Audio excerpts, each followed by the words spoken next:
Hey, Obatine, what's going on?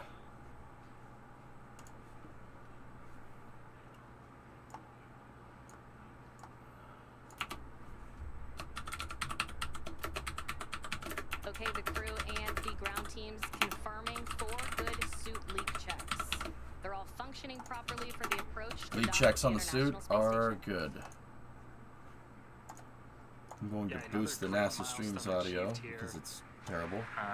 Next one is we're going to be approaching waypoint 1. That is 220 meters away from the International Space Station. That also lines up Dragon with the docking access of the forward port, the Node 2 port, for its sort of final leg of the journey to docking with the International Space Station. They do a bunch of different stuff. Also do tool and die, use EDM grinders, mill and lathe. They even have a laser welder, pretty neat. Or fab up some parts. So next up, Dragon does have the ability to perform a mid-course maneuver about halfway through the journey to waypoint 1. What do we got here? Oh, also, EJ, I know we're discussing Ares 1 and SLS compatibility. The CAA on ML1 is mounted on an adjustable height rail. Most of the umbilicals are. Vulcan. So about halfway from our starting point of approach I got you. initiation to waypoint 0, Dragon will execute a small mid-course maneuver. This is just to fine-tune our approach to ensure we're targeting a precise point 400 meters directly below the International Space Station.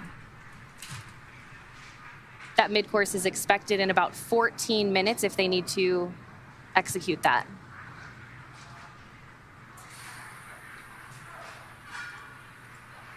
So to do all of these maneuvers and burns, Dragon utilizes the Draco engines. There are 16 of them sort of installed and built into the Dragon capsule, really all around.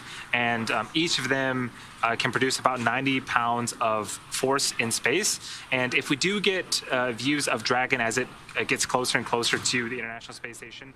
Does the Dragon's solar panel trunk burn up completely in the atmosphere when they ditch it? Yes. When you see those are the Sile, Draco engines. it's not like Kerbal Space Program, to be honest with you. It's not like KSP where some parts might make it through. I mean, that does happen from time to time with stages. COPVs tend to make it through re-entry pretty well because the carbon overwrap on the COPV acts like an ablative heat shield. It burns off, so all you get is a big aluminum ball that comes and hits the ground. That happens a lot. That's pretty well documented stuff. Fairings also do make it through pretty well, but that's another story. The trunk, no, it will not make it through re-entry. No. Usually anything. The reason why fairings make it through is because they're not going very fast to begin with and they have a low ballistic coefficient. It's like if you dropped a piece of paper and a rock from a skyscraper, the piece of paper is going to take way longer to hit the ground because it's going to... Fairings do that. The second stage drops like a brick and the COPVs do survive. But the trunk, nah. Usually nothing survives re-entry from orbital velocity unless it has a heat shield or a thermal protection system. That's the general rule of thumb. Nothing will make it through. Not a chance. You need like in Kerbal, you don't necessarily need a heat shield on some things. You absolutely need a heat shield in real life. Anything that doesn't have a heat shield gets burned up. Satellites, stages. And now keep in mind, some parts do make it through, but once again, it's not like Kerbal. It's not like Kerbal where like you might lose one or two pieces and make it. Anything that doesn't have a heat shield on it is going to get destroyed. What junk did the ISS have to avoid? Like, was it a stage? That's, from what I understand, they moved it out of an abundance of caution, but it was never really coming near it. It just came within a certain distance of it, so they moved it just to be absolutely sure. Yo, I just saw that volume master extension. Does that leave streams as active viewer with the slider at 0 instead of the actual stream audio to 0? What do you mean? No, it just boosts the audio, Nif. Here in Mission Control Houston. Back over to Hawthorne.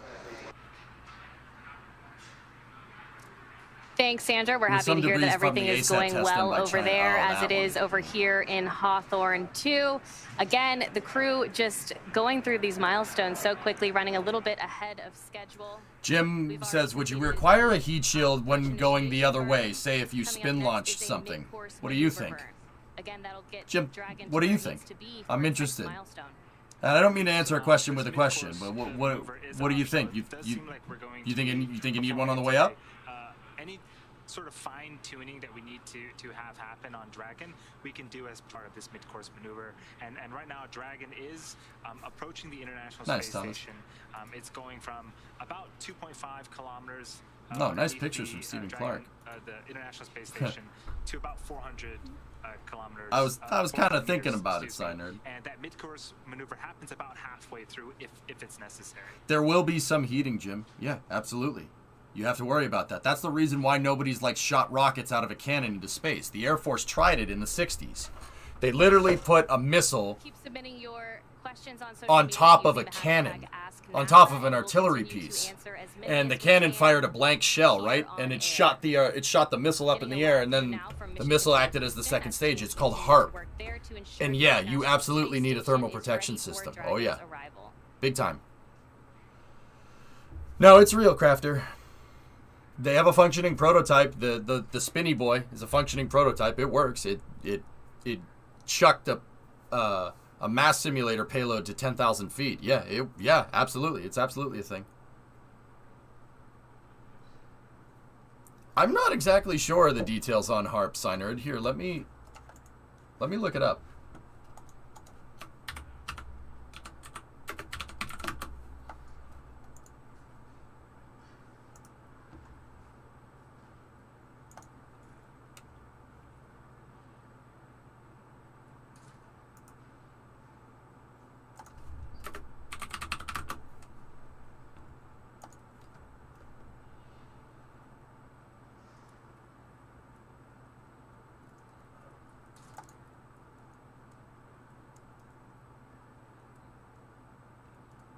Holy crap, it was a 16-inch gun. It was a 16-inch gun from a battleship.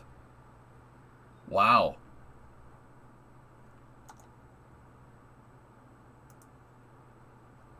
It was quite literally a battleship gun.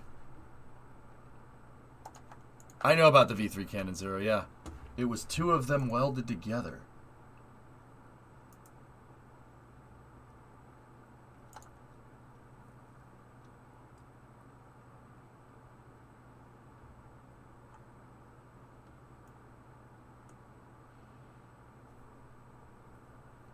It's a 410 millimeter. That's a 16-inch gun.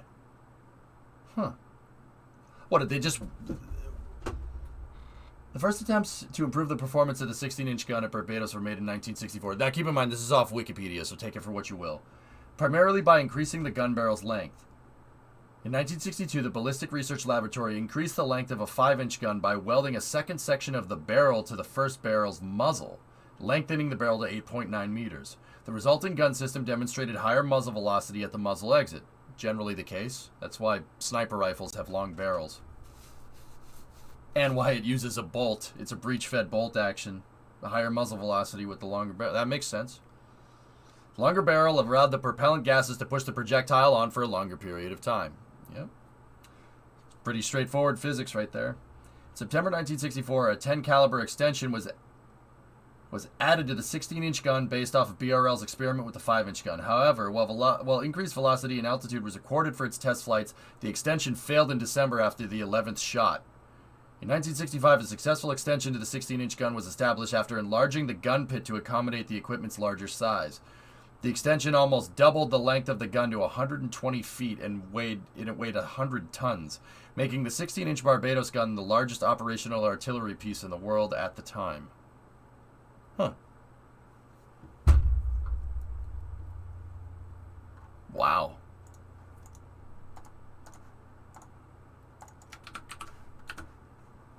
Let me take a look. This is what I'm reading about.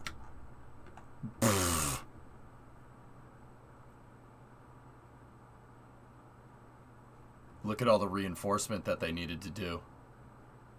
Look at all the extra reinforcement that they needed to do to attach one barrel to another. See all this ribbing on the first barrel? Wow. It certainly looks like it, Tessa. It's the same caliber, but I have no idea. Could be.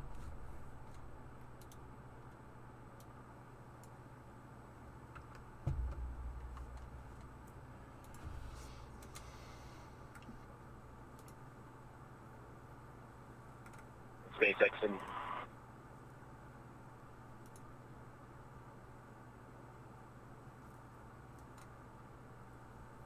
Endurance on dragging the ground. Not a cool thing. We just wonder if you have any troubleshooting ideas. So on Tom's seat, we're getting like the sound of wind coming from his connections. We've tried closing his visors. Pretty sure it's not external airflow. And we can get to go away if we lower his box sensitivity. But whenever he talks, there's like a sound of rushing wind. And even when he's not talking, like a rushing wind sound coming from his helmet.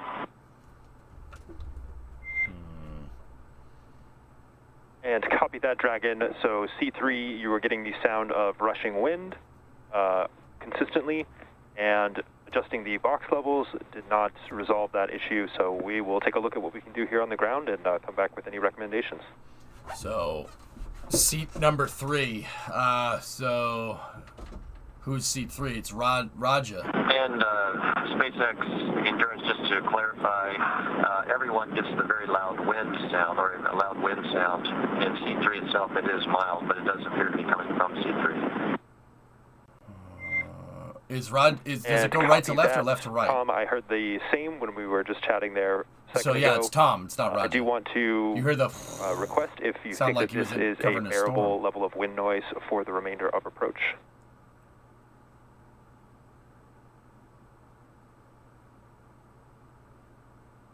And that's affirm. I'm getting thumbs up from everyone. We can continue. Not a problem.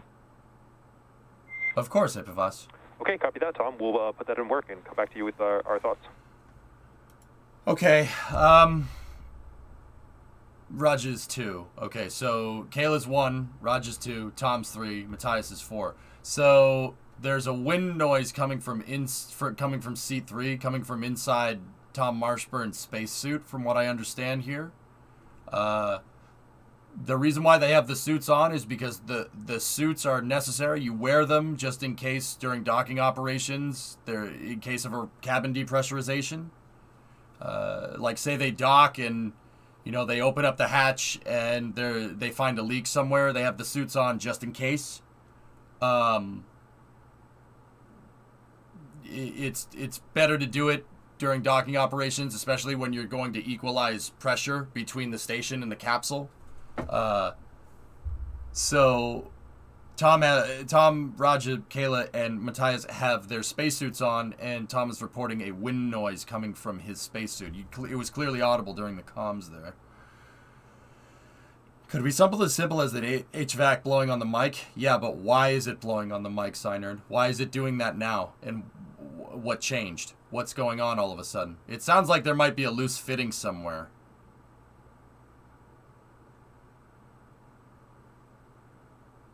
Did it ever turn out to be necessary to have them on in history?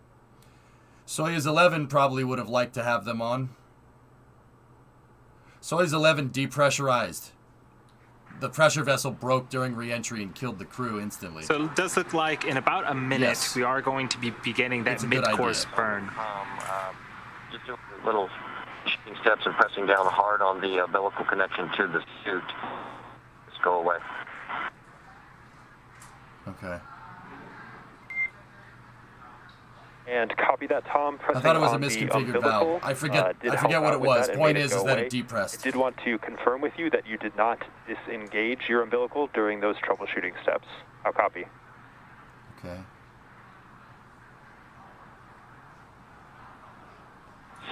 No, I just we're attached to did not disengage.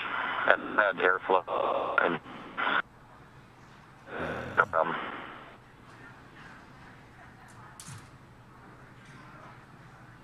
I think he said he didn't disengage it. He's had airflow this whole time with no problems, I think. They're hearing a wind noise coming from Tom Marshburn's spacesuit.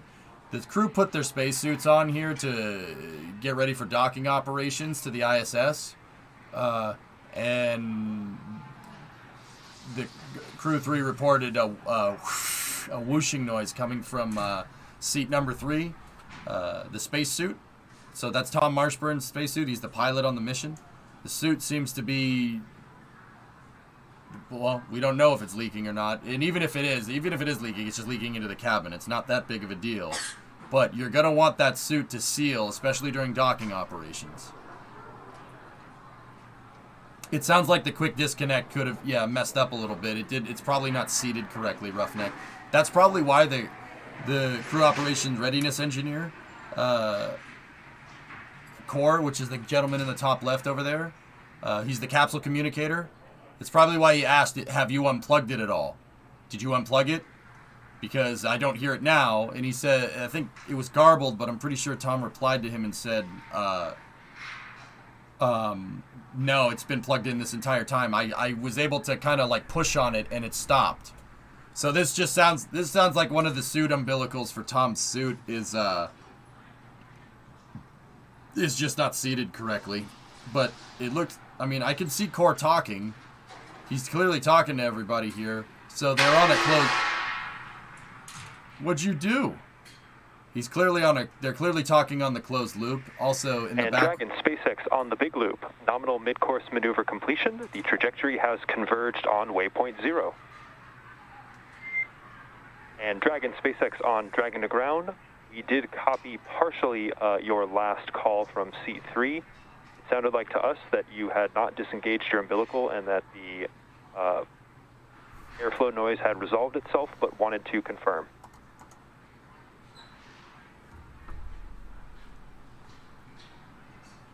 SpaceX, that's affirmed. It did, just me pressing on it. I did not disconnect it at any time after this leak check, and your description is accurate. Okay, copy that, Tom. That sounds great. At this time, we are recommending no further actions, and we'll continue to monitor for approach. A copy.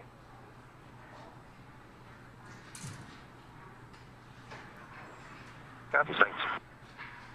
The big loop at George, copy is good mid-course correction with big convergence, and just be advised, SpaceX, when you're talking, we're hearing an echo in the cabin, almost like you were talking on both the big loop and Dragon around at the same time.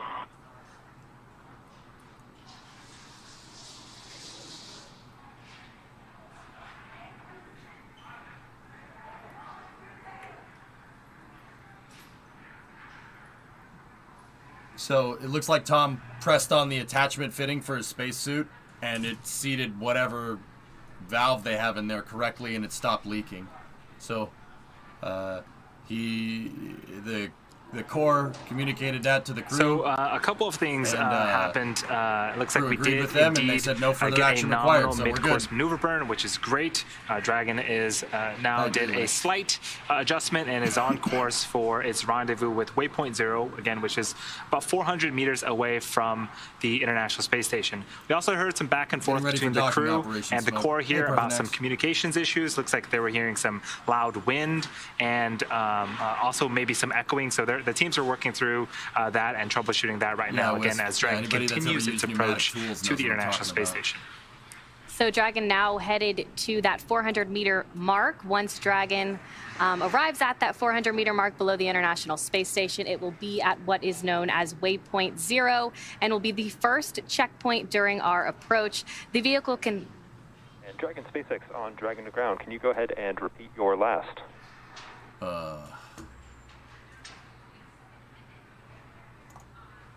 You're behind. Okay.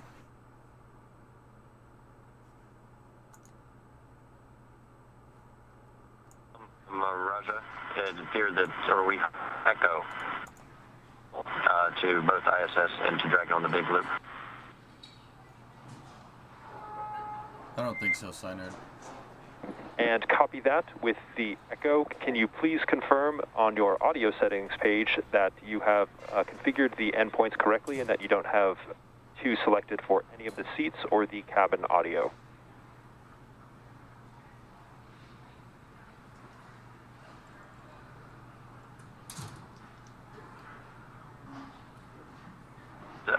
SpaceX, we can confirm we do not have 2 selected, but 1 seat, just loop per seat.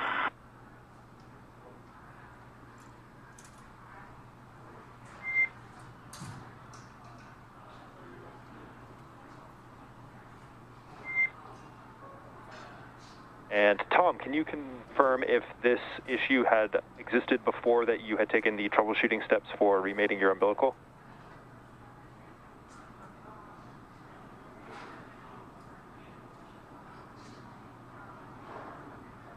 Nice. We believe it is associated with the mic on your big loop call. It was a umbilical issue. Alicom sounds good from you on the ground. Oh, that's infuriating. I can't understand. It's garbled. Neither can he. And copy that. Stand by. Or maybe he can. I don't know.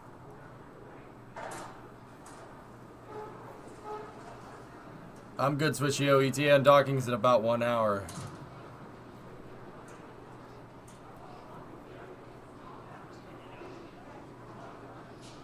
So they did have... Tom Marsburn had a little bit of trouble getting his suit hooked into the Dragon. The pneumatic lines hooked into for cooling and oxygen. The astronauts put their suit on. They put their suits on to get ready for our POD. All right, so coming up next is operations and waypoint docking. 0. Again, that will be the first checkpoint during our and approach. Tom- The vehicle will have the option to hold at that 400-meter mark, but if Yeah, all see, systems this is check our out, it pod can right actually here. continue And through it looks like he had a little bit of trouble waypoint attaching 1. the umbilical. It was making a hissing noise. And the graphic on screen right now really is summarizes the journey that Dragon has had so far since separation from the second stage. It's gone through a number much, yeah. of phasing and burns to They couldn't resolve again, the slowly issues and with this methodically jeopardized docking. approach the International Space Station. We are so close right now, approaching that 400-meter mark, as you had described, Courtney. And from here, there are a couple more checkpoints to reach. At that 400-meter mark, it is at waypoint 0. Waypoint It's just 1 probably is not at seated right, 220 Signer, meters. like a pneumatic hose. And waypoint 2 is Attach the inside impact the gun, keep out you get the sphere, which is that and then you kinda 200-meter take it off, put it back on radius, again, it goes away. imaginary sphere, if you will, where there's like a 6-hour safe trajectory. Waypoint 2 is 20 meters away. And then from there, we're going to get closer and closer and eventually dock and rendezvous with the International Space Station. Yeah, at waypoint 2, they'll do that last final hold. They'll do that final go, no-go poll before their final approach to the International Space Station for docking today. We'll have another go, no-go coming up in about Nothing 2 switching minutes up. and 30 seconds. That'll be the go, no-go poll. They're stacking Ariane 5 for in Guyana waypoint right now. 0. That's They'll about as decide good then as if they want to continue through to waypoint 1 or go ahead and hold there to get their phasing right. Yeah, and again, just a few minutes ago, we performed our mid-course maneuver burn. This is exactly what it is as described. It happens about halfway between the approach to waypoint 0. So we still have a couple more minutes to reach waypoint 0. The Dragon spacecraft these connectors are brand is new, doing a couple of Signer, so things. that's It's making unlikely. sure that its navigation lights are on. These are green give me a and second, red Corbin. lights underneath the nose cone that we should be able to get views of later. It's also making sure that its video is being configured correctly for docking and aligning itself with the docking access. Here is a great waiting for view. them This to is a shut up so I live can view answer Alleviate's inside the capsule, and now this view is the cruise view of the International Space Station. That's pretty cool. Yep, that's our first view of the International glare Space is a little Station. That'll high. continue to get clearer as Dragon moves closer, but this is Yes, a I know, camera I'm with you aboard on that Dragon capturing the International Space Station. And it looks like the sun is right on it, so it is daylight, daytime in the International Space Station. On the sides of the International Space Station, you can see the solar arrays. Alleviate, could a problem with the connectors on the docking ports cause a problem? It's hard to say. There's also a Raptor engine being transported in the background there. It's missing some pieces, though. Dragon poised to catch it soon. No. The International Space Station is really a global effort, multinational effort. It's been up there for So over Alleviate, 20 it years. could. It depends on the severity of the problem. That's like being at the top of a mountain with a lot of snow on it and throwing a snowball off the side and saying, could this cause an avalanche? Yeah? Yeah, it could. Is it going to? Don't know. A lot of things have to go right for you to kick a snowball down a hill for it to cause an avalanche, right? So this view is from the International Space Station, looking down. That's a pretty little good to view. The left of the center of your screen, that white dot, that is Dragon. That is the. Anyway, Cornred, what was your question? The Is the phase burn just to stay in their orbit? They are in the middle of the approach to waypoint 0, which is Yeah, Dragon is basically station keeping with the ISS right now. it has a lower SMA than the ISS, but meaning it should be at a differential speed. How they actually fix that problem is to put the Dragon into a slightly elliptical orbit, or slightly eccentric orbit relative to the ISS. So the ISS is in a circularized orbit. Here, I can show you with paint. Okay, so some more. So if you look, if Earth is right here, right? On the left side of your screen, you can see Right. from a camera. Get rid of this. And then the ISS is here. We'll use like Kerbal colors. The ISS is in a perfectly circular orbit like this, right? You know what? I'll use this. This is probably going to be a better example.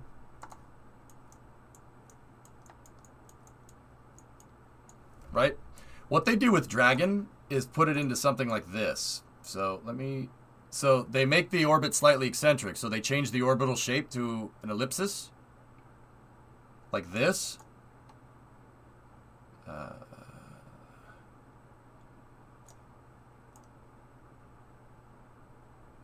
And they sync up the perigee, but they put the apogee out and in front just a little bit, like that. See the slight difference? So if you looked, right? So Dragon's orbit looks like this, and keep in mind, this is way over exaggerated right here. That's way over exaggerated, but it's just to kind of show what's going on. If we look at that in like a big box view, right? You know, you look at that in a big box view, the ISS, if the ISS is like right here, right? Say we're looking at the ISS from the side. So the solar panels are up here, right? Like this. You got your solar panels on the ISS like that. And this is the front, right? The slight differential eccentricity will make Dragon look like it's doing something like this. It'll make it look like it's rotating underneath the station and then kind of going up here, doing a cursive L, and then coming back down. Once again, this is due to a change in eccentricity. There's a slight differential eccentricity change between the two orbits. Now, what's eccentricity? Eccentricity is an orbital parameter in orbital mechanics that denotes the shape of the orbit. There are 4 different types of shapes. There's a circle, there's an ellipsis, there's a parabolic, and then there's your leaving, which means your escape velocity. Eccentricity is measured between 0 and 1, technically, and anything past 1 is escape velocity. So that differential eccentricity kind of makes it look like the Dragon is going to maneuver out in front of the ISS. So what Dragon will do is when it gets to this point, that's waypoint 1. When it gets to that point, it will fire its thrusters, and then it'll fire its thrusters pointing that way, so it'll impart a velocity going that way on Dragon, and they'll circularize. That waypoint 1, the burn right that should happen right before waypoint 1, will basically make the ISS's eccentricity and Dragon's eccentricity equal. So it'll circularize out and in front of the station. And then from there, it'll move to waypoint 2. Waypoint 1, in NASA speak, is called a V-bar alignment.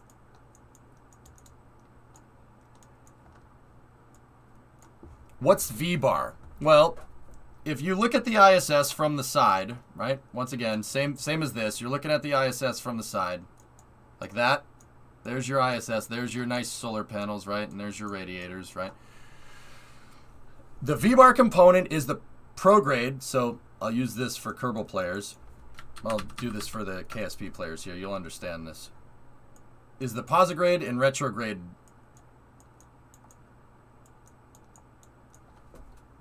alignment for the station. It's basically the station's forward-back alignment axis. All right? There's the V-bar, and then there's the R-bar. The R-bar is left and right, which would be... Actually, R-bar is up and down, excuse me. R-bar is up and down. That would correlate in KSP to radial out and radial in. See? So you have the V-bar is aligned to the forward and back axis of the ISS. The R-bar is the up and down axis. I think, and then the one that's going this way is the H bar. H bar would correlate to a coplanar elliptic or coplanar normal burn, which in Kerbal would be the triangles.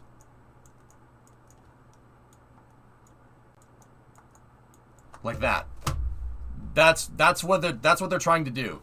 They're going to use differential eccentricity to perform rendezvous and docking operations. Waypoint 1, a V-bar alignment, will station keep the station, and then waypoint 2 is they'll cross the keep out sphere, right?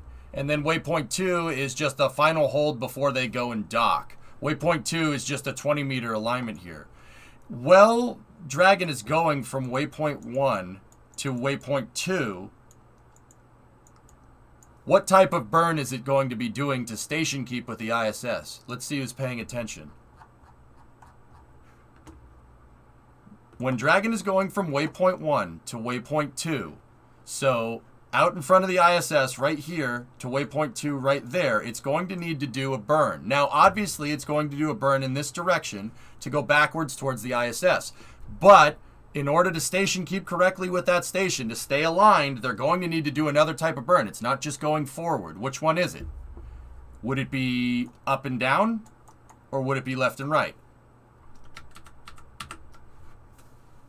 So are we going radial out, radial in, normal or anti-normal? Which way? Up. So up would be a radial out burn, which is exactly what it's going to do. You'll see the Dragon when it's coming in, when it's going from waypoint 1 to waypoint 2, you'll see the bottom thrusters. It'll look like the bottom thrusters. They'll be firing to make sure that, because if it does a retrograde burn, right? If you do a retrograde burn, you're going to change your eccentricity again. You'll bring the perigee down, and then you'll start, your differential speed will change. So they have to, if they're out in front of the ISS and they go towards the ISS, they're actually going to fall away because you slow down. So what they do is they go towards the ISS and use the translate thrusters to push up, right? Because if they just burned it, they'd start going down, and then they push up again, and then they start pushing down and going up again. You'll see that. You'll see Dragon's thrusters firing. They'll show it. So yeah, little lesson on orbital mechanics. Right now, Dragon is basically just coasting to waypoint 1. The only RCS outgases that you're going to see right now is Dragon using rotational thrusters to keep the hatch of Dragon pointed at the ISS, so they can see what the heck's going on. That's it.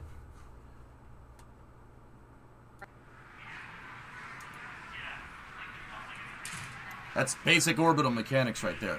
But you see how they don't try to brute force it to the ISS. They use differential eccentricity to get Dragon to rendezvous by itself. Continuing to make its it gets right near the ISS. Space station. And notice how they don't try to call-outs that it will reach. Notice how they don't try to get the thing directly to the ISS first. They try to put it out in front and then dock.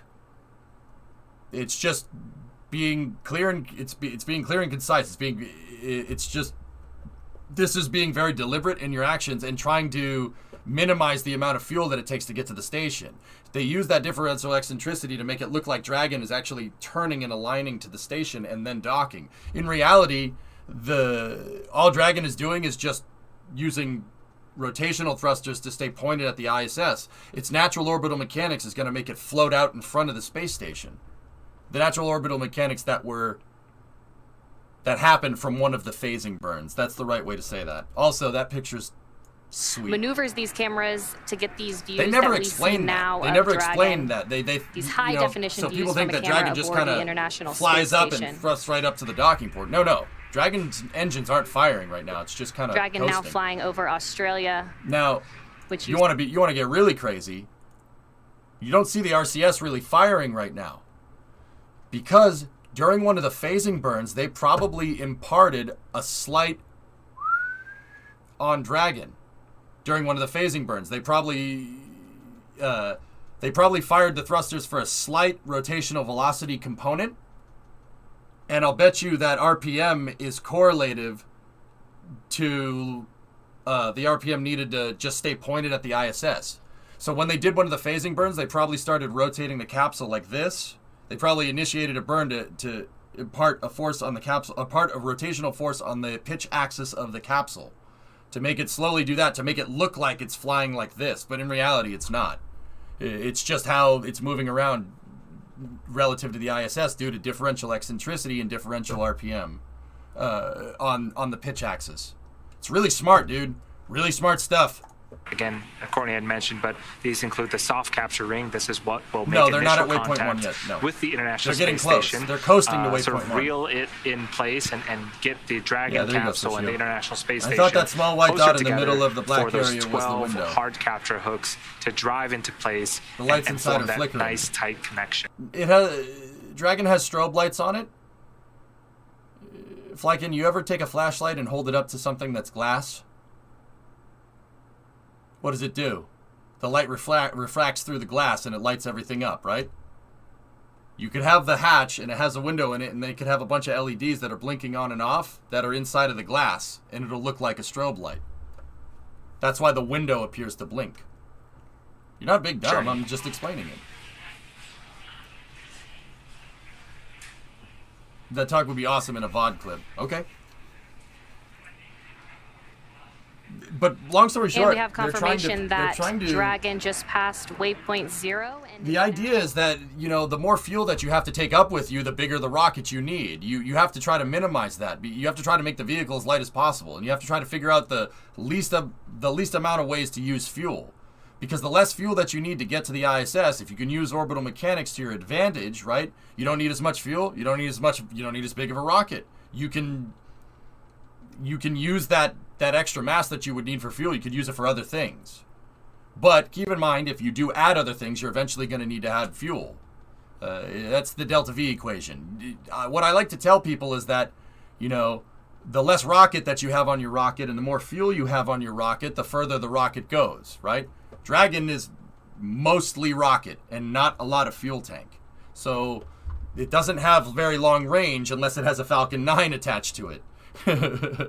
So they try to come up with maneuvers that use the least amount of fuel. And once again, you can use orbital mechanics to your advantage. All they did was a phasing burn and a slight rotation on the vehicle like 30 minutes ago, right? And that slight, like 2.2 meters a second delta V burn to push it forward and then start rotating the capsule, right? As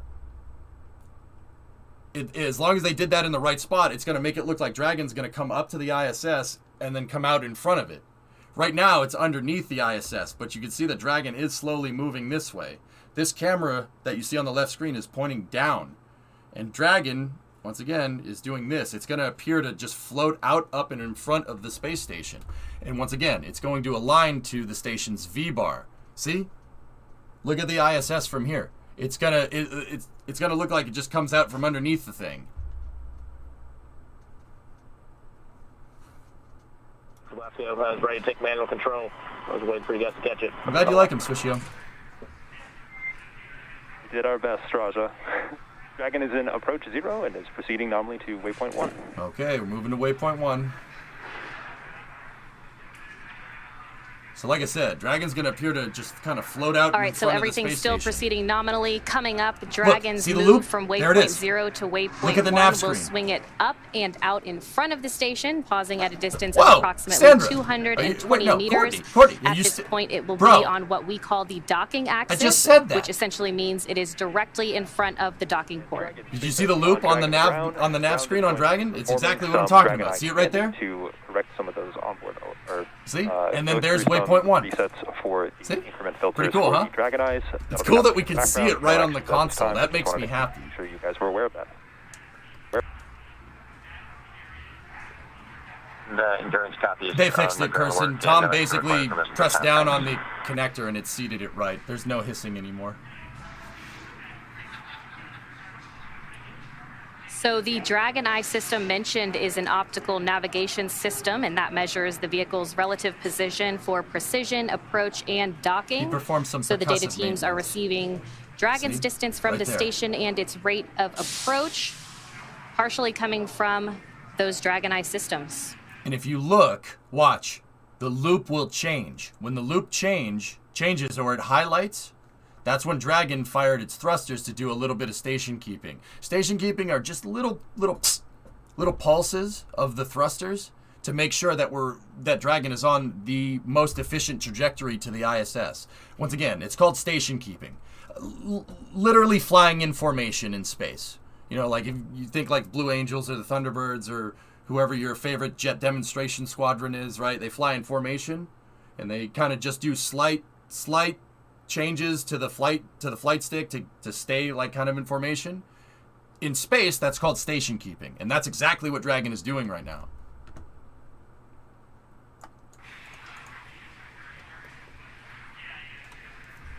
And the International Space Station on the right side of your screen, coming waypoint into a and then more there's clear waypoint view two. at Raj this is literally point. pointing Now at back exactly what I'm inside talking of about. Dragon.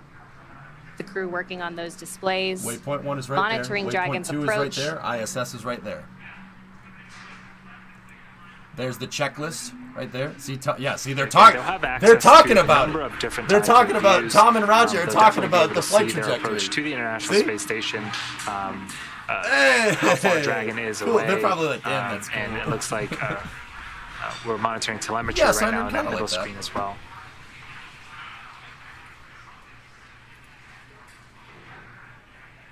That's all I'm talking about. It's because I was inverted. Who's aboard the station? And Dragon SpaceX on Dragon to ground. The ground commanding is complete. The Dragon Eye system has recovered its full set of redundancy. Ground is going to be clearing those alerts from your board imminently. Anton Shkaplerov is... Dragon Eye recovered fully, thank you. Anton Shkaplerov is the commander of the station. He's a Russian cosmonaut. And then Peter Dubrov is up there, who is a mission specialist from Great news. So it looks like those alerts that they were seeing earlier should be cleared. The Corps had mentioned redundancy. Dragon Eye is the critical systems as part of not just the Dragon spacecraft, but the Falcon 9 spacecraft as well. Will have built-in redundancies in them, meaning that they'll have multiple fault tolerance. If a piece of the system were to go awry, it could still function and complete the mission successfully and safely. Negative B money. The Dragons aren't flying more. They're shifting crew around. The original manifested Dragon missions would not be different if even if Starliner was flying right now. Great views now We're not of at the the International Space Station. We're not at the point where Starliner's schedule would start messing up things. It's soon though. But Starliner should be ready to go by the time. By the point where it's going to start messing things up. At least that's the plan. If you're just joining us, Dragon has gone through waypoint Something 0 like that, and is now basically on its what I'm way trying to tell you is that they're not waypoint 1, changing stuff right now 220 necessarily, meters in but they're front of the shifting stuff International around Space down the road. Station. Transitioning onto the docking axis. The docking axis in this particular case, because they're docking to the forward We've been getting port, some would be comms the V-bar. checks. Can you explain we've been from getting great 54 communication seconds from the onward? Corps and the crew. Seems like there were some minor communication issues earlier. Looks like those have been resolved. We just resolved some Dragon Eye issues in terms of redundancy. Again, Courtney, you mentioned the Dragon Eye is a system that helps the Dragon navigate. The Dragon uses a form of LiDAR, which stands for light detection and ranging. It basically means that we're using light to measure the distance between the Dragon and the International Space Station. That way it knows exactly where it's at in space and can make that approach and dock nice and smoothly and, of course, safely. What is this? We are just about 12, 13 minutes away from This is Dragon's reaching pop. waypoint 1. Those are Drax. Again, that is 220 meters away from the International Space Station. It also puts Dragon in line with the docking access of the forward Node 2 port. And also, it puts it about 20 meters away from the keep-out sphere. Keep-out sphere is an imaginary 200-meter radius sphere And in order to get inside All right. that sphere, we need to make So this is a pressure-fed hypergolic system. This is basically the system that's controlling Dragon's thrusters. something were to happen, that sphere, Each one of these dots, the dots in the center is the thruster. These are your solenoid injectors right here. That's a pressure regulator. These are the valves here. You note how the valves are denoting pressure, and then the pressure regulator. That might be a pressure transducer, but I'm not sure. And see how they have a bunch of different tanks. They have a set of fuel tanks for on-orbit rendezvous operations, and then they have a set of tanks for RCS landing for the landing burns. Note that I think the circle means that the valve is shut. Or no, circle means that the valve is open. Square means the valve is shut. And if you notice, everything, because it's a hypergolic system using injectors. These are basically fuel injectors right there, or they could just be valves. I mean, basically a solenoid actuated valve, which is basically what all this stuff is. They could be pneumatic actuated, but I highly doubt it. It's probably electrical. Those are your fuel injectors right there. There's your pressure regulator. These are tank pre-valves right here, and this is your back pressure right here. So they use helium for the back pressure, right? And they pump helium into a bladder in these tanks, and the fuel is inside. They pump helium into a cavity between the outside of the tank and the inner lining on the tank. And the inner lining of the tank is basically a giant fuel bladder, and they squeeze it, and that's why they have a pressure reading from the tank. You have to make sure that your pressure reading here and your pressure reading from your regulator there are the same. If they're not the same, that you're getting differential pressure, meaning something is not healthy here. So basically, they back pressurize these things with helium, and the helium goes in, and if they pump the helium into the tanks here, you pressurize the system. But if that valve's closed, the helium doesn't go anywhere. You open that valve, the helium will squeeze that tank. It'll squeeze the fuel inside of the bladder in the tank. Very awesome picture right there on the left. And once you open this valve, this is a pressure regulator that's reading 315 psia. And then this is for different RCS. My guess is that these doubles right here are the Super Dracos. It's just a guess. These double ones right there might be Super Dracos because they have one valve feeding two. So that's probably the Super Draco. And then these singular ones are probably RCS because the Super Dracos and the Dracos work off of the same fuel system. But once again, guys, this is a huge guess. This is a huge guess. I am not familiar with Dragon, and I do not work for SpaceX. I'm guessing. I'm guessing that that's what that is, but I don't know for sure. The next one here. You're seeing the Japanese this is Guido stuff. I have no freaking idea. I don't know what that menu is for. The other one I know though. There's Bob and Doug. We'll go back to regular full screen. The station on the Japanese side. What's PSIA? Oh, I forget. I have to Google it. I'm not gonna lie.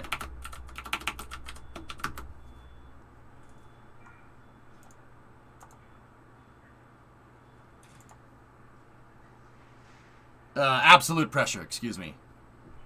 It's absolute. Or absolute pressure is measured relative to a full vacuum. The pressure of a vessel is completely void of any air molecule. A pressure vessel that is completely void of any air molecules would read 0 psia.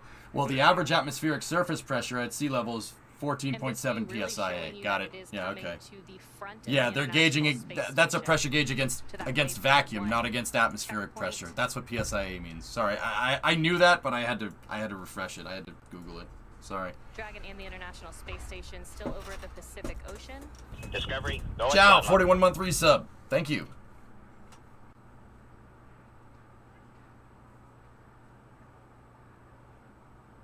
So you're looking at the Japanese exposure facility. This is an external platform that they use for putting experiments out if they need to expose them to the vacuum. There's a small airlock in the Japanese experiment module right here, and the airlock is about the size of like a gym locker. It's not very big. It's just for moving these pallet pieces outside. These guys right here. And then they have a small remote manipulator system to be able to pluck it out of the airlock and put it on this this repurposed shuttle pallet. This is a shuttle pallet right there. That's what the exposure facility is. It's derived from the shuttle pallet system. Yeah, so like you could put something out here, and they have the grapple points for the RMS, right? And then they also have like there's plugs and stuff. So if you need to plug it in, you can plug the experiment in with a mating system right here. Who is on the Canada arm? Who is on the Canada arm? Nobody. They wouldn't EVA. They wouldn't EVA when there's a spacecraft docking. That's not a good idea. Dragon now just 300 Dragon Eye system was not detecting the ISS, and Roger said, "Hey, I can fly it. Can I fly it manually?" All right. So, see how Dragon now is up and out in front of the ISS? You didn't see it fire its thrusters at all, except a couple of quick things here and there. He moved it out right in front of the space station. And Dragon SpaceX on the big loop. Expect reconfiguration Who's of the controlling it? C2V2 Nobody. return link shortly. The Dragon docks. It's not birthed. No, they're not using the arm right now. It's just sitting there.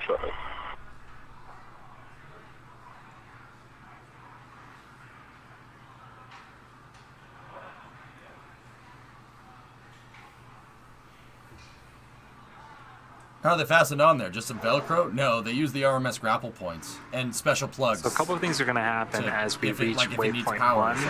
The sensors on Dragon will work to get basically a lock on the forward docking port that it's targeting. Cool. Once it has a lock, it will automatically deploy those soft capture ring.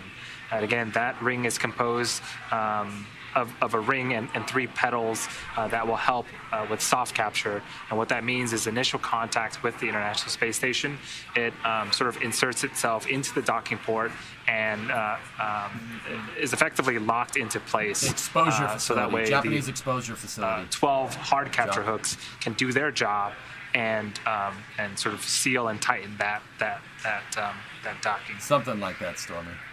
And C2V2 that you heard a little while ago, that's the common communications for visiting vehicles. There is a link between the International Space Station and Cargo Dragon, or Crew Dragon, providing data and telemetry. A lot of that telemetry is what Mark Vande Hei will be using to monitor the approach from inside of the International Space Station.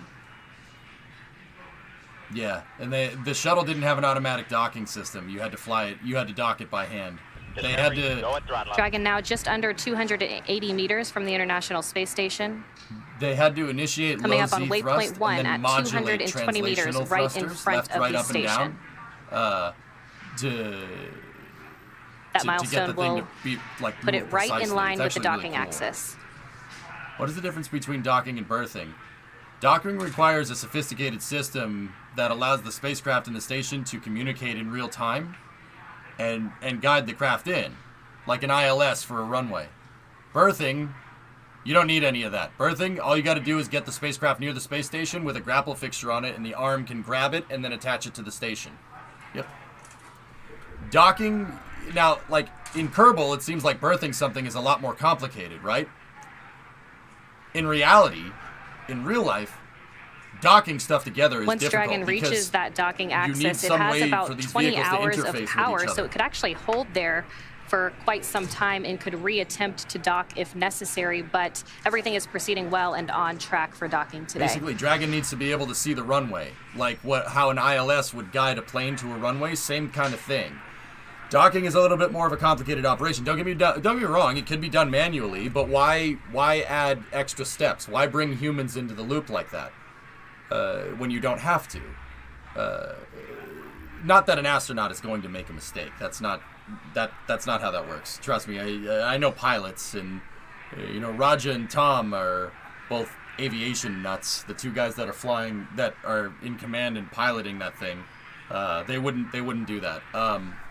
But you can manually dock, but berthing operations are much easier because you could just use the arm. You don't have to try and get it at a precise point. You Again, just get it this close is a enough, and the live arm view can actually of move Dragon. and grab the thing. Her thing is The easier to darkness do of in real space life. and the You don't position need a of Dragon docking right now, system. it almost makes it look like it's a loading screen. This is live. The Dragon is approaching That's the correct, International yeah. Space It can be Station. You done can see that manually, its yeah. navigation lights are blinking, and it's making its way to waypoint 1. That's a shame. Again, Alex. just under 2 minutes to reach that milestone. See, you can still see that Dragon is still utilizing some of that differential eccentricity to get all the way to waypoint 1, and it still looks like it's rotating up in front of the space station. And this is a different angle. Dragon at the Does center look of like your a loading screen, doesn't it? and parts of the International Space Station, its destination, is at the bottom right-hand side of your screen. See Yeah, that's how right. Dragon This is a still view from pointed the at camera on the ISS? port truss segment of the station. You can see that Japanese robotic arm. Dragon SpaceX on the big loop. Approach 1 and soft capture ring extension will begin shortly. Dragon will continue its approach to waypoint 2. The big loop endurance copies. We'll continue So- to waypoint 2 and expecting soft capture ring extension. once Bagel, it's done. there's a ring on the IDSS that extends out, and it extends out on a screw jack, and that ring is actually on Good copy. springs like car suspension, right? Why would you put suspension on your docking port? Well, when the two vehicles get near each other, those pedals are for alignment, right? All right, so we just heard And then that when they it will poops, proceed past waypoint the spring and the screw jacks waypoint 1 onto spring and waypoint shock 2. absorbers absorb Waypoint the 1 impact. being They're 220 they're meters using in a spring front for of the damping, station. believe it or not. You Again, can do in that. line with the docking axis. When it starts to move in, it'll pass the keep out sphere, video which is quality that are you watching on imaginary YouTube? line that extends 180 Yes. meters directly 720 in and 60. front of the station. When that happens, there's a new set of flight rules that come into play when Dragon makes its way into the keep Adding out steps sphere. to a Mark space Vandehei, flight- who's to space flight monitoring from the operations in station the name of side, if he safety sees flight any can issues usually doesn't end on his well. end, he would have the ability to command an abort from the station side. But of course, an abort can be issued from inside Dragon or from the ground. Why not just leave Yeah, the journey capsule from that they flew up waypoint there 0 to flying up there, waypoint and 1, then which have the that Dragon be the vehicle just lifeboat? passed, took See what I'm about talking 20 about? minutes. From waypoint 1 to waypoint 2, it's going to take about 14 minutes. Again, Courtney, we are hearing great news. You had mentioned that Dragon has enough power to really stay on orbit for about 20 hours, but we are not needing any of these hold positions at either of the waypoints so far, and so we're just kind of cruising on through, and Dragon continues to make a great nominal approach towards the International Space Station.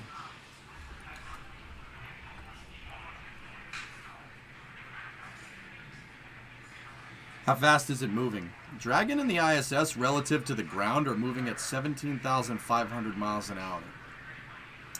That's the speed that you need to get enough angular outward momentum C2P2 link to cancel out the force of reconfiguration gravity. complete.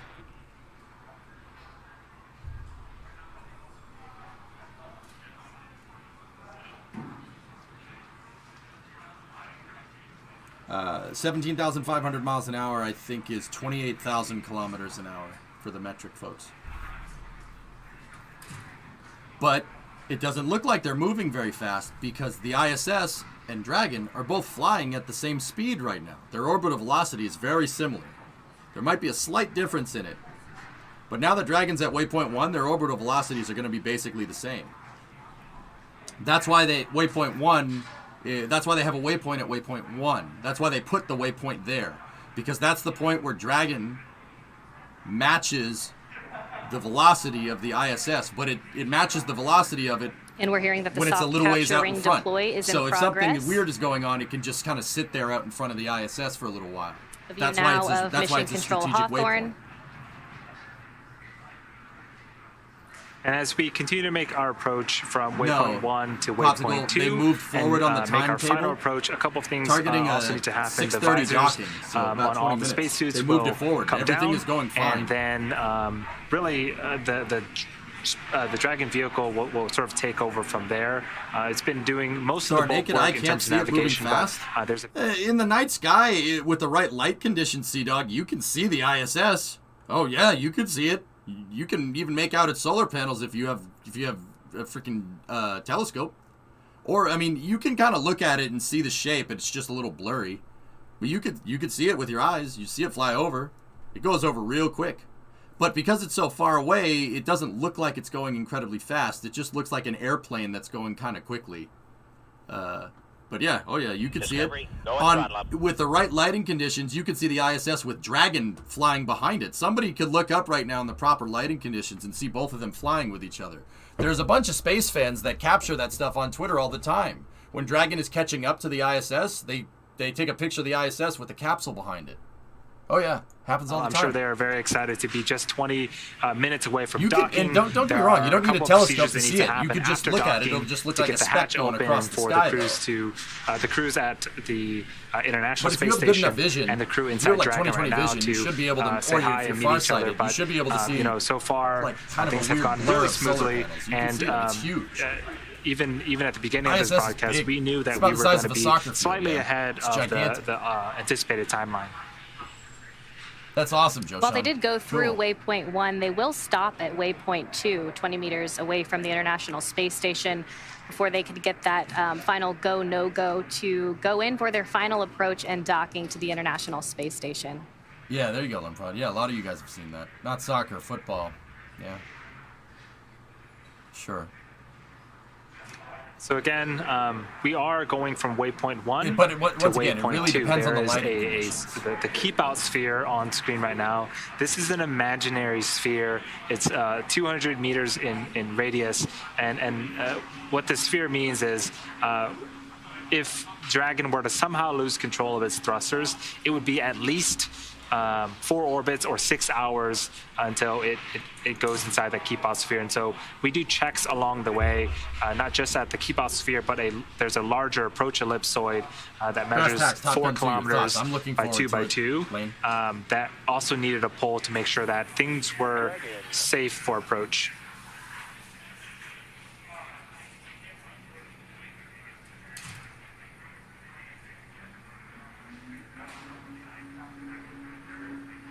Well, it sounds like the crew operations readiness engineer radioed to Dragon, but then it cut off. Either that or he switched to a closed loop.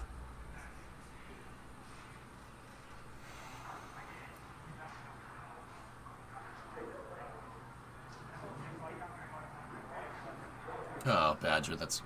Ugh, gross.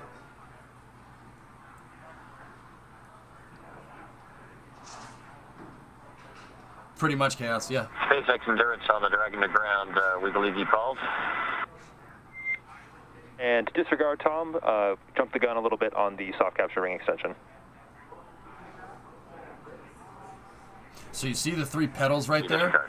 1, 2, and 3?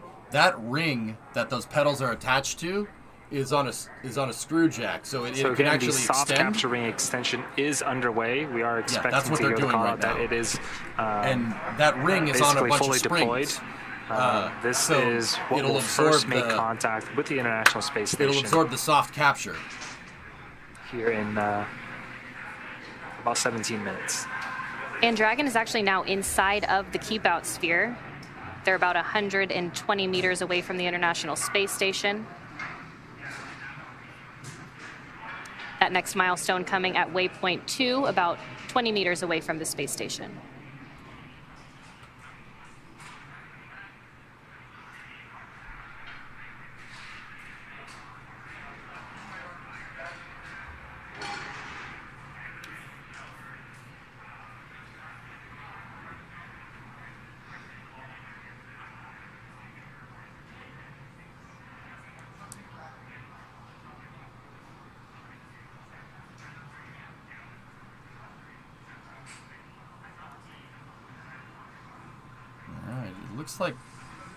It looks like the ring is out a little bit. It's hard to tell. It looks like the docking, the soft capture ring is extended, but I can't really.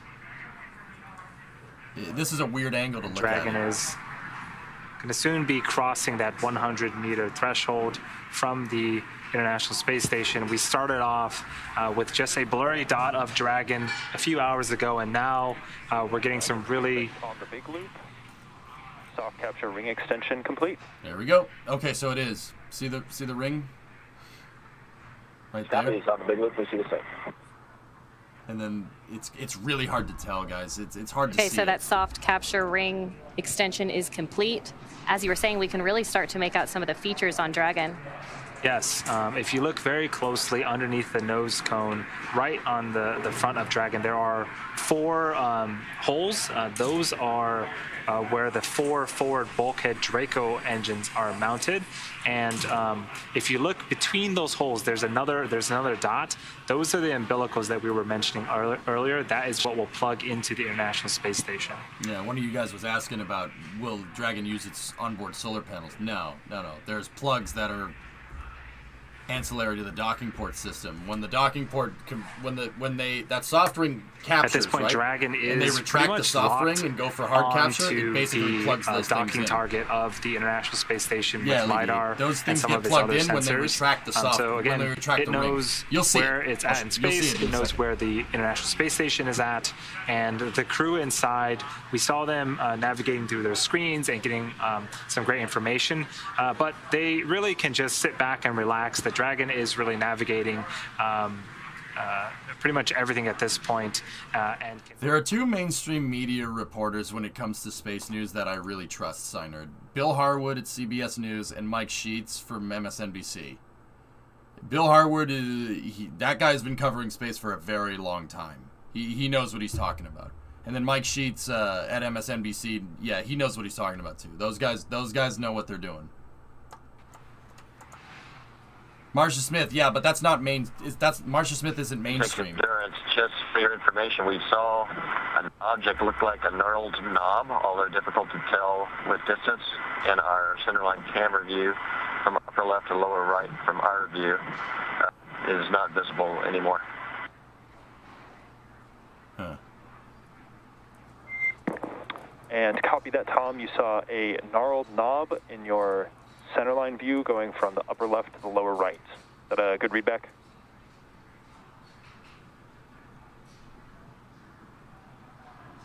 I'm Good not familiar. readback. It could have been a small nut. It's hard to tell the distance from the camera. Just want to let you know we saw that pass by.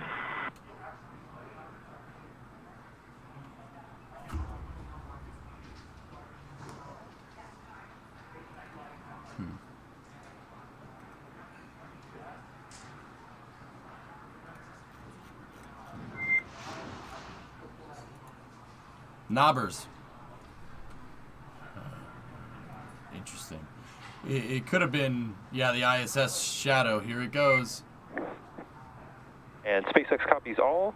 We are not concerned with continuing our approach here, and I will give you some calls up on the big loop shortly. Fellas, it was most likely a micrometeorite or something. There's a lot of stuff up in space, and yeah. Wait, is that dead pixel or is that something? On the big loop, crew visors are down, and looks like a good alignment. You've got our. Alleviate. See the extension ring? And then there's your plug. There's your power cord right there. And Dragon, SpaceX on the big loop, we are anticipating that we are going to enter a hold here at waypoint 2 for some more favorable lighting conditions. Right now we're expecting approximately 10 to 12 minutes for that hold, and we'll keep you posted as we watch those lighting conditions improve for this final sunset before docking. Son of McDocker. Endurance copies on the big loop.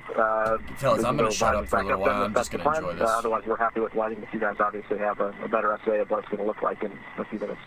So we'll go visors up until you tell us you're ready to continue.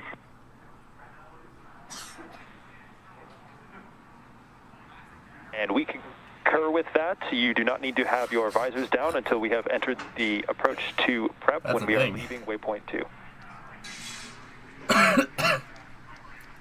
They said more favorable lighting conditions, Seinert. Maybe they...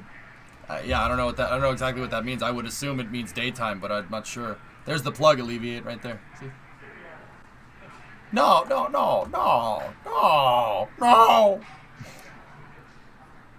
Here's where that nut came from. It's probably not a nut. It could just be a piece of micrometeorite. Guys, space is a dirty place.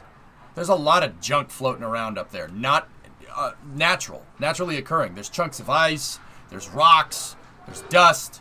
There's cosmic radiation. There's all kinds of crap up there. It's not as clean as you might think. Dragon should be reaching waypoint 2 here in a few minutes. That means it's at 20 meters away from the International Space Station. We did hear from the Corps that they are going to pause here. The controllers will give a command to Dragon, and the 10 crew to 12 will minutes for more favorable approve lighting of that conditions. So command this is alleviate. necessary for docking. So with the orbital sunrises and sunsets, if we wait a few minutes, we're going to have better lighting for the sensors and cameras on Dragon. So the crews have opted to put their visors up for the time being and wait for that final approach call before they have to close their visors once again.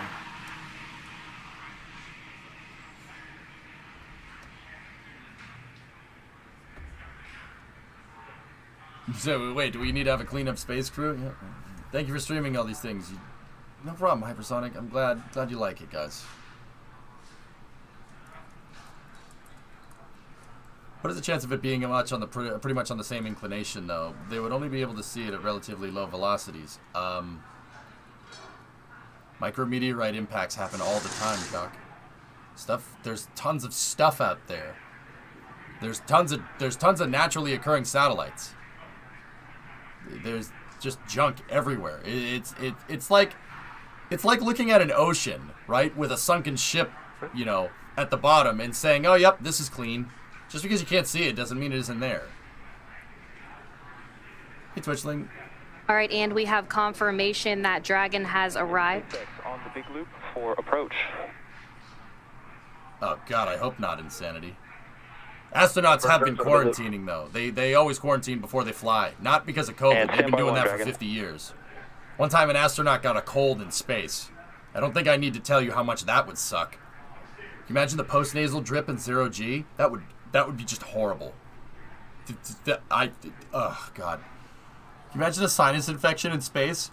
Screws with your motor skills already. And you're already in microgravity, so your motor skills are being screwed with on top of that. No. Nope. Hard no. They've been quarantining before they go into space for a real long time.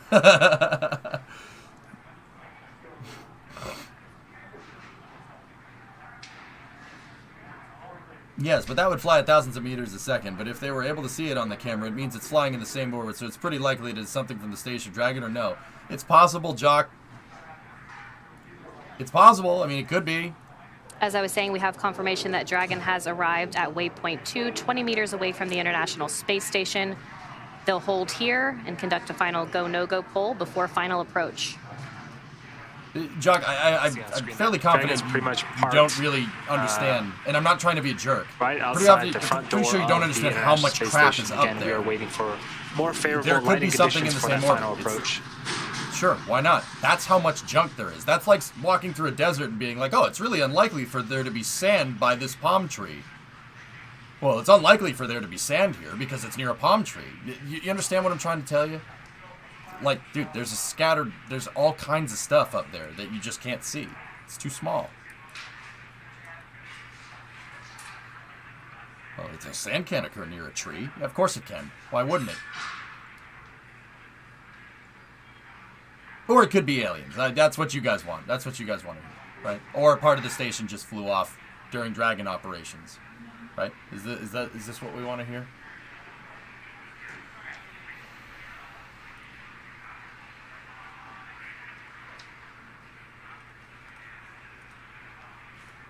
I don't see your last, Tessa. Chat's going too quickly.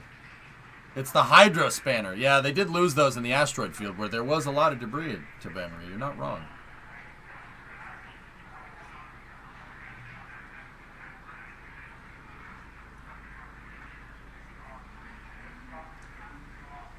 This is a great view here of Dragon and looking. I didn't say you couldn't launch without it, nose cone. With it, Tessa. If you look closely, there is a. It's Revenge of the Suit the ground, no response required. We're just talking here on the ground about the FOD that you called down about before we give our go for the approach.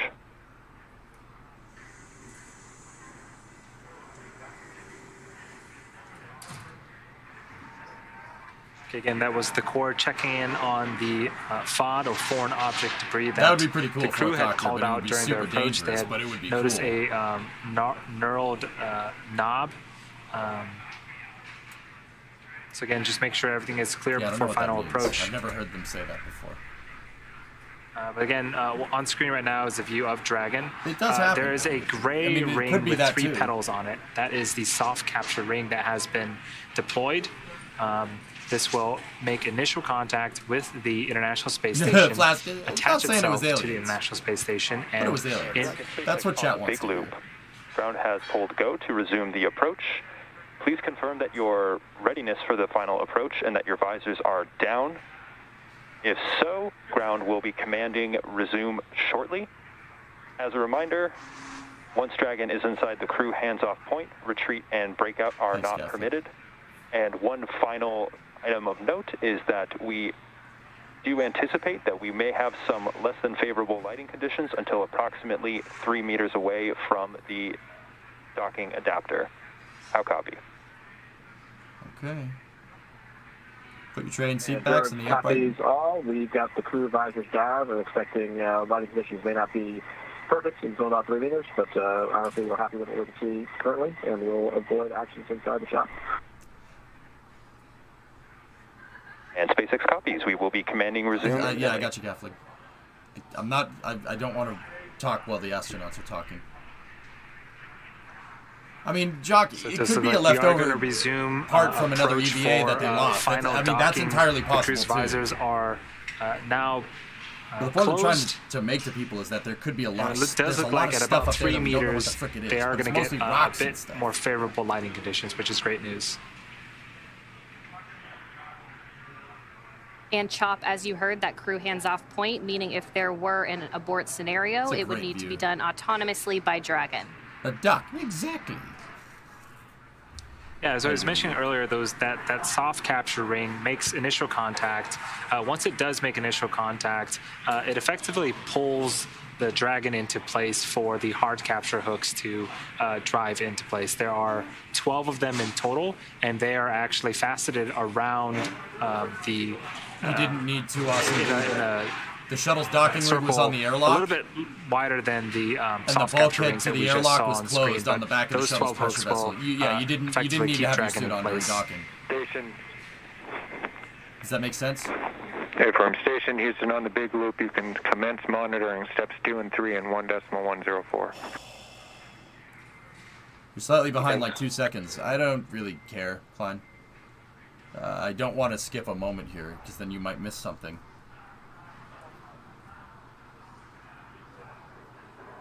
What? All those things that you were seeing are dead pixels. See? There it is doing the Does station look like we're in keeping an burns. orbital nighttime now.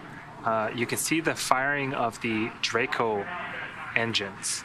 Those are dead pixels. This is, again, a lot of radiation there are in space. 16 It of them fries the digital on lens the Dragon, on the and they cameras. It will fries continue to DSLRs. fire for any type of micro adjustments that are necessary.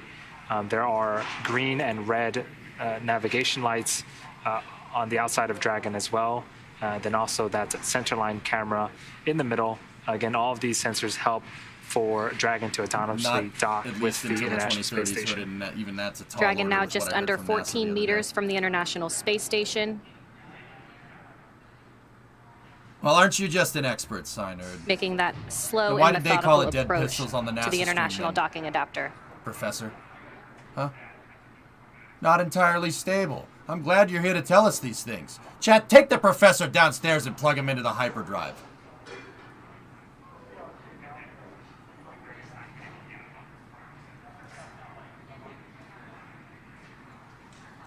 Is that light brighter than it was before, or is it just because it's dark? Oh, they flipped on the station lights.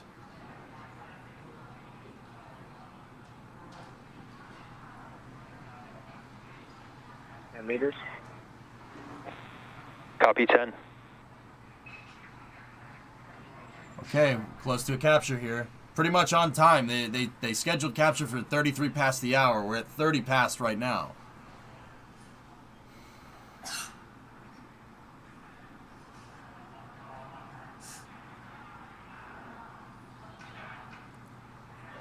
Okay, there's the passive International Docking System standard. See, it has the same 3 pedals, but the Now pedals just are hollow. under 8 meters from the It International doesn't Space extend Station. and retract like the other one.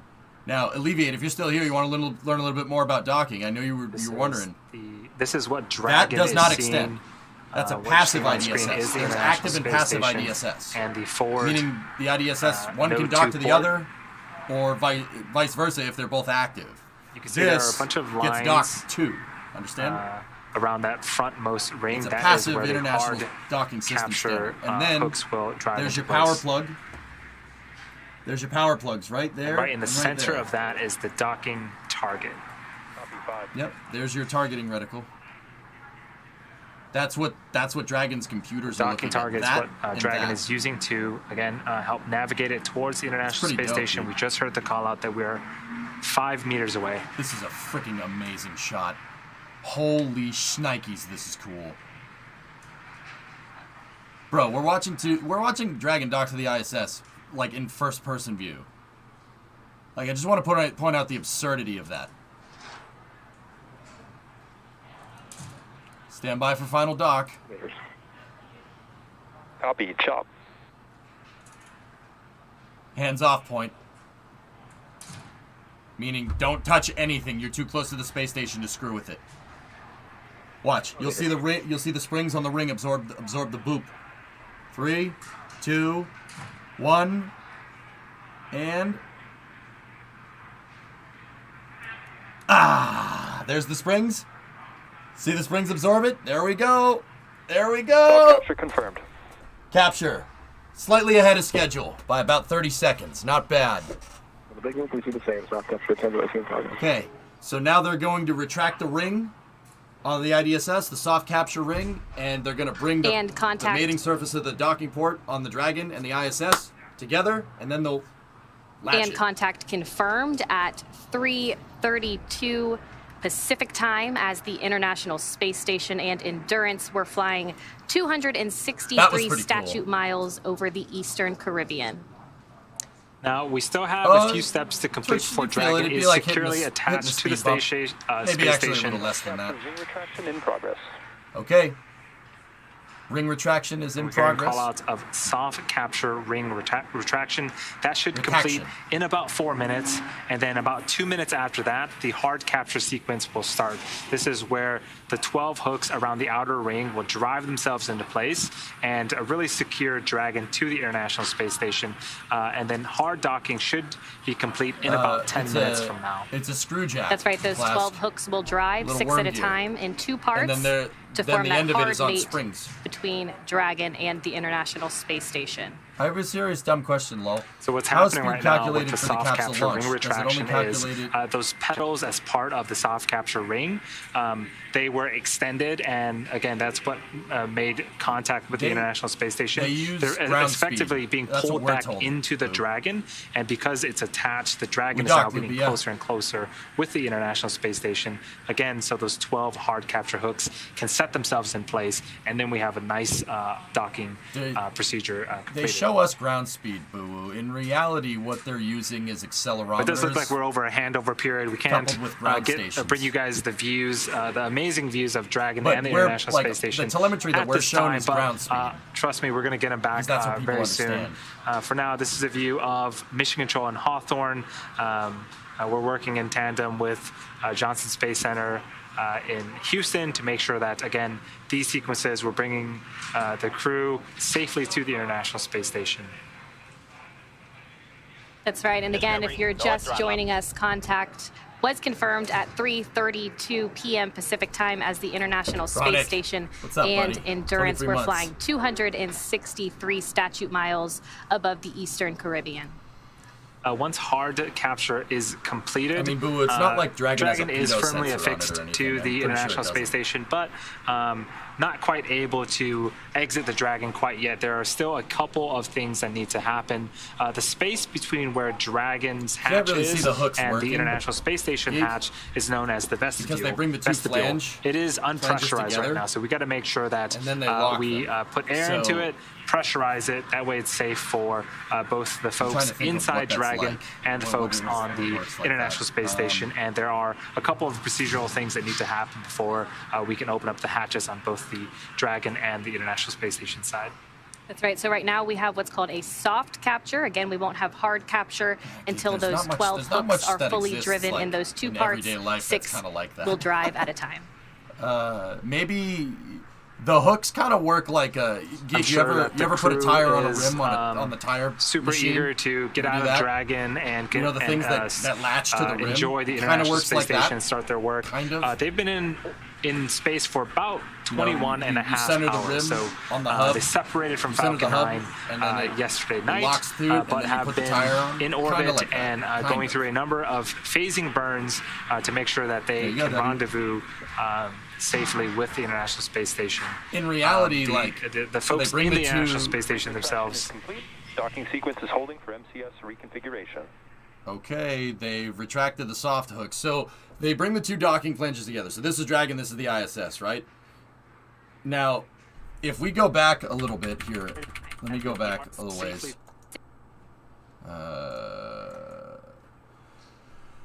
See these slots right here? That's what the hooks latch onto. So on Dragon, on the active IDSS, right? There are hooks that are inside that will slide through and latch those things. They'll like if this is the slot, it'll go like this, and then it'll go down. And then they'll try to pull the hooks back after when they're hooked in, and it'll mate them together. That's the best way I can describe it. If we can, it's hard to see on Dragon, but the hooks are back here. They're on the outside of the soft capture ring. Let's see if we can just go back a little bit and get a shot of it in the light. Yeah, see, there they are. There's the active hooks right there. I think they work like that. It could be different. SpaceX could be doing something different. I'm pretty sure. Either that or the hook could it could move left to right like this. So they could if this is the slot, the hook could go in and then latch something like this. It could just be a hook that hooks in. I don't know. Soyuz uses something like that, and I would assume that this is kind of similar because IDSS is derived from APAS, which can trace its lineage back to the Soyuz docking port. But in this shot, it looks like hooks. It looks like there's a hook that kind of rotates into position and then locks. But it's hard to say, Crew, that's stuff that they don't really talk about too much. For the first time. We have 3 folks that, again... Can 2 active ports dock to each other? They can, but you don't need to. And of course, they still have those. Now, keep in mind, an active port, an active IDSS means that you can retract and extend the soft capture ring. Okay? An active port can pacify itself if something else needs to dock to it. It's not an androgynous port, but the International Docking System Standard can be used as both. An active port can pacify itself if something else needs to dock to it. So, for instance, like in a crazy scenario, Dragon 2 and Orion, or Dragon 2 and Starliner, they use the same port, all right? If the Starliner wanted to dock to the Dragon, the Starliner would activate the soft capture ring, and Dragon wouldn't need to, and then they could dock to each other. But, see, that makes no sense because of the hooks. That doesn't make any sense. Again, I gotta go read about the IDSS hooks and how they work. Is underway. The first set of those hooks are driving right now. Again, that's 6 of the 12 hooks. Here's the schematic from the hook. Thank you. And let's bring up some pictures. Let's look. I want to learn now because now I confused myself. Sometimes I'm getting this off the cuff, guys, and part of the reason why sometimes it's a little fuzzy up there. There's a lot of stuff up there. Split up into 2 phases. I don't have any notes or with anything. I'm doing this off the top of my head. Design of the soft capture ring, those pedals really allow you a little bit of more margin when you're the hooks can hook docking. To each other, and so it allows it rotates in the spacecraft basically just to get close, and then we have some mechanical features that will really allow it to get that hard mate that we're looking for. Again, we are expecting that to be complete in just a few minutes here. So use a pilot we'll be listening on the big loop with everyone else here on that exciting news. Yeah, see, there's your hook. See, I was gonna say that does look like it rotates. You're using a singular pilot dowel. I noticed there's no pilot dowel on the other side, so that means it only aligns on one rotational axis, which is very interesting. Okay, the first set of 6 hooks have driven. That's a gun. That second set will start now. Sorry, I didn't mean to Once distract those you. No, 12 have all I driven, learned something, we will Geek. It's have totally a okay. hard mate. I thought these would do this, right? So they could, So again, one could go to those the other, first but that's not set how they of work. 6 have driven. It looks like you can pacify the hooks or you can activate them. So once again, active and passive still stands. An active port could pacify, but I remember reading that from the IDSS document, but I couldn't remember how it worked. Kind of like a train coupler, yeah. That's what these hooks are. There's a schematic for them. So you have a passive hook. And this is a great view. This is a live view inside the Dragon that is has been soft captured and about halfway through its hard capture sequences. On the left-hand side of your screen is Rajachari. He is the commander, and to his right is Thomas Marshburn, who is the pilot of this mission. Yeah, Not on screen. We didn't get too many views of them, but to Rajachari's left, I believe, is Kayla Barron, who is the mission specialist, and the other mission specialist is Matthias Maurer. AFD, are these microns? So, am I looking at that everyone right? but Thomas Marshburn, again, millimeters? this is their first space flight, the first time at the International Space Station, their first time riding the Dragon. So it's all super exciting. I was going to say, microns is... We got some video footage of them. I know these hooks are small, but I don't think they're that small. Playing a game of who could spin the most without hitting anything. Hard capture confirmed.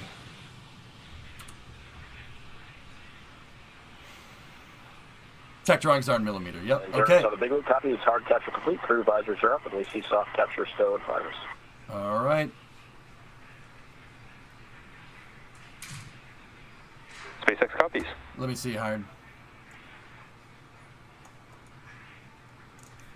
All right, and we have confirmation that that hard capture is complete. Crew Dragon Endurance officially mated to the International Space Station.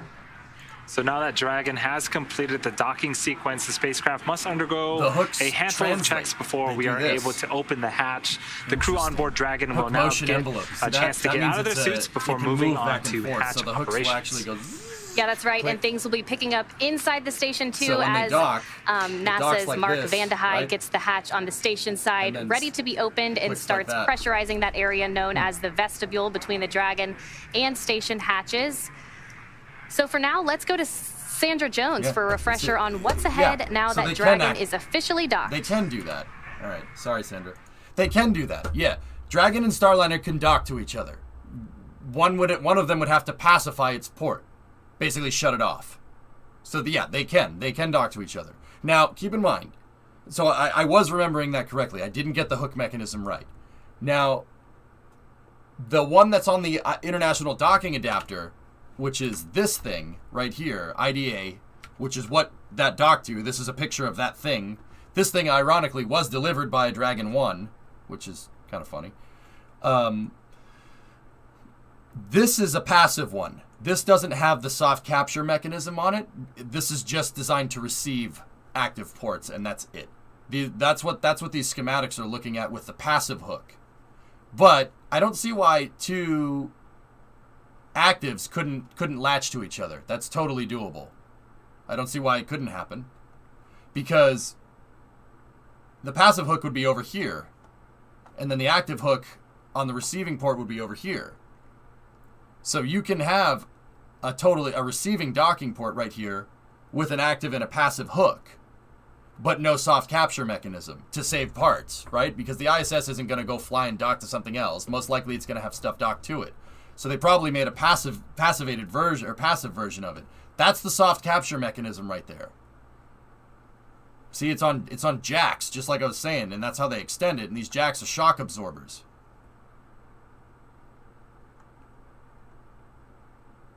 And the thing basically, like, if I'm remembering right, it twists to close, but I could be wrong. Falcon 9 was taken horizontal of Slick 40. Unknown if a delay is coming for Starlink. Were they able to move around the Dragon during their flight? Yeah, absolutely. We watched them eat lunch the other day. They were all looking out the window and stuff. During rendezvous operations, guys, you don't want to screw around. Keep your suit on when your spacecraft essentially is going to bonk into the station in case of a cabin depressurization. You want to be careful. You don't want to take any chances. So they don the suits during rendezvous, and they also have the suits on during ascent, obviously, and descent, because those are the most dangerous phases of the mission where you're likely to get a cabin depressurization. Don't get me wrong, cabin depressurization in Dragon is probably not a thing. Oh, there's Matthias with his checklist. It's very unlikely for that to happen, but it's more likely to happen during those 3 phases of the mission. So docking, undocking, ascent, descent, stuff like that.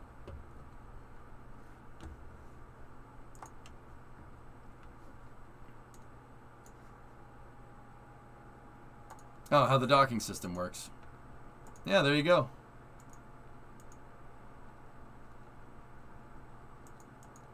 Yeah, there it is, Viv. Yep. Yeah, here's a thing with the hooks here. And Dragon, SpaceX on the big loop. The cameras are external. I wouldn't want a tangent speed laserman of more than 10 centimeters a second or something. Don't go there. I mean, that docking, the soft capture ring can only absorb so much of an impact, right? This is done by driving all 6 of the linear actuators to an equal length. And SpaceX Next, the Dragon actuators on Dragon to ground on the cabin mic. How do you hear? And passive hard capture systems together. And Dragon, we have you good for the cabin mic comm check. And do you want to leave the cabin audio set to listen to both SpaceX and Big Loop?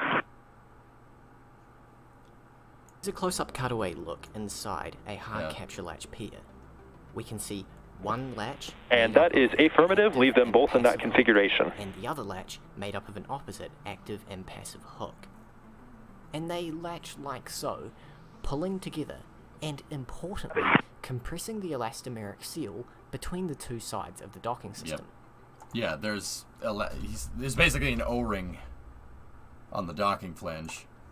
He said the... And station, it's Houston on the big loop for Mark. We're ready. Your go for the ingress procedure part 1. That's going to be your steps 1 and 2 and 2.102 Dragon arrival. That's Mission Control Houston right there. All right, picking up in step 1. Aligned with the nozzle vane, Panta. Affirmative.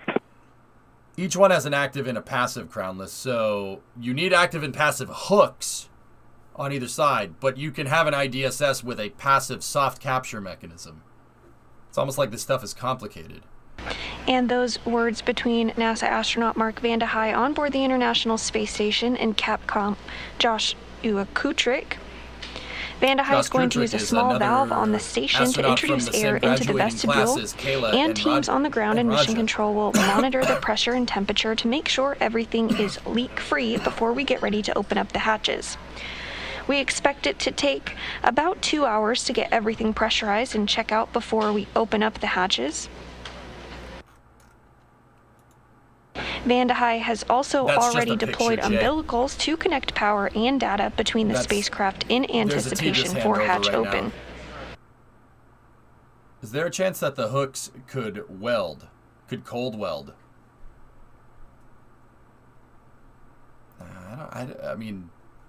I don't. That's a little out of my wheelhouse in terms of technical expertise, Smoke. I would imagine that some kind of element analysis in terms of temperature with those hooks was probably conducted by somebody at some point. So I'm going to go ahead and say no, but I don't know that for sure. So what's up with the aliens? See, they cut the screens because the aliens are actually helping the crew get their spacesuits off right now. Rock dirt. That's not what's going on at all.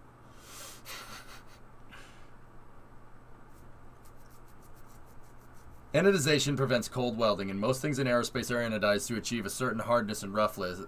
That's coming from someone who designs CubeSat structures. There you go, That Greeky. view Thank that you very you much. see Yeah, I wasn't on the exactly center of sure, your but I'm going to go screen ahead and here say in that Mission they Control probably thought Houston of is that. on the International Space Station side. Yeah, I know about anodization. In a Thank short you. time, we'll see that hatch open up, and we'll see the crew of Crew-3 float through. Brock, I don't know. I However, tried there to are go some with the joke a procedures little that need more, to but I be couldn't stepped through think of before we anything, get to man. that point. I'm usually better at that.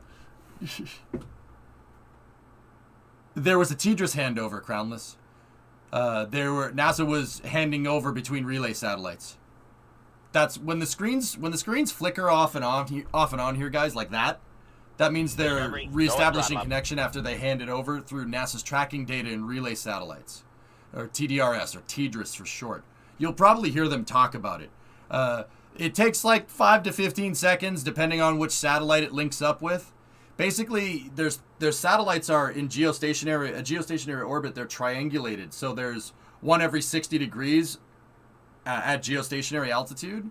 And this makes it so NASA can shoot a signal, bounce it off of one TDRS that's like directly above them, directly over the United States, and it bounces over another set to the ISS, so they can communicate with the ISS when it's on the other side of the world. But because those satellites are a little ways away, and I know this isn't exactly how this works, all right, but it's reestablishing a full connection. So because they're so far away, it takes a second for the signal to get out there, come back down, bounce off a ground station, bounce off another TDRS, and back to actually the signal doesn't go directly to Houston. It goes to California first, and then to Houston. So the satellites are far away, and if but you're it takes a just second joining to reroute us, that the connection. Crew-3 astronauts have successfully docked to the International Space Station after launching at 8:03 p.m. Central Time yesterday from Launch Pad 39A at NASA's Kennedy Space Center in Florida. The crew of Rajachari, Kayla Barron, Tom Marshburn, and European Space Agency astronaut Matthias Maurer docked to the orbital outpost today at 5:32 p.m. Central Time. Right, Poison? Yeah, anybody that's ever used remote tech. Yep. I thought they could bounce signals between TDRS. We're tracking a hatch opening to begin shortly after 7 p.m. Central Time, with a welcoming ceremony approximately 35 minutes after. Did I just miss the docking? Yeah, but Mark Van He is moving over to the forward axial CBM docking hatch. You can see it on the far left monitor over there. The main screen. Yep, there we go. He's undoing the CBM hatch. Now, this axial CBM, so axial CBM stands for Common Berthing Mechanism. That's the docking system that we use to put all the ISS modules together, to couple them together on the US side of the station. The Russians use a different docking system. That's the CBM inner docking hatch, all right?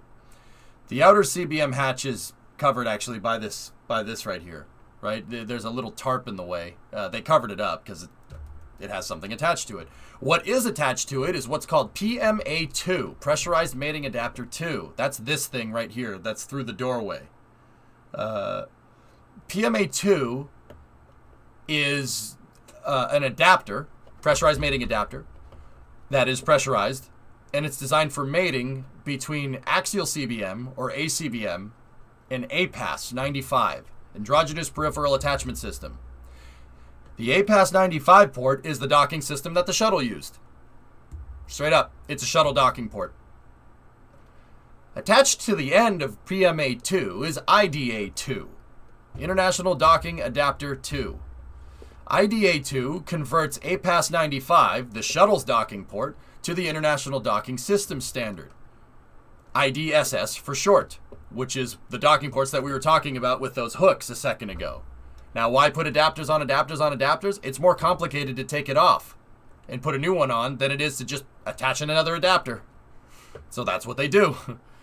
They have ACBM via the PMA converted to APAS 95, and then APAS 95 via the International Docking Adapter converted to the IDSS so Dragon can dock to the station. I'm not making that up. I swear those were real words, okay? Believe me.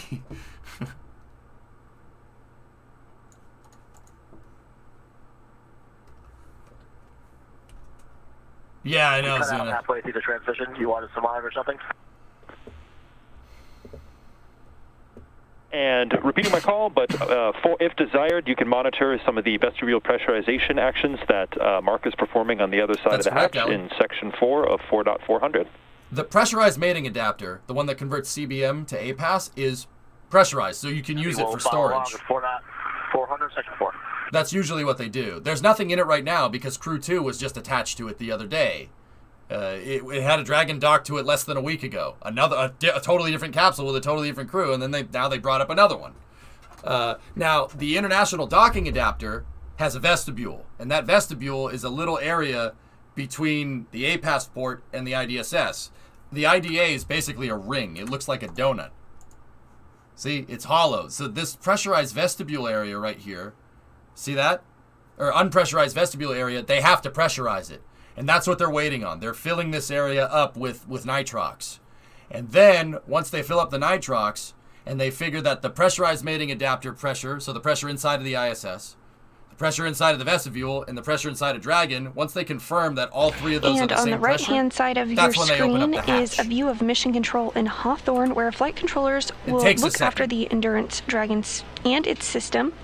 Dragon will be configured for a long-duration stay aboard the space station now that it has successfully docked, eventually being configured for a quiescent mode, and will remain there for 6 months. Did space shuttles always have the same docking port through the whole program? Yes, Christian. That's actually a pretty cool question. Pretty cool trivia question. The space shuttle, the American space shuttle, throughout its entire career for docking to stations, used something called the Androgynous Peripheral Attachment System. It started out with APAS 75, then APAS 85, then APAS 95 by the end of the shuttle program. Here's the funny story. That's a Russian docking port. APAS 95 is the same port that Zarya and Zvezda are docked to each other with, the two Russian segments. Now, why the heck did the shuttle use a Russian docking port for its entire career? What's the first station that the space shuttle docked to in its career? Mir. So why change it?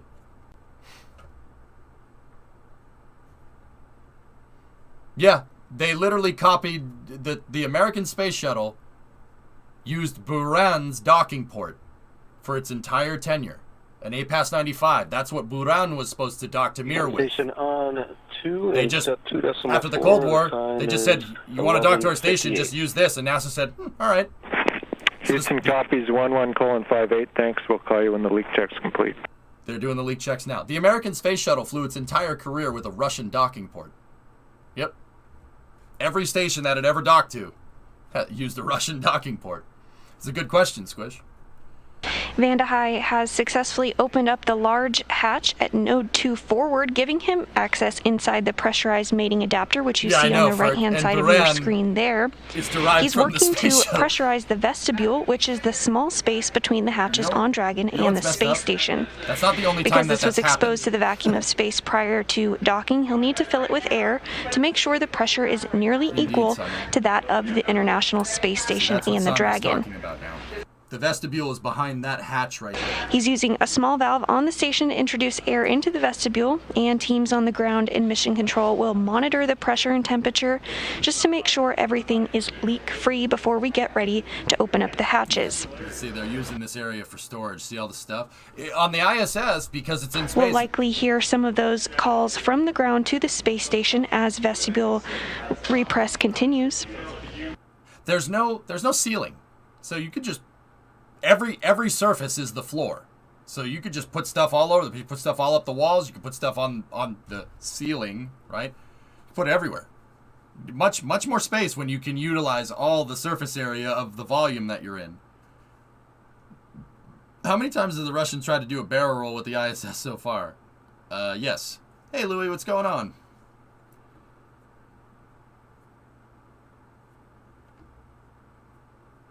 That'd make a tough game for the floor as lava. But then again, Tars, you could just sit there and float and not touch the floor or anything. You could just, just take your hands off the hooks and just sit there and be like, nope. The suits connected to the umbilicals, and an hour timer started for drying. We're still working on cleaning them up and changing them.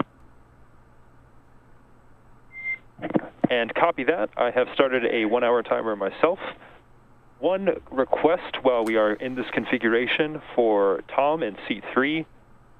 Tom, if you're able to inspect your umbilical, the side that mates to your suit, as well as the suit umbilical QD, and just see if there's anything off nominal from the pins or the O-rings.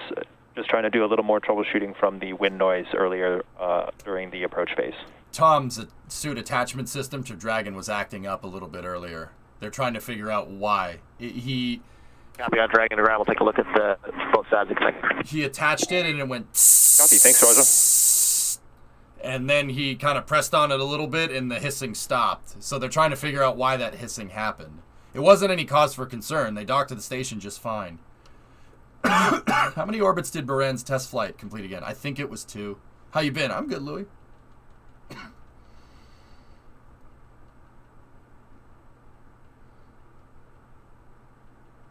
Is Dragon on ISS power and air now? No.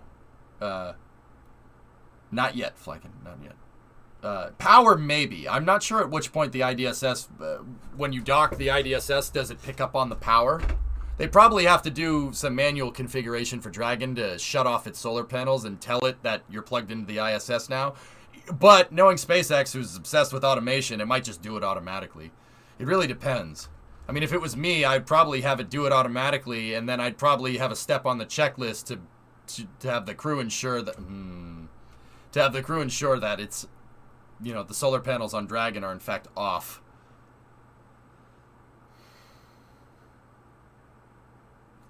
Vanda High has completed thermal equalization on the vestibule between Dragon and station, and the vestibule pressure was brought up to 5 pounds per square inch, where a leak check is currently being performed.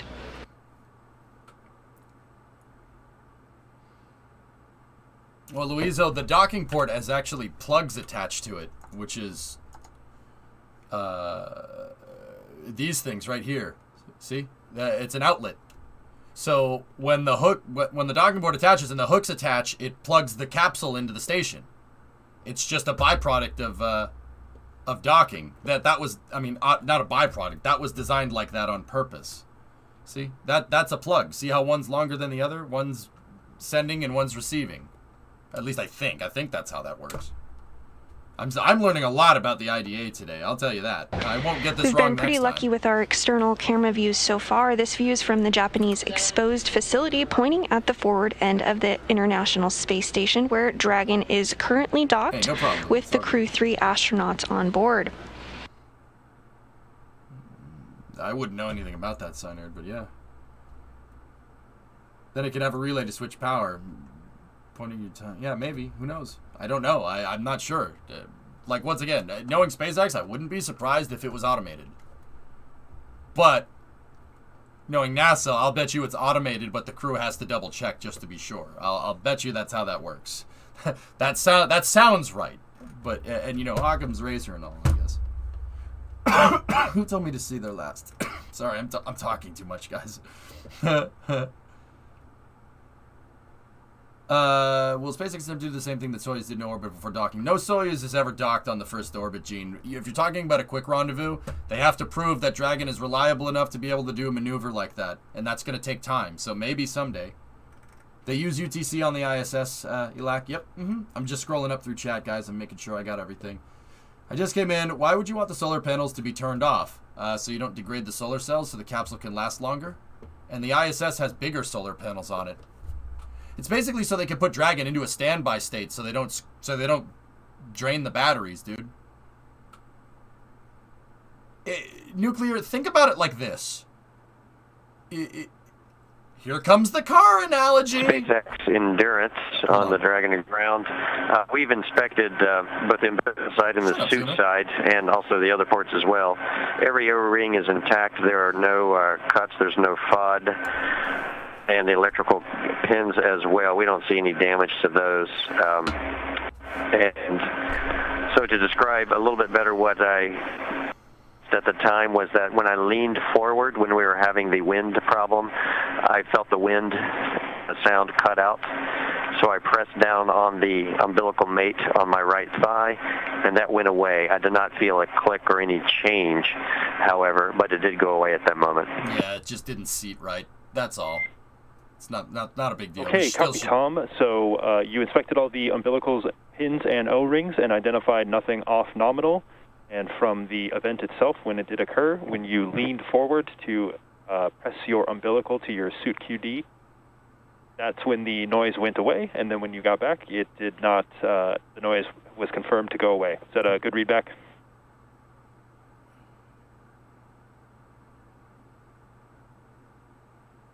Yes, I leaned forward and cut out for just a second, which clued me into the potential area of the problem. And then when I pressed on it, it went away, and no one else could hear the wind either. Yeah, it just sounded like the suit umbilical didn't seat correctly. Okay, copy, Tom. Thank you for that. That is all the troubleshooting that we have you doing from right now. I will let you know if we have any other thoughts. Cool. I thought fuel cells ran off using a fuel to either hold electricity or release it. Okay, guys, so how this works is like if you store a car for the winter, okay? You store a car for the winter, what do? You disconnect the battery, right? Because the car will drain the battery because it's a circuit, it's a completed circuit. Even if the car is off, there's still resistance there. You're still drain the battery, right? So what car people do is when you store a car, you put a trickle charger on it. Basically, you plug it in, and then there's a charger that keeps the battery charged, right? So when you go to start the car up, when you take it out, when the weather's nice, you start it up, and then you go. That thing is the trickle charger. It's just, Dragon has batteries and solar panels. There's no fuel cells on this, to my knowledge. It's just batteries and solar panels. The solar panels keep the batteries charged when Dragon is free-floating, and then Dragon plugs into the trickle charger on the ISS, and that keeps the batteries going here, albeit in standby mode, like a car being off in a garage, right? When the Dragon is docked. It's basically in a low power mode. Like, it's in sleep mode, basically. Spacesuits following docking and has them in a drying configuration as they await to come aboard the space station. Maybe, Cynard, who knows? Still tracking hatch opening about an hour from now with a welcoming ceremony approximately 35 minutes after hatch opening. The space shuttles used fuel cells, guys. There's no solar panels on the shuttle because the shuttle wasn't designed to be up here for a long period of time. It's not a spaceship. It's a space shuttle. It's only designed to be up here, deploy its payload, and go right back down. That's why they didn't give it solar panels, because it wasn't designed for long duration stays up here. Could it do that? Sure. Did it do that? Yes. But it wasn't really designed to do that. But they modified it so it could be. All right, drummer. Good night. Is there any amount of type of alcohol allowed in the ISS? I'm sure there's something somewhere, Flankin. I don't think that getting trashed on the ISS would be a good idea. There's too many things that can break, man. I'm pretty sure the Russians have a small thing of celebratory vodka over on their segment. I'm pretty sure they do. I wouldn't want to get sloshed in microgravity, dude. You'd puke, and then it would be nigh impossible to clean that up.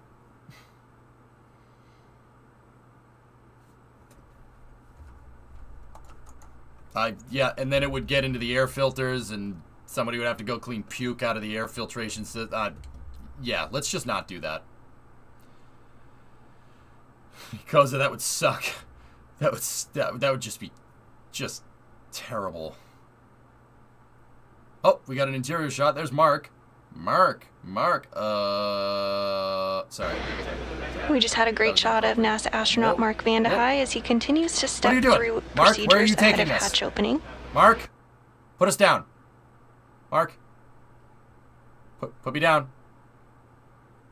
If you're gonna spew into Directly this. in the center of your screen, below some of those cargo bags, is the hatch that we will eventually see the Crew-3 astronauts float through as they come aboard their home aboard the International Space Station. They're home for the next 6 months. I don't need to do that, Jim. Yeah, that doesn't sound fun at all. Hey, actually, you know what? While I'm here, while you reminded me, happy Veterans Day to all the veterans that served. I appreciate what you do. While I have your attention, thank you from a civilian that does not forget about that stuff. Now, don't get me wrong. I don't need a holiday to say thank you, but do appreciate it. Make sure you, if you're in the States, thank your vet. And you know what? I know that somebody in chat's probably typing right now, oh my God, I can't believe you. Dude, just be nice. I'm just being nice, all right? Relax. Back to the space, okay? Back to the space, dudes.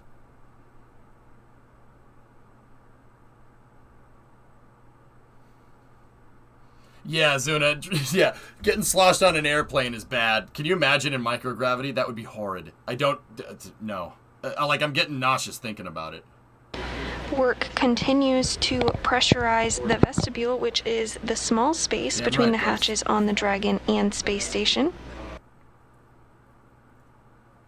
Because this was exposed to the vacuum of space prior to docking, the crew needs to fill it with air and make sure its pressure is nearly equal with the atmospheric pressure on Dragon and the space station. You don't need to say thank you. Vanda High is using a small valve on the station's hatch to slowly introduce air into the station's vestibule. And on the ground, flight controllers here in Houston are monitoring and verifying the pressure readings to make sure everything is leak-free before we get ready to open up the hatches. Being nice is free, just like follows and Prime subs. Keep as much money out of Amazon's pockets as possible. Become uncapitalizable? I don't know. Anyway, sorry for that thought. Yeah, no problem.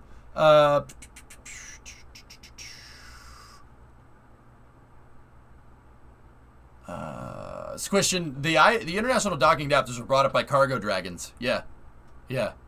Funny, huh? And you know, okay, trivia question time. So, the international docking adapter, this white ring right here, the IDAs were brought up by Dragon 1s for Dragon 2 capsules to dock to. Okay? Dragon 1 uses a system called Dragon Eye to find its way to the space station so it can be berthed to the space station. Following...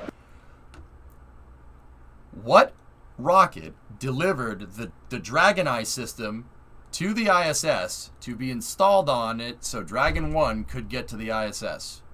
Who knows? Soyuz. Job then will be to configure this. Well, if you said Soyuz, you're wrong. It was the space shuttle. Yeah, the space shuttle delivered a payload to space for SpaceX. Funny story. Yeah. You're welcome. There's your trivia question for the day. Adding to allow safe entry for the Crew-3 astronauts into the International Space Station. Yeah, isn't that weird? The space shuttle moved a payload for SpaceX into space. That's strange, man. That's strange hearing SpaceX needs somebody else to launch their stuff into space. That's a really bizarre thought in 2021, isn't it? But that wasn't always like this, man. Dragon Eye was tested on the space shuttle. That's correct, Big Zig. Yep.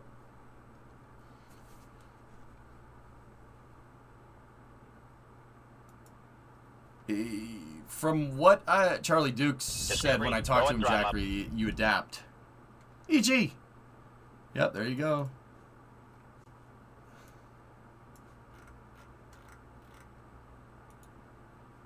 Then how were the IDAs attached to the PMAs? Remote manipulator system, Squishin. And then they EVA'd out there to hook up all the plugs. STS-133. Vanda High now working to configure some of those cargo bags. Thanks, Each. When did that happen? 2009?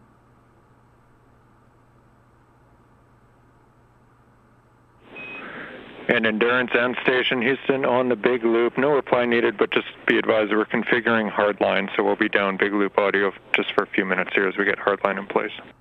That was Houston. Mark's just floating around. Hey, Mark.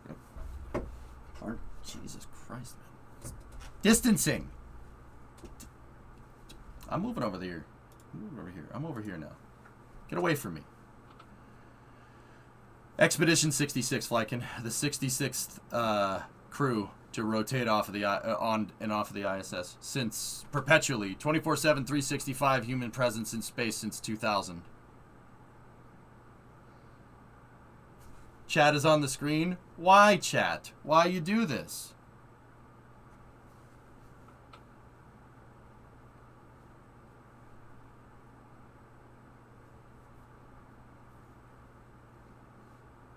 I don't know, Kelly. Mark, Mark, stop it. Stop. Go over there. This is weird. Yeah, Jerry, it's a really nice camera up in there. Okay. Hi, Mark. Mark is the only American that's on the ISS, or was the only American that's on the ISS up until pretty soon. And he bridged the gap up there between Crew-2 and Crew-3. Crew-2 left on Monday. Mark. Now he's over here. Mark, why are you over here? Now he's getting the lights set up. So what they most likely do is once they get up on the ISS, he's setting up the lights and the cameras to do a basically a not a press conference, but basically a press conference. 45-month resub. What are all the bags for? Are they hoarders? No. All those bags are food. Food, clothes, toilet paper, there's a bunch of things. Anything and everything. Cups, trash. Some of them are trash. It's food and stuff, man. Diapers, they probably have some up there just in case, Fishy. What do you do if the toilet breaks? And you need some time to fix it. Seriously. I bet you that they're all labeled. They all have labels on them. It says what everything is. NASA is like that kid that you went to school with that always brought his lunch. You know who I'm talking about. The kid that always brought his lunch and he has a very indistinct lunch pail, and then everything is neatly organized in that lunch pail, and you're just like, dude, what are you doing? Work continuing in anticipation of hatch opening. It looks like NASA astronaut Mark Vande Hei was configuring some lights in anticipation of a welcoming ceremony that we'll have once the Crew-3 astronauts come aboard the station. I'm assuming there's a database where everything is. Pretty much, Halsey, yeah. What is JEM and COL? So these are orientation indicators, all right, that tell you what your orientation is relative to the local axis of the space station. So this says 2 PMA2, right? 2 PMA2 indicates you're at the front of the station. JEM is the Japanese experiment module, port side. COL is the Columbus module, starboard side. And then if this camera could turn that way, you would see 2 PMA3 up there, which has the second Dragon docking port up there. Or Dragon or Starliner docking port. It's just Dragon right now. But yeah, that's the Japanese module. That's the Europeans module. Right now, pressurized mating adapter 2 is here. PMA3 is up there. And we are inside what's called Node 2, or the Harmony module. Node 2 is a 6-axis node that has a docking, that has 2 axial CBMs. So this one, and then one that's that way. The forward axial common berthing mechanism is docked to pressurized mating adapter 2. The aft axial common berthing mechanism is docked to the U.S. laboratory module called Destiny. So that's that way.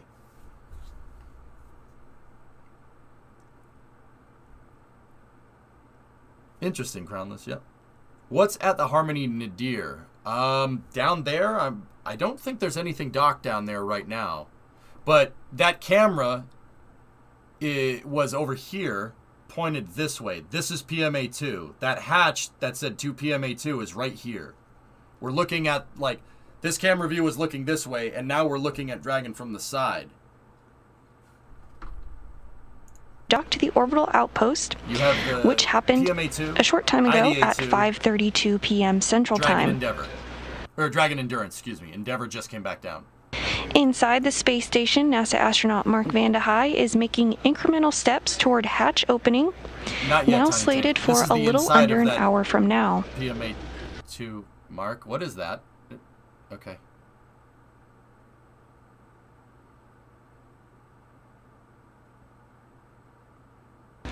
As part of those procedures, he's going to install some padding around the hatch Looks like there's some floating there that he's going to work to install shortly. Yeah, you might want to install a little bit of a cover on the PMA. It turns out that the PMA hatch is a little bit on the sharp side.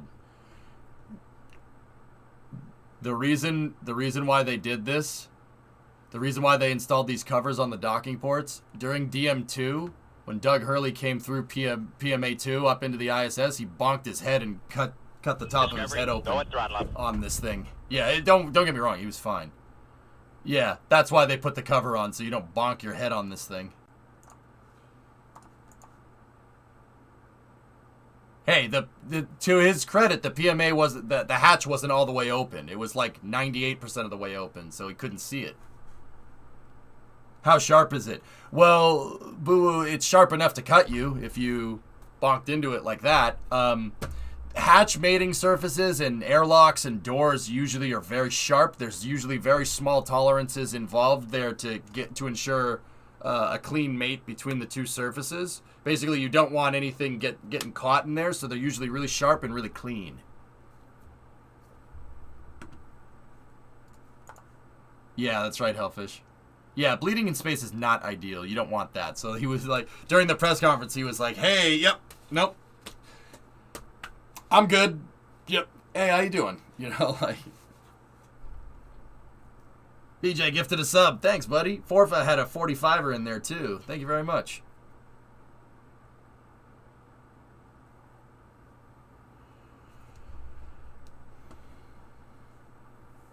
You still feel like the best space horror movie would be just astronauts navigating unprotected space stations without helmets. That actually happened once, Ichi. Yeah, Salyut 7. True story.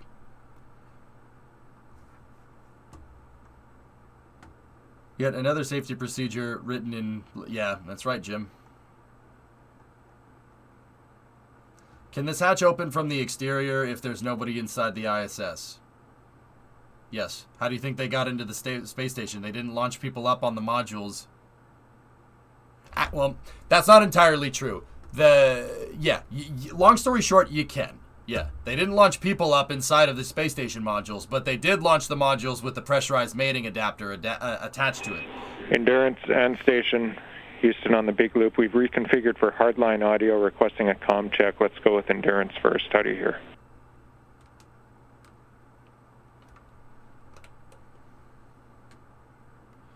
NASA's reconfiguring the communications so Dragon is using the ISS antennas because they're going to power down Dragon. That's what he means when he said reconfiguring the hard line. Endurance has you loud and clear on the big loop.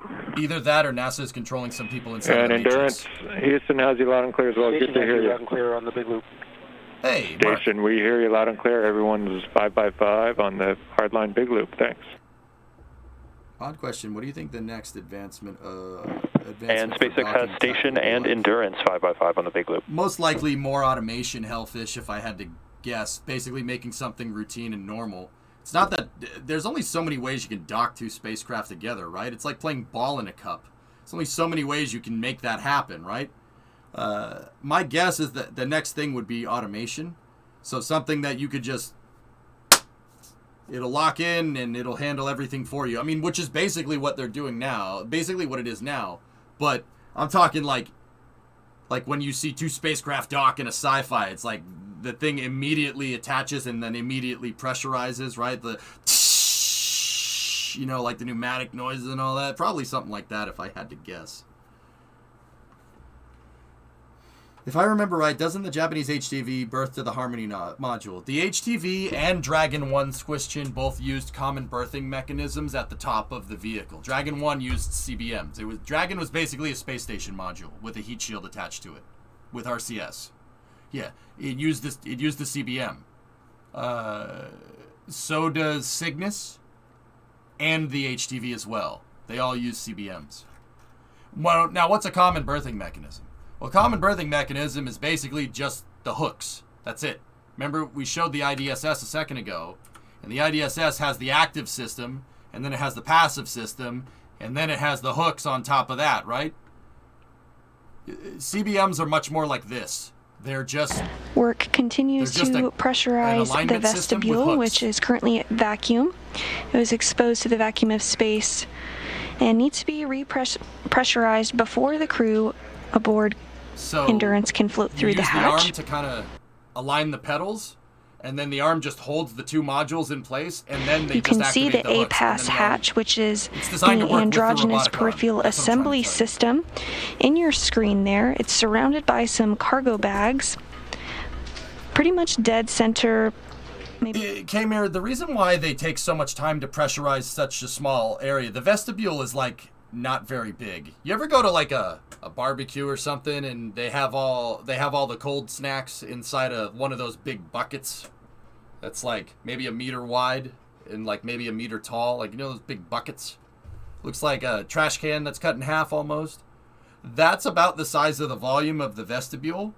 The thing is, you don't want to shock load something by introducing high delta P fast. You could break something, pop the balloon, so to speak. Like, you ever inflated a balloon too fast? You know? They don't want to do that. Only the balloon is the spaceship and the space station. So they go slow on purpose to, so they don't have a huge change in pressure. They gradually build up the pressure and build up the pressure like if you slowly inflated a balloon. Same kind of thing. You don't want to pop the balloon. That's probably why they go well, that's not probably. That is why they go slow. Ground. Permission to come back on board with cameras when able.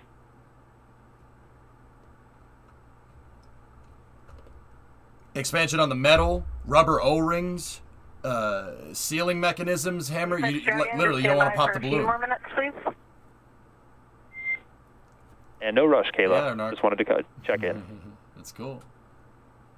I'm still tripping from a blast off on Thursday night, preempt this weekend.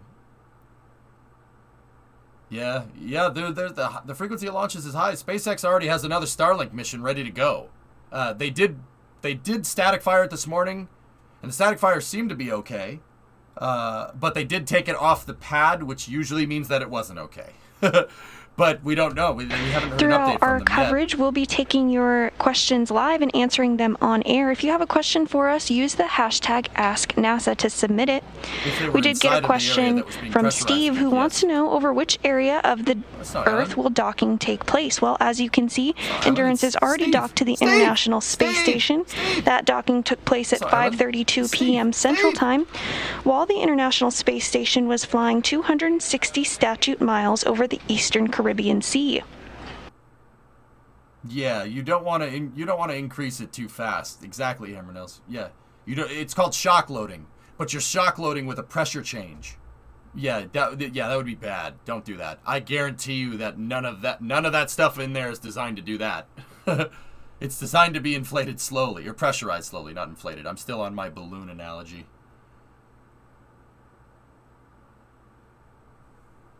You meanie for not telling me that was in the back when we were at Hoonigan, but they also told you not to, so it's fine. They said don't say anything, so I shut up.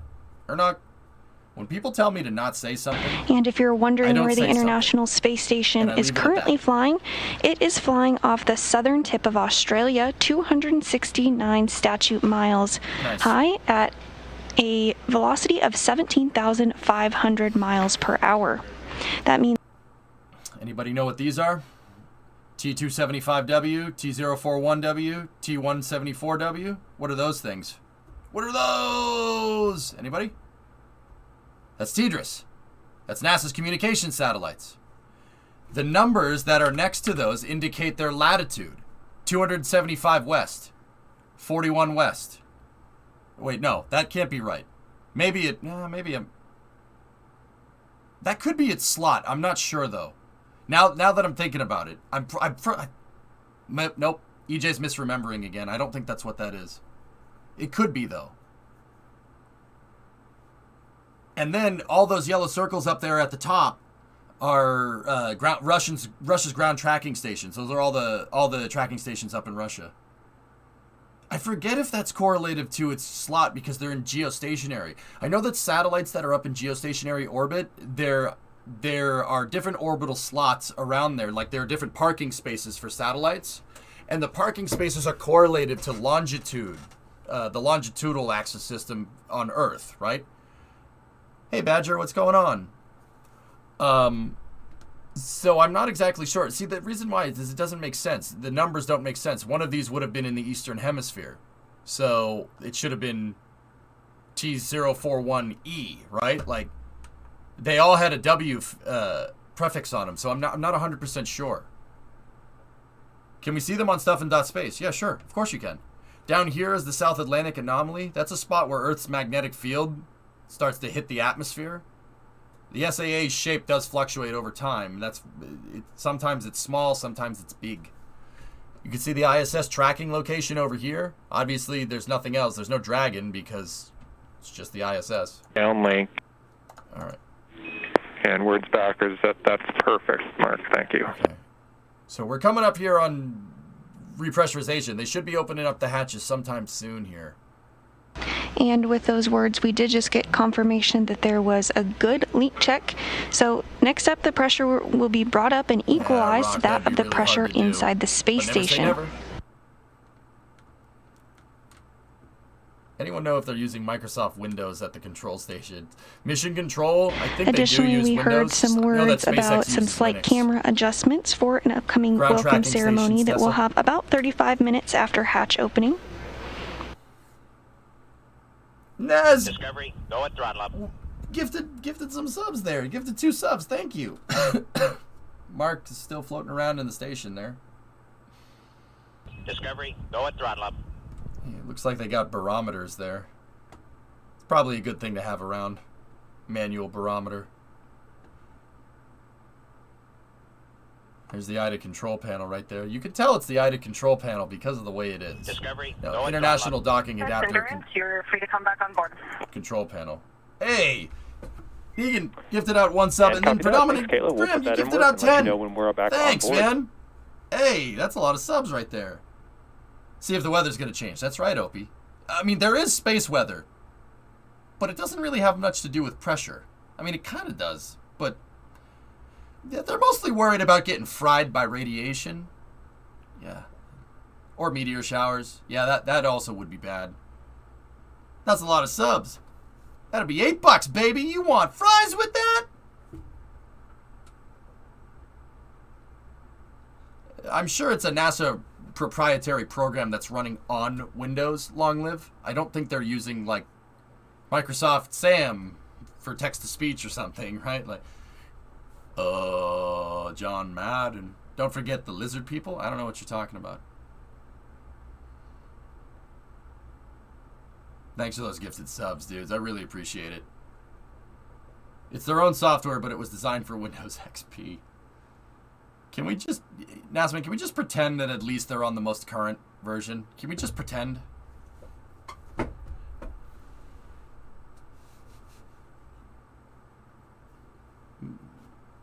Yeah, Tessa, maybe. There's a teacher said 89 east, so I think they were adding 180 to it for some reason and said west. That's Again, really NASA bizarre. astronaut Mark Vande Hei has completed thermal equalization on the vestibule between Dragon and station. Following this, the vestibule's pressure was brought up to about 5 pounds per square inch, where a leak check was performed. Everything checked out smoothly with that leak check, so the pressure is now being brought up to equalize it between that of the pressure inside the station.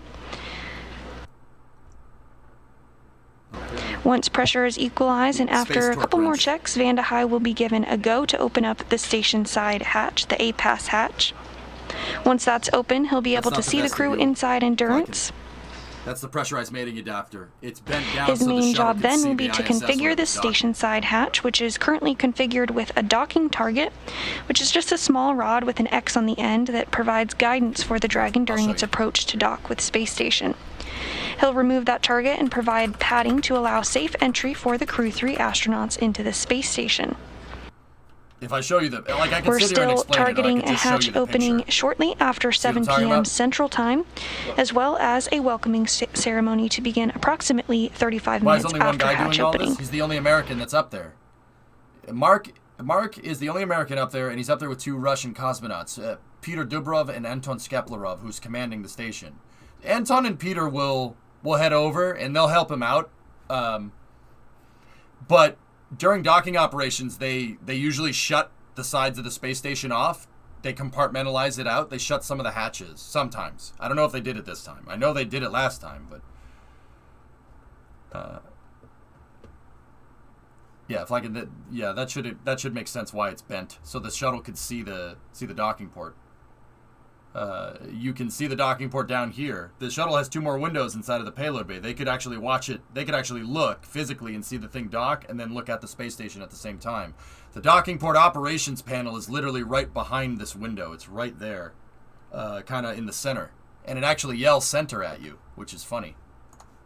If you're they had to manually dock that sucker in there, and if you were misaligned, the thing would yell at you, center, center, center, center. Similar to like when you land, don't sink. Don't sink. Pull up. Pull up. Yeah, Cosmic, if you look, somebody's peeking. That should... This is actually a really good picture. That should tell you how big the space shuttle is. It looks weird, doesn't it? You see the guy looking at the freaking guy that took this picture, right? And he's just peeping out the shuttle window. It shows you how big that sucker was. I mean, it's a monster of a freaking vehicle. Wind shear. Wind shear. Pull up. Too low. Terrain. Whoop, whoop. Terrain. Whoop, whoop. Yeah, see the guy? That's how big that sucker is, man. Shuttle's We're in a brief ridiculous. Seeing one expected of those things handover docked to the between space our station was a satellites, but treat, we'll dude. regain communications here shortly. Or in EJ's case, learn to fly. Oh, And yeah, as a Tessa, in your reminder, we case, are how about taking it your shut the Ask heck NASA up? questions Shut throughout the broadcast the today, so if you heck have one, send it our way Shut using the the hashtag AskNASA.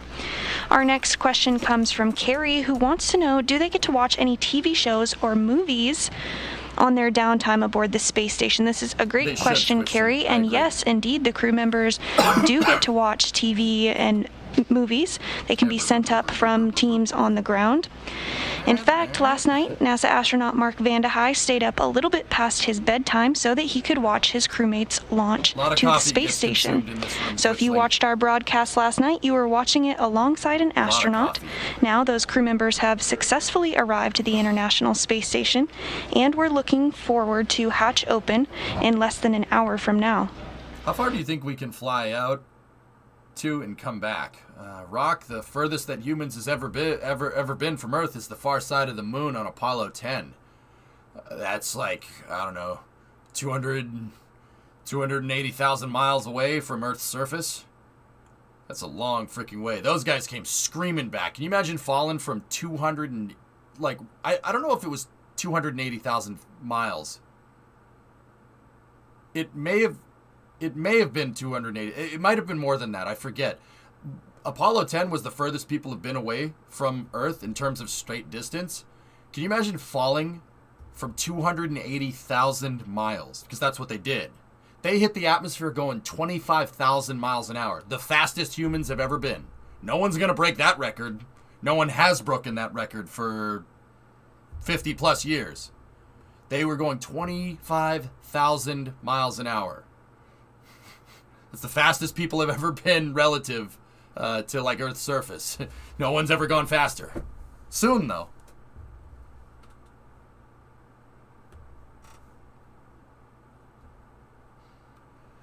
I mean, that's what they did when they were coming back from the moon. They were orbiting around the moon. You burn enough to get away from lunar gravity, right? And then if you do it at the right angle, when the exact point when you escape lunar gravity, when Earth pulls you in more than the moon, you're basically falling from 280,000 miles.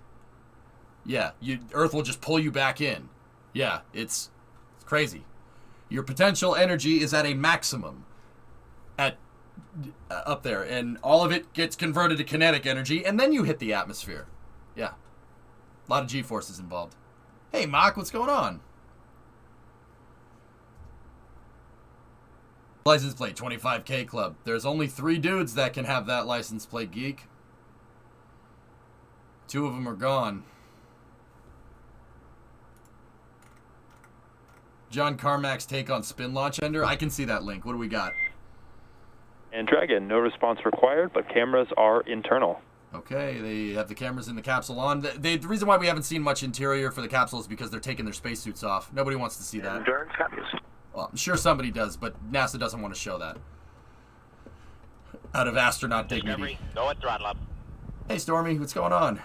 John Carmack says about spin launch, I'm surprised this was funded. To have a shot at being relevant, an assist strategy must remove a complete stage from the rocket, because just using less propellant is a very, very minor win. This, like gun launch, drastically limits payloads, even if it worked on a $1 per kilogram basis.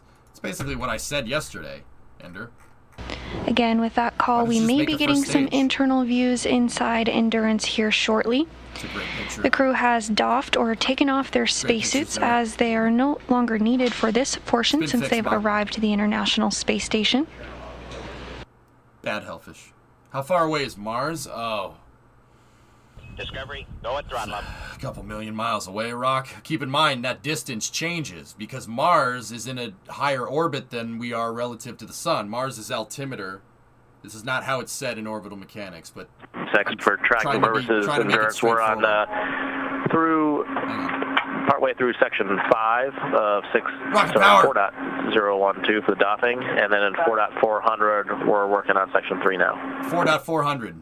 That's the steps in the checklist. So step 4.400. And copy that, Endurance. I have you the same as waiting. I see about 18 minutes left on my suit drying timer, and then you guys are working through section 3. Thanks for the status update. Cleaning out all the cargo inside of the vestibule. Rock Dirt, keep in mind, so Mars has a higher altitude. It's in a higher orbit than we are. So its speed is actually slower. If you're closer to something that you're orbiting around, you actually have to go faster. So Earth is moving faster than Mars. So if you think about like runners, like if you like track and field, runners running around the track, you know how they stagger them on purpose? Like if you're running around the corner of track and field, like in the Olympics and stuff, if they all started from the same spot, the guy on the outside would have to run a longer distance, right? So they stagger them, right? Because the inside runner has the advantage. It's less distance because you're running around in lanes on a track. Planets work literally exactly like that. Mars is in a higher orbit. It's going slower, so Earth moves faster. So the distance between Earth and Mars fluctuates. It goes up and down every 26 months. Well, it goes up 13 and then down another 13. There is an ideal spot where Earth and Mars are closest to each other. There's like a sweet spot where they're closest to each other where we can just lob a spacecraft out there and, you know, it'll get to Mars in a very short period of time. And that's like a couple million miles away. That's at the opportune transfer time when Earth and Mars are close. Yeah. Rockets, space is big, man. There's a lot of distance to travel, but it's also speed too. You can get to Mars, but if you ain't going the same speed as Mars is orbiting around the sun, you're going to go right past it. You're going to keep going. Even if you're going the same speed, if you're not going in the right direction, Mars gravity will pull you in and shoot you off towards Jupiter or somewhere. Traveling through hyperspace ain't like dusting crops, boy. It's literally like that. You got to make sure your calculations are good, or else you're not going to reach your destination. Any idea why they chose this font for the Mission Control Center? Just because somebody in the 90s or 2000s probably thought it looked cool? Have you ever considered using Space Engine for descriptions like these? No, but we could. Every 26 months is the ideal home and transfer window, geek, for the station. So for the nerds, if you like orbital mechanics, the type of transfer method that we use to get stuff to Mars, like the Perseverance rover, is called a Hohmann transfer. A Hohmann transfer is a posigrade ejection angle from Earth, basically shooting at where Mars is going to be when Earth and Mars are the closest to each other. It utilizes a transmartian injection orbit with a eccentricity with aphelion at Earth and if you're just joining us this evening, the Crew-3 astronauts have successfully docked to the International Space Station after launching at 8:03 p.m. Central Time yesterday from Launch Pad 39A at NASA's Kennedy Space Center in Florida. The crew of Rajachari, Kayla Barron, Tom Marshburn, and European Space Agency astronaut Matthias Maurer docked to the orbital outpost at 5:32 p.m. Central Time this evening. Inside the International Space Station, NASA... That's... The APAS hatch is open and that's messing with me. That's messing with me a little bit. The The suits are So we just copy there. hatch open, no They condensation. put their suits in the seats. Oh my goodness. That just screwed with me a little bit. I'm like, how many people are there? Aliens! So, check this out. The vestibule, the station side hatch for the vestibule is open. And because the vestibule is open... Great news now that Mark, the A-Pass that's Dragon's hatch is hatch open. right We're there. one In the step darkness, closer can't to really see welcoming it. the crew on board the International Space Station. Mark's gonna go in there and do a... Oh, he has the... That's a microphone that he has in his hand with the cable. He's gonna just put it over there for a second. And he'll probably go and peer through the NASA window astronaut here. Mark Vande Hei should now be able to see his new crewmates aboard the SpaceX Endurance vehicle. Couple more things he has to do, guys. He has to take the targeting placard off of the vestibule docking port. He has to take it off. It unscrews. And then you got to put a cover on the And you can see their spacesuits in that drying configuration so you don't bump your there. head on it because it's sharp. A couple more things on the checklist. Towards I've the watched middle this of too your many times. screen is If you're NASA wondering why I astronaut know and commander of Endurance, Rajachari. First time space flight Right, for Fleming? him. Everybody gangsta till the suits wave their hands. Dude, it's just strange. Just because there is some like residual vibration. And to the from them right of moving your around and the screen hand kinda is doing European Space Agency astronaut Matthias Maurer. this. And then that's Raja. He's the commander. Tom is down here somewhere, and I'm not sure where Kayla is. I can't see her. Along with their crewmates Kayla Barron and Tom Marshburn, they're continuing to step through procedures ahead of hatch How opening. do they wash their clothes? They don't. You have to conserve. That's a Tedra's handover right there. You have to conserve water on the ISS.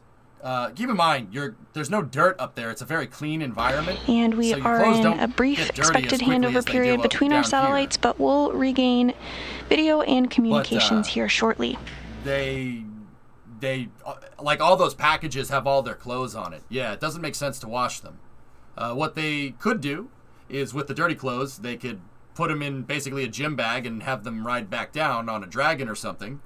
Or in the days of the shuttle, had a As laundry those service, preparations right? on both Or they sides just put it into continue, a the Crew-3 disposable spacecraft astronauts and are they getting burn 'em. things Burns up configured in the on their atmosphere. end and will join the 3-person crew on board station. That's NASA astronaut Mark Vande Hei, as well as Roscosmos cosmonauts Pyotr Dubrov correct. and Anton Shkaplerov. There's no shower on the ISS. They basically take a bunch of wet wipes and they take a wet wipe and some water and they squeeze water in that's kind of in like a toothpaste tube and it squeezes out and it goes across and it goes to the wet wipe and then you clean yourself that way. These are all the Approximately folks that are at the 35 station minutes now. after hatch opening. How often Still do they bathe? Just as often as everybody else, Blink. 7 p.m. Central Time this evening. NASA has experimented with showers in space. They did that during the Skylab program. But that's how they figured out that that's probably not a good idea. Skylab did have a shower. There's the cover for the A-Pass right there. And then there's the targeting It looks like NASA astronaut Mark Vande Hei is placard. getting cargo bags ready, possibly working to get some of that padding configured for the hatch opening.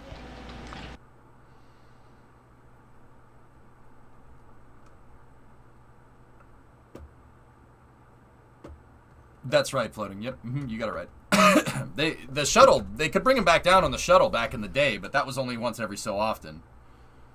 Right now that we don't have some... Hey, there's Anton. That's the commander of the station, Russian cosmonaut Anton Shkaplerov. He's the commander. Command is shifted between Americans, Europeans, and Russians, and Japanese from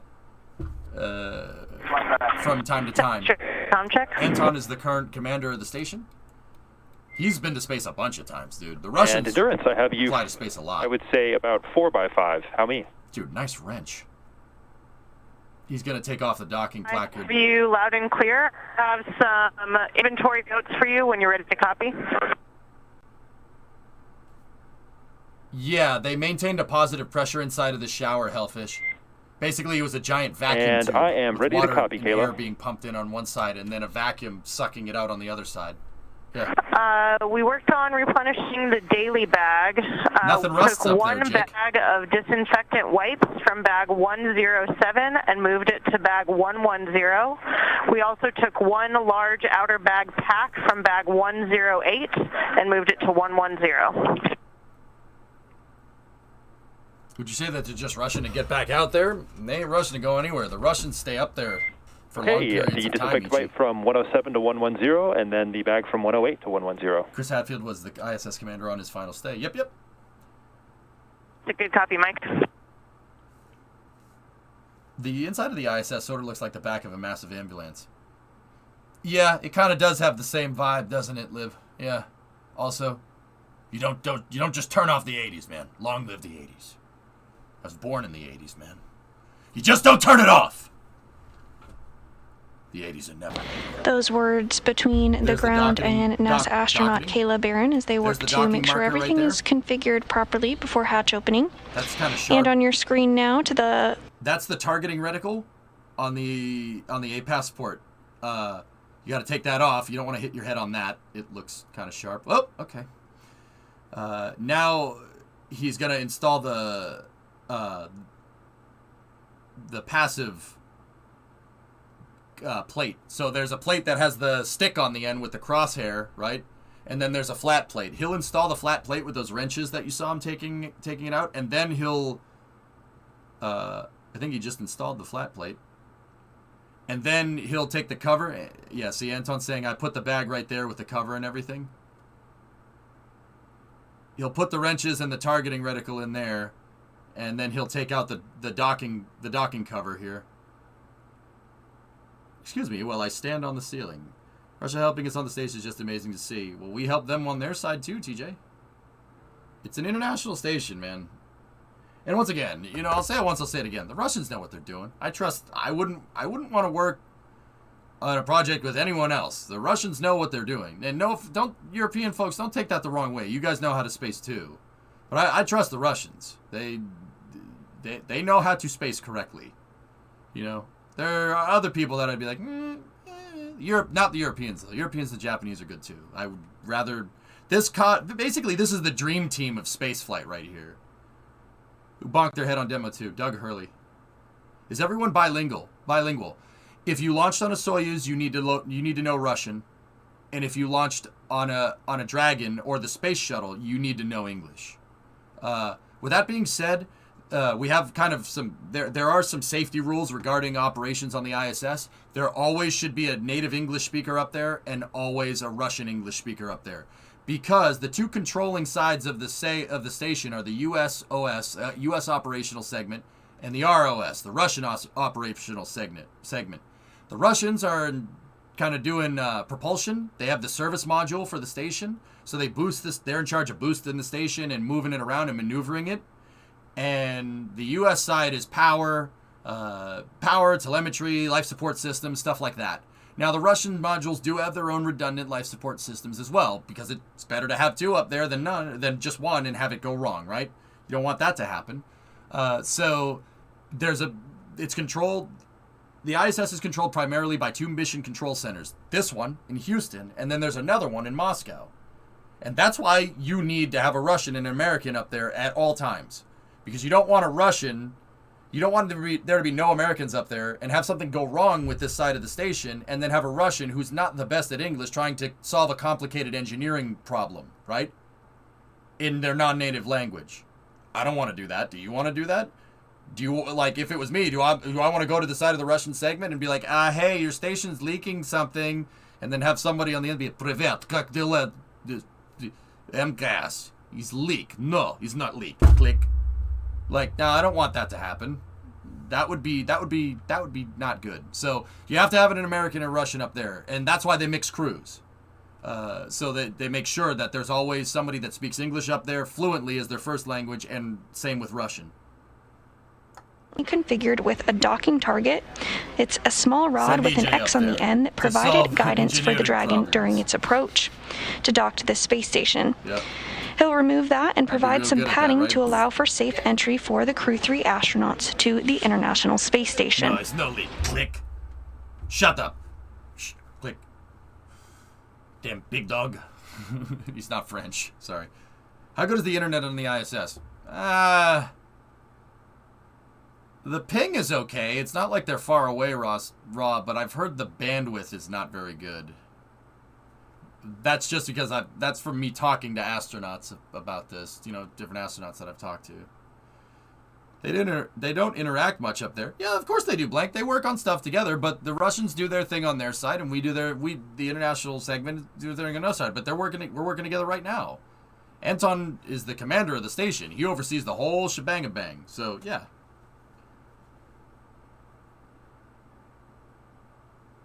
How do I say that, Neon?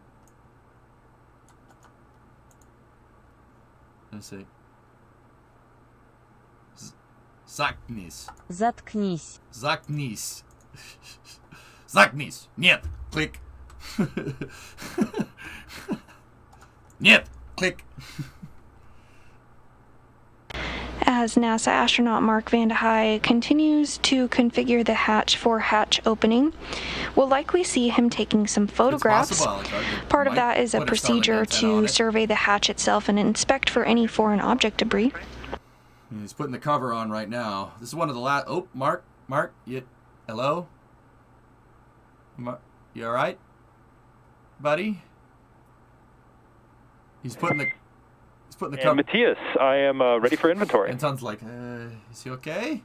No, Anton probably looked back at the camera because he's talking to we Peter. have an update on location 11 and location 12. In location 11, in bag 301, we have 2 primary ascent lunch, 2 utensils, and a bag of Huggies. Huggies? Bag 302 is empty. Kayla's over there eating. Look, 12. They're telling all this like when we did this. 309. They're telling him which food they took out of which bags. Bag 310. 2 ascent primary lunch. In Sri Lanka, 2 breakfast 5 members and of 2 the utensils. Asian Dawn. Copy. I read about them in Time magazine.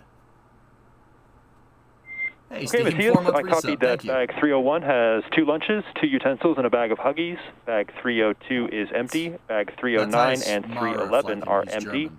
And in bag 310, you have 2 lunches, 2 breakfasts, and 2 utensils. I'll copy. I'll take 2 number 9s. A number 9 Perfect lot. read. Thank you.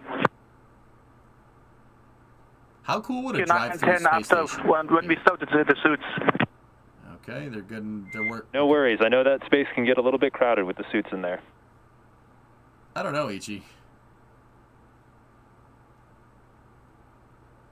How cool would a drive-through space station be? I'll take 2 number 9s, a number 9 large, a number 35 with extra Delta V.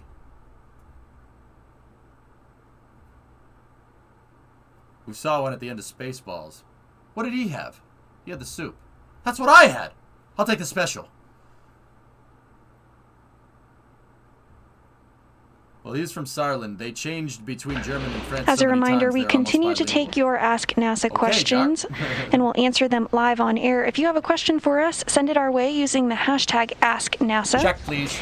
We got a great question asking if you can see the International Space Station when you look up.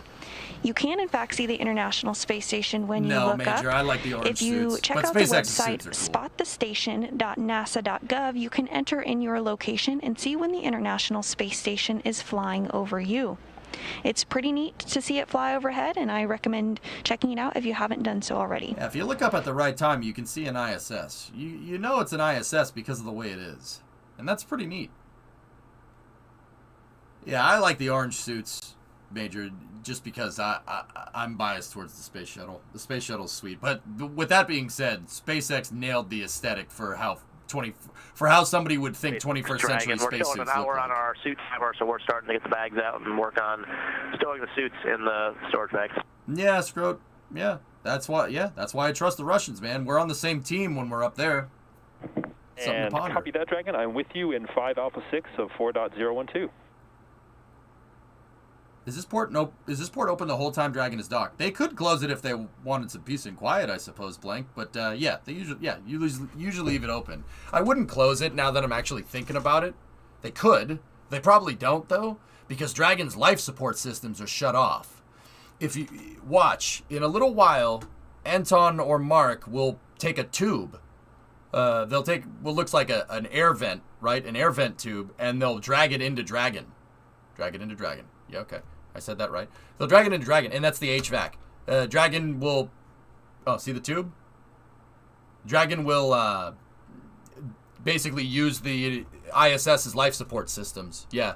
The ISS will circulate the air inside of the capsule, so they don't waste life support on board. You don't want to waste consumables on board, or commodities on board like that.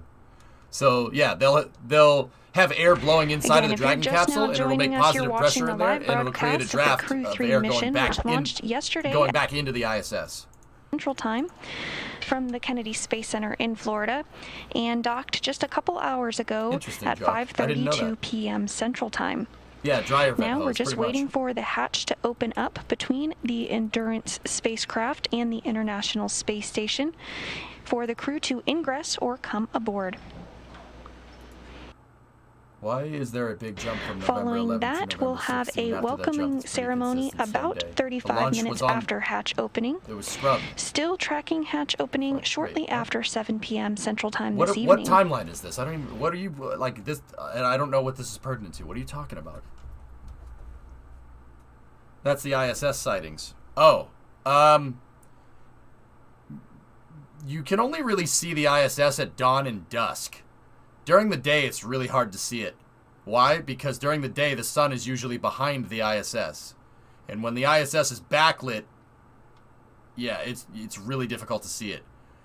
You got to see it when the sun is to the side, right? So the ISS is coming over and the sun is to the side. Like, Flagon, like when sometimes when SpaceX launches or whatever, they launch at there's like a golden hour where the plume is illuminated by the sun.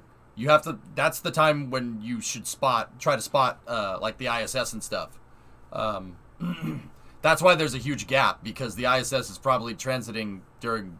It'll probably fly over. It flies over every 90 minutes, right? But it's probably during the day. Does Brimo agree with what? I don't know, Bandit. Yeah, probably. Behind me, it's just Anton. Anton's cool. I'm wondering where Peter is.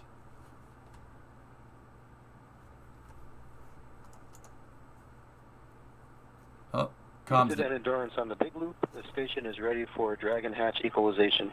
Okay. Nah, I trust Anton. Anton's cool. Houston copies.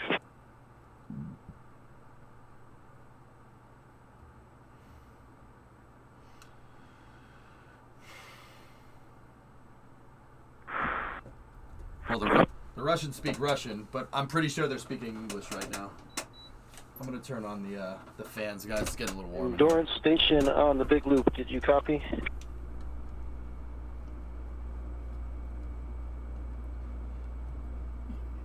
Any plans to adjust GTA Racing app if Astra doesn't scrub? You want me to plan around an event that hasn't happened yet? I don't know, John. I'd have to go look at the times and stuff.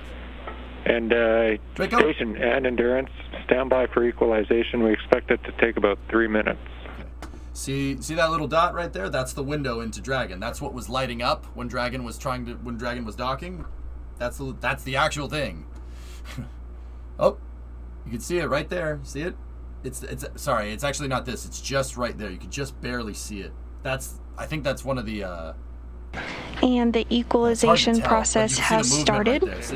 Station, maybe a little more detail on that timing. So we're reconfiguring some caution warning. That's going to take about 5 minutes. Then we'll start the equalization, and that will take 3. So we're about 8 minutes away still.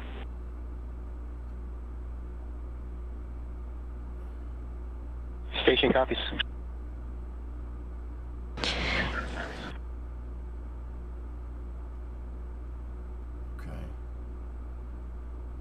And those words stating that it will take about 8 minutes for that equalization process.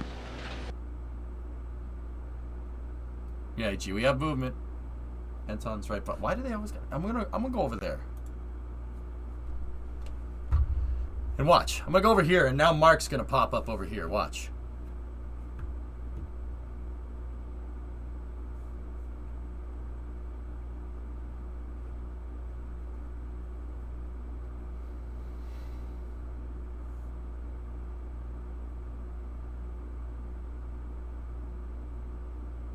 Anton, yeah, no, Anton's...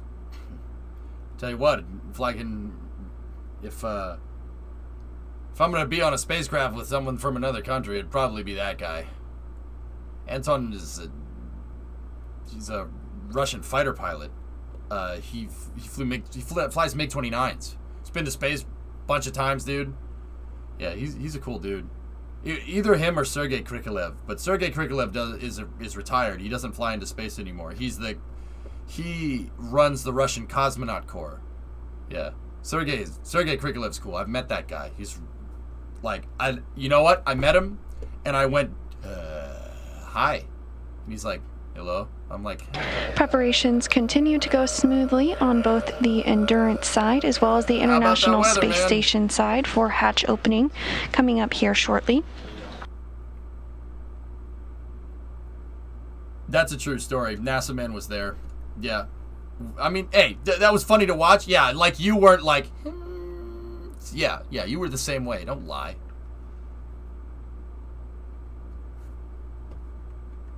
Once the hatch is open, the crew members inside Endurance won't immediately ingress or come aboard the space station. They'll have to work through a couple more procedures first. The ISS is in a very slight vacuum, but it's not a vacuum like the vacuum outside. They're constantly moving the air around. Well, Loopy, they took the thing off the pad, so I'm not sure if we're going to get a scrub. Astra's net November 14th at midnight, Eastern. SpaceX Endurance on Dragon to ground. We're complete with 4.012 suit docking. Suit fans are off. At least I got more than one sentence out. There may have been two, but that's more than one. Russia, we see the same. Yeah, hi, Kevin. Guys, Sergei Krikalev, he flew on the space shuttle. For water bottles, we haven't opened any new bags other than the ones we reported before. We're just currently consolidating the empties to take in the trash with us. He was the first. He was on Expedition 1 on the ISS. Copy that. No deltas to the Before that, he was on Mir water consumption. Multiple times. He flew on a Soyuz to Mir, and he flew on a shuttle to Mir, and then he flew on a Soyuz to the ISS, and then he flew on the shuttle to the ISS. The guy is like, yeah, he's been everywhere.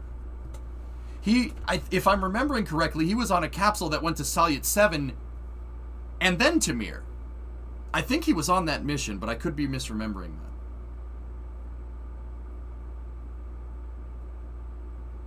So today I learned ESA Space Rider is going to use an engine called an M10, slated to become Vega's upper stage and SR's deep space propulsion. Space Rider's deep space propulsion. The hot thing, it's a restartable Methalox expander cycle engine. Nice. Would he have been on Buran or too old? Yeah. Yeah, Flykin, he would have been on Buran. He was up on Mir when the Soviet Union collapsed. Can you imagine flying up and then landing, you come back down, you land in another country? That must be weird. Yeah. Yeah. That was kind of a hard thing to do with Russian customs. Yeah. Came back down. Hey, all right, let me see your papers. Soviet Union, this country does not exist. Yeah, that actually happened. And SpaceX Endurance, can you go external with the cameras for about, well, just let you know. We're just going to make sure the way system's ready before we shut it down. And copy that, cool, Endurance. Thomas. We're with you in Section 5. We'll let you know when the cameras are external. Okay, they went external on the cameras while they're finishing up storing the suits. Should see hatch opening sometime soon here. Yeah, pretty much floating. You got freaking... It's a diplomatic nightmare. Dude, that happened. He tried to go home and he landed in Kazakhstan and tried to go home. Cameras are external. I don't know what this is. Bye. Yeah, that must suck. Oh, that's cool, Thomas. Neat. Discovery, go at throttle up. What's the best time on a clock? 6:30, hands down. Yeah, I know what you're doing right now, and I don't like it.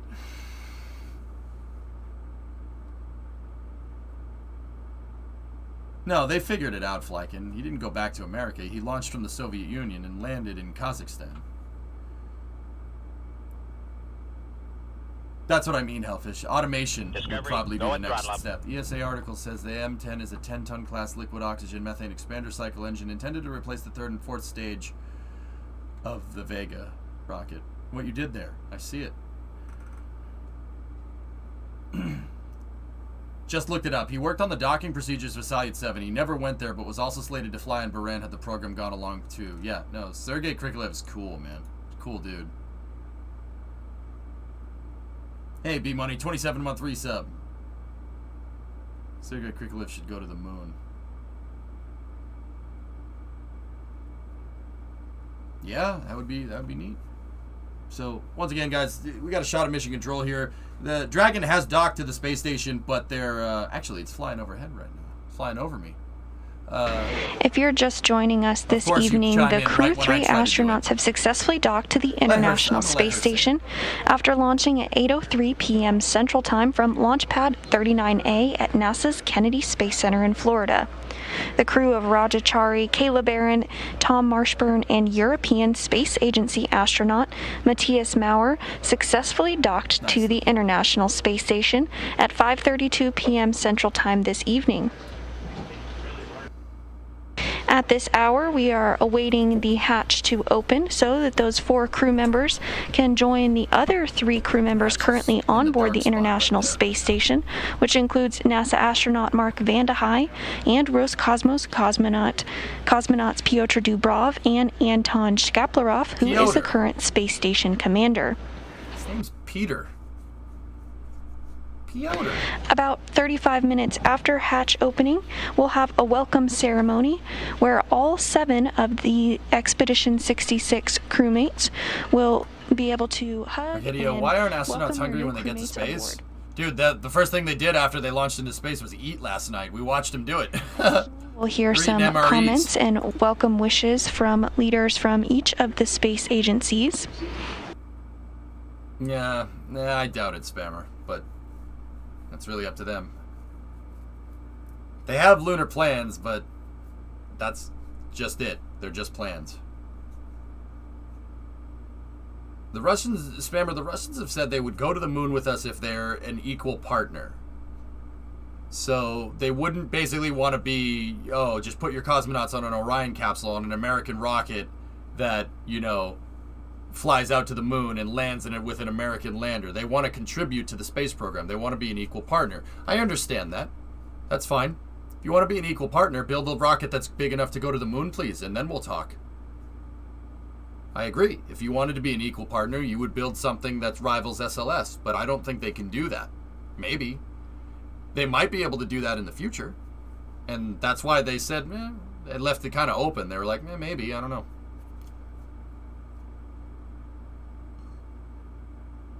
No. Contribution of modules, landing components, stuff like that, Dave. Angara A7, Yenisei, unless you're trying to do some type of Earth orbit rendezvous style architecture question, which doesn't jive with Artemis at all, then yeah, that's pretty useless. Although Angara A5B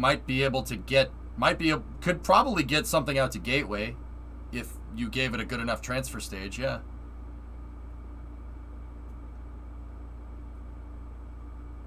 But John, they've said that they don't. Dmitry Rogozin has basically said that they don't just want to make a module for Gateway and then, have somebody else put it out there for them. It's a national pride thing, dude. Right? Like, dude, remember when the shuttle stopped flying and Americans only flew the ISS on Soyuz? Were there people that were pissed off about that?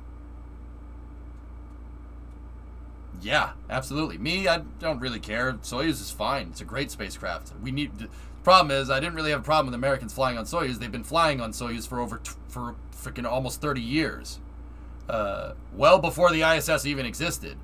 However, that was the only way to go. I'd rather dissimilar architecture. I'd rather As a reminder, we are taking your Ask NASA questions all throughout the broadcast this evening. If you have a question for us, send it our way using the hashtag AskNASA. Maybe Tessa, I don't know. They are working on nuclear tugs. We've received a question asking what are the objectives for the Dragon crew during the next 6 months? Well, this is a very good question. And over the last 21 years, crews aboard the space station have completed over 3,000 scientific and educational experiments, and Crew 3 is prepared to add to that growing number. Once Crew 3 arrives to the space station, they'll spend the next 6 months working in our orbital laboratory, and having more crew members on board significantly expands the amount of research that can be conducted. Not only will the crew be contributing to hundreds of experiments, they'll also be bringing some with them on the Crew Dragon, which has now successfully docked to the International Space Station. One of those is the food physiology investigation, which documents if the effects of dietary improvements will also improve immune function and the gut microbiome, and if those improvements can help crews better adapt to spaceflight. Dude, I said it could. An enhanced understanding of food's effects on physiology in microgravity can help scientists continue to improve the spaceflight diet and crew health. Why are they dressed in their NASA blues? Because additionally, the NASA blues are a flight suit, in and they're in flight? addition to hardware to support new science on board station, Crew Dragon is carrying more than 400 pounds of NASA cargo. This includes crew supplies, spacewalking equipment, and equipment for additional scientific investigations. Oh, we're shining a light in there. You can see the window into the hatch. You can see people moving around in it up there. See it? And then there's the hatch at the very top, which kind of just looks like this, right? You can't see it because there's the cover for the docking port is in the way. And then there's the latching mechanism. At least I think that's the latch right there. SpaceX Endurance on the big loop. How do you hear? We weren't getting a response on Dragon's ground. And that is expected as we are just getting through some of the steps to deactivate S-band, but we have you loud and clear on the big loop.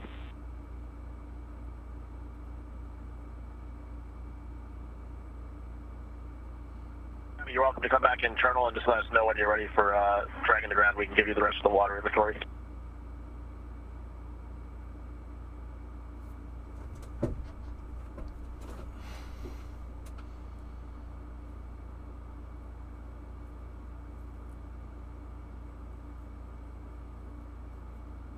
Yeah, exactly right. Another experiment flying aboard Crew 3 is the Smartphone Video Guidance System, or SVGS. This was created as a collaboration between NASA's Marshall Space Flight Center in Huntsville, Alabama, and the Florida Institute of Technology in Melbourne. SVGS is a low-cost, commercial, off-the-shelf implementation. And Dragon, this is SpaceX on the big loop. The S-band has been deconfigured on Dragon, so we can continue our calls here on the big loop for the inventory. I'm with you with Section 3 of 4.400, and that Section 5 has been completed in parallel.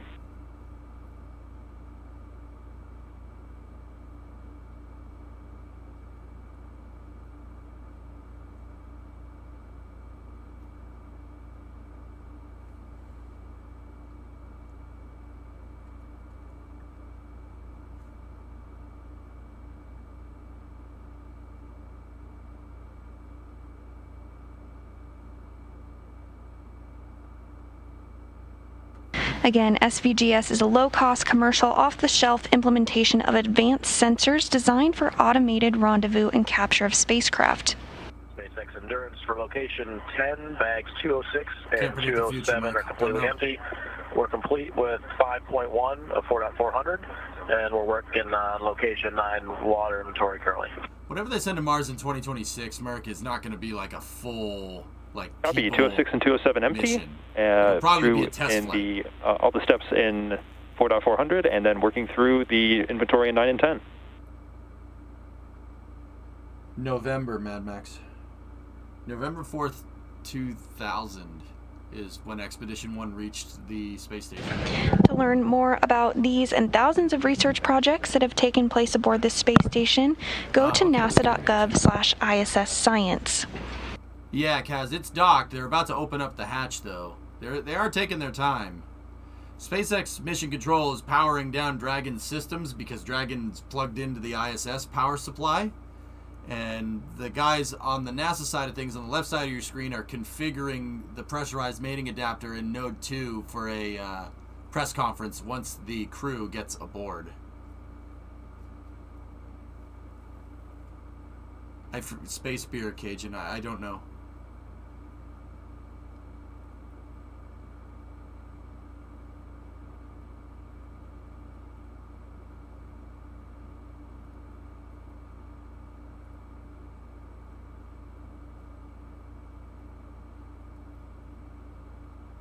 And on the big loop, Endurance for SpaceX out of location 9, bags 202 and 203 are completely empty. Crew reporting what bags they ate the food out of. And copy that, Raja. 202 and 203 are empty.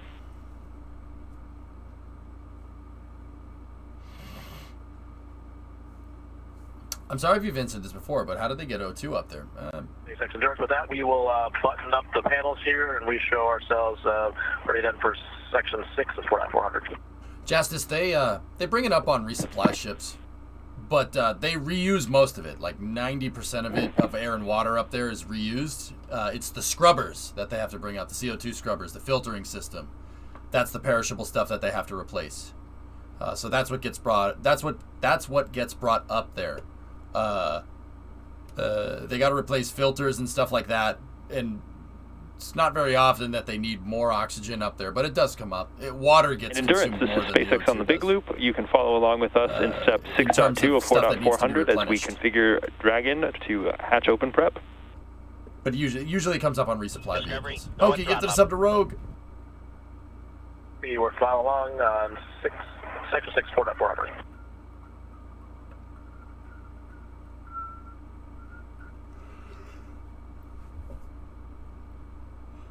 That man is playing Galaga. No, never mind. Never mind. Do you think they've played Among Us in the ISS? Yes. No. Probably not. Do we have to worry about putting round scrubbers into square holes or vice versa? Standardized fittings. Pretty much, we learned that from Apollo 13, Rogue. Yeah, standardize the fittings on a lot of things. Is actually NASA using NASA G2 flywheel for spacecraft energy storage in space? I don't know what NASA G2 flywheel is, Steam. They have lithium ion batteries up there and nickel hydrogen batteries for power storage. Why nickel hydrogen? I have no idea. I don't know enough about electrical engineering. One of those monitors does look like Factorio, yeah, right. That's probably the plumbing diagram.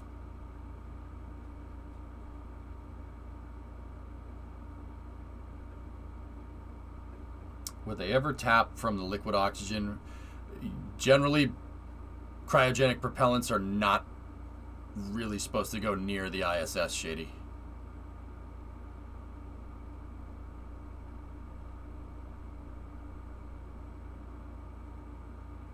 I think it was nickel hydrogen, Loopy. I don't think it was an IMH. I don't think. Preparations continue. Preparations continue in anticipation of upcoming hatch opening. That's right, floating.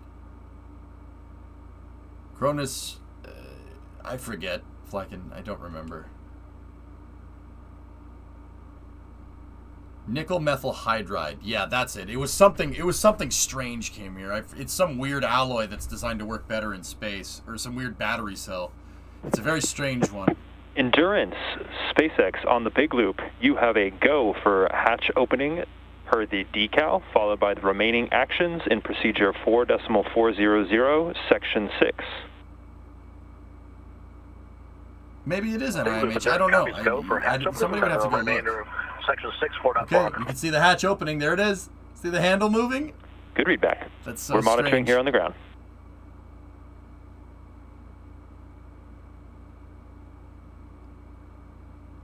Yeah, I got you, camera. Yeah.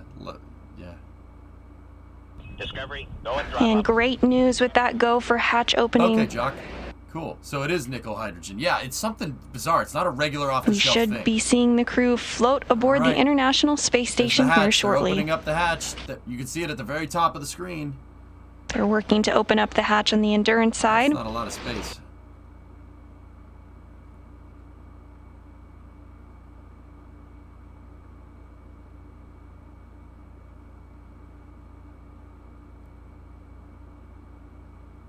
Doesn't the hatch open up? SpaceX Endurance, the hatch is open. Copy, we see the same. Yeah, Jock, okay, cool. That's what I thought. But yeah. Dragon hatch is now open. Oh, you can see them down there. See the blue? And we can start to see the crew members inside Endurance. Yeah, Jason, that'd be awesome.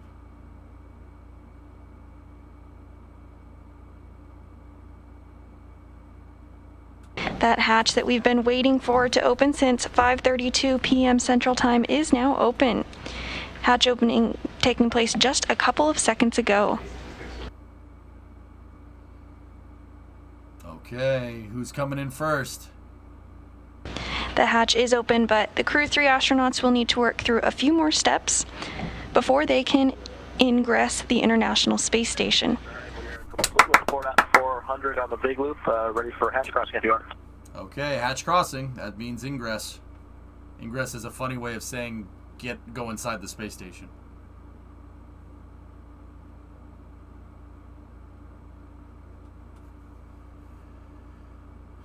That hatch opening occurring at 7:25 p.m. Central. Central Time. Who's coming in first?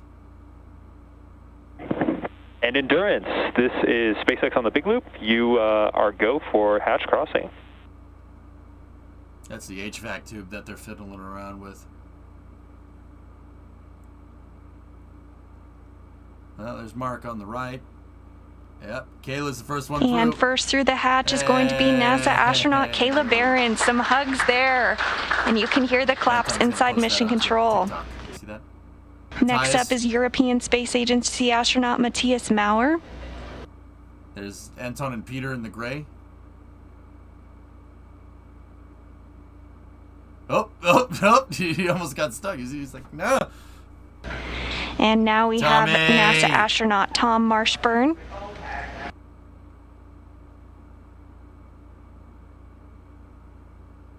And then the commander. And NASA Roger. astronaut Commander, the Rajachari. Last one off the ship. Good man.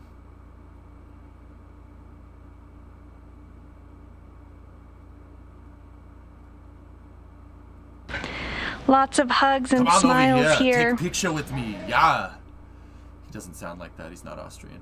Hey, look at... Not bad. 7 crew members now a part of Expedition 66. Not bad at all. That's pretty neat.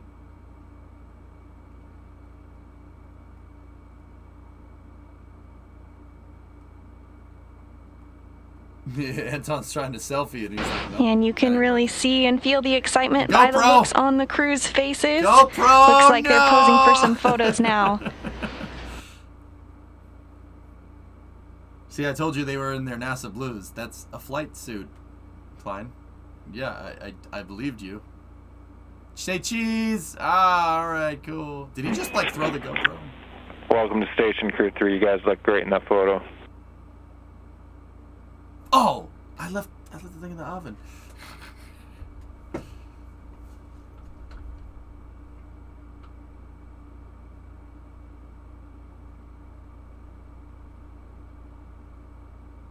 That is just weird seeing people move around in microgravity. That's never gonna get. That's just very strange to me. It's like uncanny valley. And if you're just now joining us, the Crew-3 astronauts have successfully docked. I understand what they're doing. I know what's going on here. I know the physics involved, but it's still like, huh? You're flying, okay? completed a 22-hour launch to docking to the International Space Station. Docking occurred this evening at 5:32 p.m. Central Time, and the hatch was opened just a few minutes ago at 7:25 p.m. Central Time.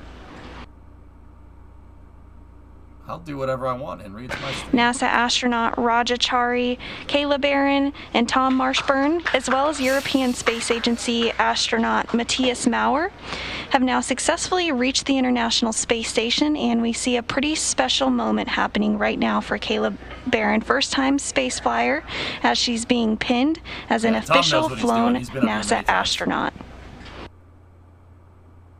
Congratulations. Up, up, up.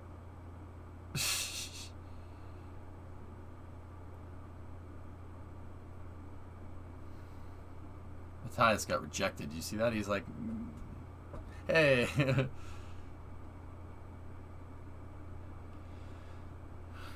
I've never seen them do this before. Next up is European Space Agency astronaut Tom Marshburn, also a first-time flyer. Excuse me, that is European Space Agency astronaut Matthias Maurer being pinned by NASA astronaut Tom Marshburn. There are no lower high fives. Dude, in Twitchling, can you imagine how much that would suck doing the, oh, too slow, Joe? They would go to high five you, and you'd get out of the way, and they'd just start doing flips. Lots of smiles and thumbs up. An exciting moment. That would suck. That'd be a really messed up thing to do.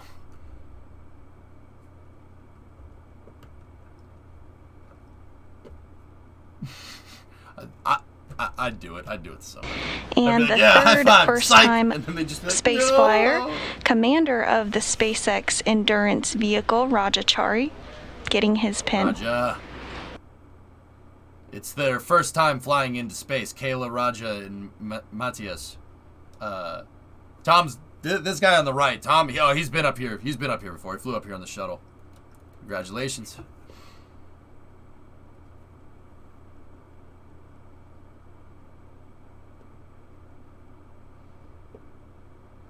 Yeah, Jock, yeah, it takes a second to get your space legs.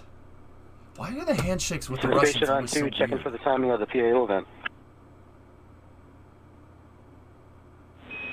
Just about to hand over, Mark. I'll catch you on the other side. Tom Marshburn is the sixth person ever to fly into space on 3 different vehicles. Who's the other 5? John Young, Soichi Noguchi,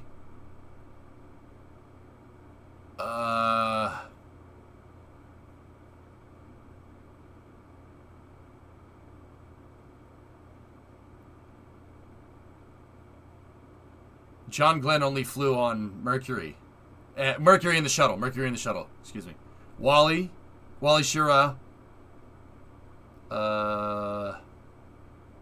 Gene Cernan only flew on 2. I think that's Australia. Sergei Krikalev flown on Soyuz in the shuttle, and that's it. Alan Shepard flew on Gemini and Apollo.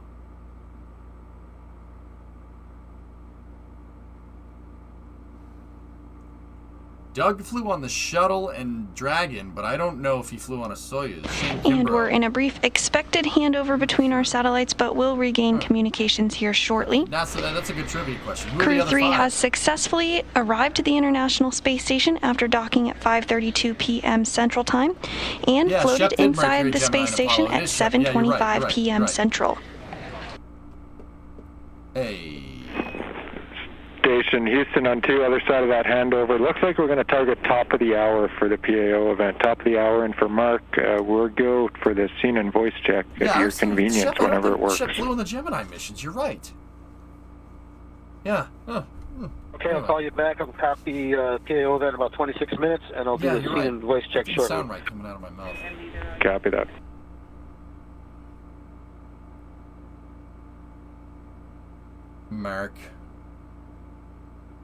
Mark's going to be up there for a year at the end of his stay. And Endurance Crew, com check with core here on Space to Ground 2. Chris Hadfield, Dragon Scales? Chris Hadfield flew on the shuttle and on Soyuz.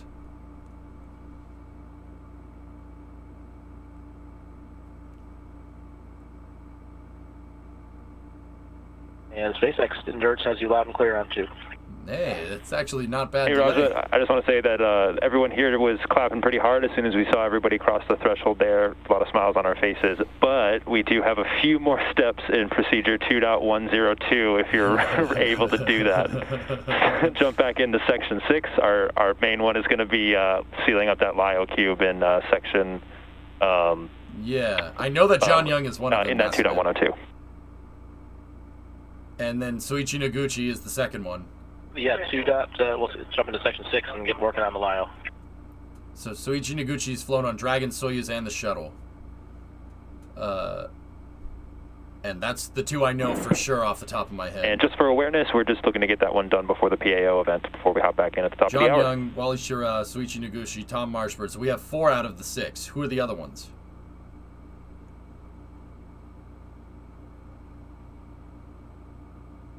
Yeah, Bagel, I know. Aki Hoshide did Soyuz, Dragon, and Shuttle, so Hoshide is another one as well. We're now targeting a welcome ceremony to begin at 8 p.m. Central Time this evening. Shane Kimbrough is the last one, TJ. Shane flew Soyuz, Shuttle, and Dragon. There you go. Why does the hatch slope down like that? I actually have a picture to show, just to explain it. That makes more sense? Designed for a different spacecraft, man.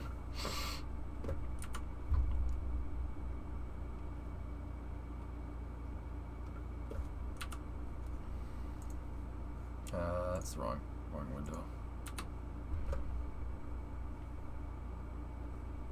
Hey, I remember when Bob and Doug went to the ISS, their faces puffed up quite a little. How come it's a little bit different for the Crew-3 crew? Their faces seem normal to me. Different people react differently to space, dude. They could have already adjusted. They were up there. They were up there for basically a day, so. Yeah, they're a little puffy. They look a little puffy. Now, will anyone fly if you're just joining us this evening, the Crew-3 astronauts have not only successfully docked to the International Space Station after launching at 8:03 p.m. Central Time yesterday from Launch Pad 39A at NASA's Kennedy Space Center in Florida, but they've also floated through... Installation complete. Go for IMV fan activation. Wait, Kayla's 34. She's a year older than me?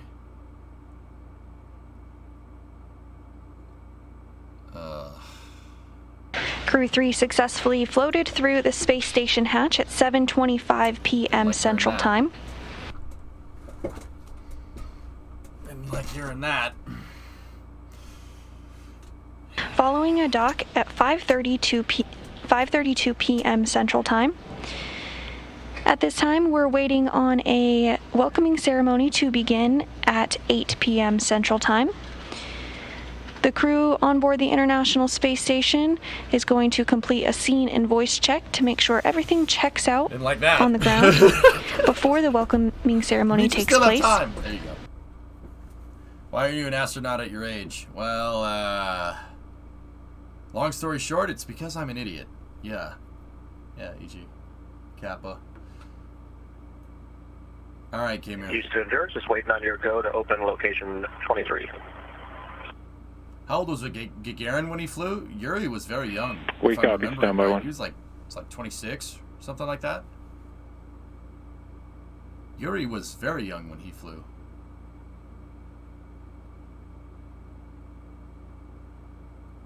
But I could be, once again, pulling that tail. Could be pulling that out of my tail, you know. We're getting deep into the space facts and trivia here.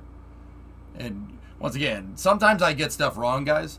I'm remembering everything off the cuff. I don't have any notes open. This is all off the top of my head. Oh God, don't do that with a camera, please.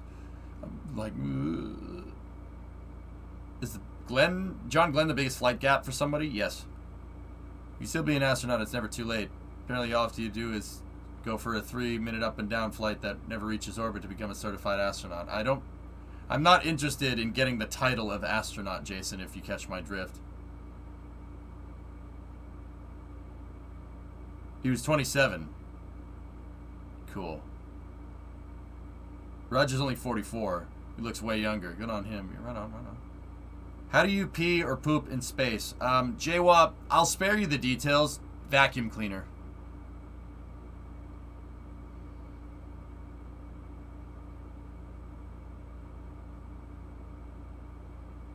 And we will judge you for being wrong every time eternally. You know, Dragon Chaser, I know you're kidding, but subconsciously, I'm like, oh my god, you got that wrong, you're such an idiot. You know what I mean? Like, there's always the devil that pops up. It's like, wow, moron, you got that wrong. You know? It's like, it's always there. The station, they're gonna ready judge for you, the they're gonna scene of hate voice you, checks. you know? I don't listen to that guy, you know what I mean? Copy, Mark. We're ready for the voice, and for the scene, it looks like we're going to have to zoom out just a little bit, please. They already do that zoom anyway, out a touch so so whatever. we can get 7 folks in there. Any missions that have more than 8 crew members other than STS-61A? I could have sworn there was more. And Endurance, this is Houston on the big loop. Raja, your go for 6.1. Go to open location 23. Yeah, but not everybody knows that, Ichi. You know what I mean? Somebody that just clicked on the stream today has no idea that I have an unhealthy obsession with spaceflight. Affirmative, 6.3. You know how much of a Chad Anton Skaplarov is? And then Doesn't tuck Houston his for shirt in. Mark, we're need back to with tuck you his shirt and in. ready for the He's voice checks. commander. He doesn't need to do that, okay? Everybody else is shirt tucked in. Anton's like, nah, son. No. Where did Kayla go? Not sure. There's enough space, Jim. They have all the beds installed, if I'm remembering correctly. No, they don't. Roger's probably going to This is the voice check. 1, 2, 3, 4, 5, 6, 7, 8, 9, 10. What is the big loop? Main communication loop. It's the main radio frequency that they're using. Station for Mark. Good scene, good voice. We're all set, ready to go, and we'll kick it off at the top of the hour. Mark has been up there a lot, Forfa. Yeah. Kayla went back into the Dragon, finishing the checklist. Copy, thumbs up. That's Peter Dubrov on the right. Anton Skaplarov is on the far left. Matthias is over there in the blue. This is Mark Van High right here. So, Roscosmos, ESA. And we had a NASA, successful scene and voice check. We're still targeting the welcoming ceremony to begin at 8 p.m. Central Time this evening. Yeah, Mark is up here for a year. He's on a long duration mission, just like Christina Cook was, and then Scott Kelly before that. 1 year on the station? Awesome. Time on the station either moves really slow or it goes by really fast. I would imagine that it goes by really fast if you were up there for a 6-month stay.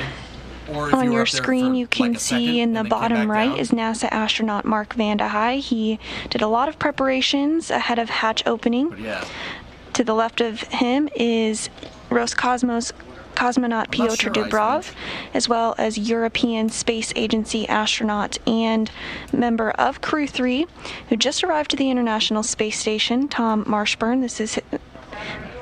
Matthias Maurer. This is his first time in space. And to the right of him is the current space station commander, Roscosmos cosmonaut Anton Skaplarov. Sealed and installed.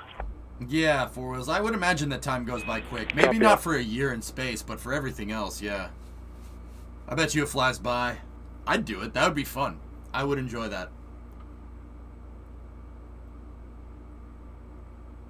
Actually, you know what I would enjoy doing up there the most? Probably not necessarily science experiments. I would enjoy maintaining the station because I'm a tinkerer. That would be fun. Now, don't get me wrong. I wouldn't tinker with the station. I would enjoy fixing Houston it. Station on 2 concerning T2 harnesses. Go ahead on 2.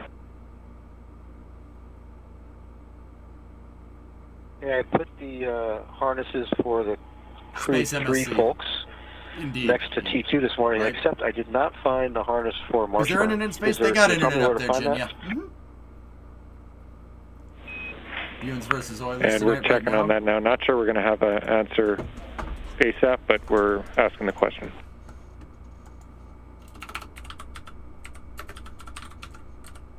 We got plenty of time. Just got to have it before his first T2 session. Yep, thanks.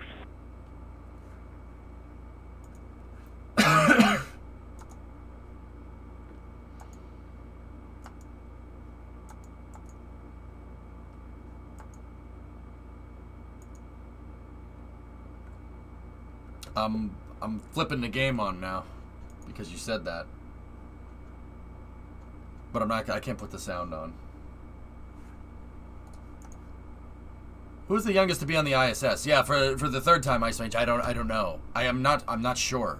Kayla's pretty young at 34, but I don't think she's the youngest. We're now just 15 minutes away from a welcoming ceremony. Falcon 9 is vertical again ahead of the Starlink 4-1 launch. Good. That's just on your screen you see veteran astronaut Tom Marshburn floating back through the hatch from the Endurance vehicle, which docked to the International Space Station at 5:30 p.m. Central Time this evening. Well, part of their training dio is to do long-term isolation. And there's a view of it docked to the International Space Station. Mission. I don't think they have time to get depressed or anything like that. But they do give them downtime on purpose. There was a thing about that. During one of the Skylab missions, the crew was so busy with operations that they eventually just said, nah, this is too much. We're going to sleep. Bye. Yeah, that happened. So they give them their breathing space, right? But I would imagine that you're just too busy. There's always something to do, so you can keep yourself occupied, man. I mean, it's not like you're confined in solitary confinement on the ISS. There's stuff to do. There's a bajillion things to do. And there's a gym. Like, there's all the science experiments that you got to do, talking with mission control. Oh, man, I would love that. That would be fun. I wouldn't even be thinking about being in, like, a confined box. That wouldn't even occur to me, you know? Like, that... I don't know about you guys. I wouldn't even be preoccupied with that. So, I mean, that's just me. Like, I'm sure somebody's had a sad state or something on the ISS at some point. I'm sure it's happened, but they would never say anything about that out of dignity for the person, you know?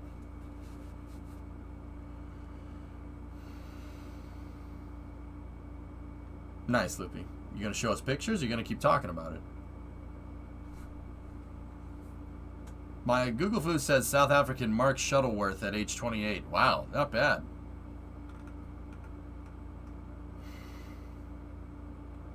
I think that STS-61A is currently the only 8-person shuttle flight. Yeah, we had to talk about that last time when Crew-2 docked W. I think that's right, but I'm not sure. I seem to recall the shuttle flying more people, but who knows?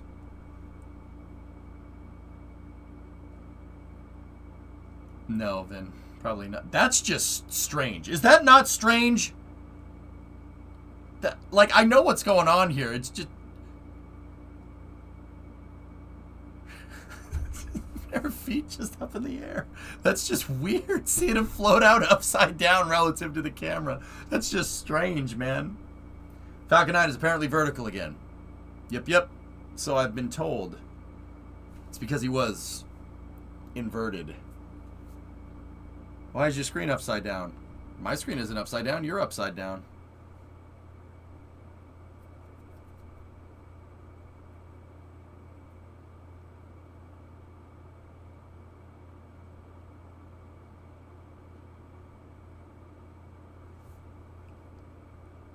Your face is upside down. No, you.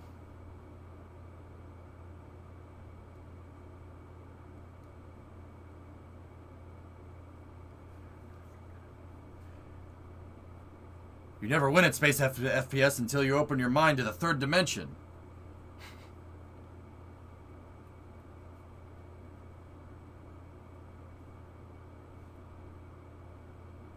To be honest, I'd so much more rather fly to the ISS than any fancy comfy space hotel. I want to experience the early days of learning to live in space and see how it all works. Yeah, I'm kind of with you on that one, Ian. I would want to fly at the very least to a science station, right? A space hotel would be cool, but... And don't get me wrong, like, if Blue Origin's like, hey, EJ, we'll fly a Twitch streamer to Orbital Reef, I'm not going to say no, you know? But... Ian, I'm with you on that one. I wouldn't help but think that if we Like, going to a space hotel, you're really standing on the shoulders of giants there. I would want to contribute, you know what I mean? Like, if I'm going to space, I would want to contribute to human space flight, not just be like, hey, look, I'm here, haha, you know? I feel you on that one, man. I'm definitely with you. South Korea just announced plans for a reusable launch vehicle using a 100-ton engine, per Space News. Wow, all right. There should be space lotteries. I would want to fly into space on merit, Twitchling. I.e. not be like, oh, you got picked from this contest to fly into space. Nah. You want to build said hotel? Yes. The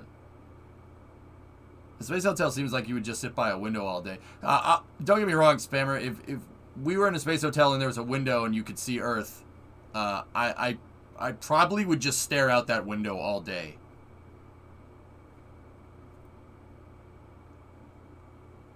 Would you ride on one of those worldview balloons? Sure.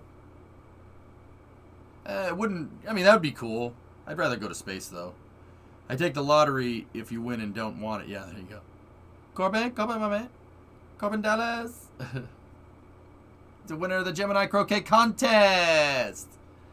Quiver, ladies, quiver. He's going to set the world on fire. Yesterday's frog is tomorrow's prince of Floston Paradise. Hotel 1,000 follies, lollies, lick 'em lollies, and lots of wine, women, and hoochie, hoochie, all night long. All night long, all night. Is that what you want? Is that what you wanted to hear? I'm confused. Instructions unclear.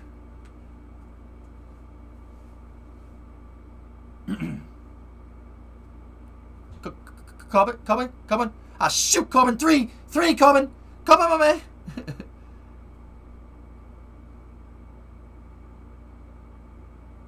Where did he learn to negotiate like that? I wonder. See last. I got you, W. I saw it.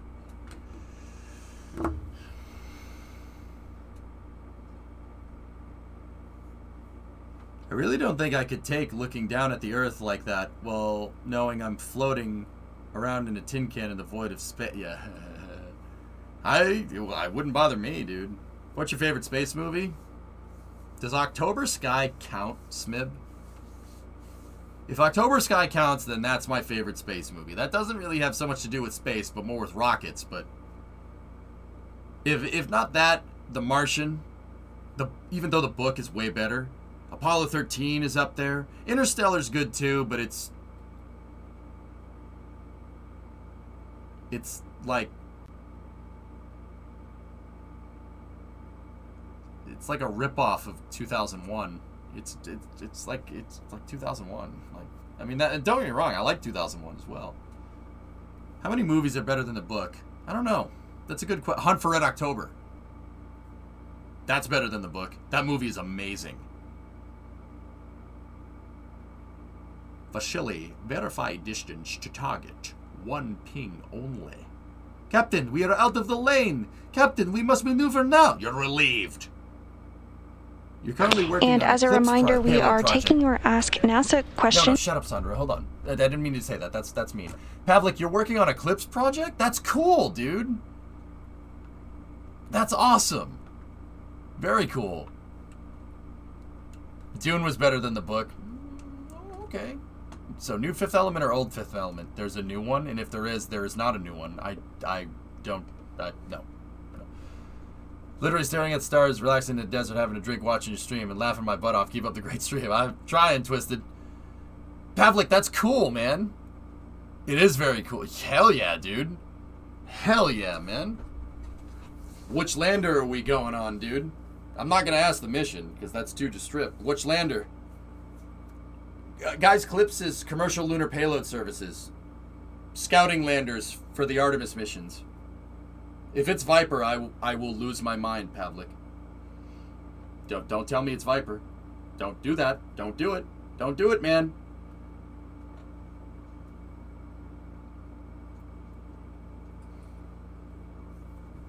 The new Dune movie should get a 10 out of 10 on aesthetic alone.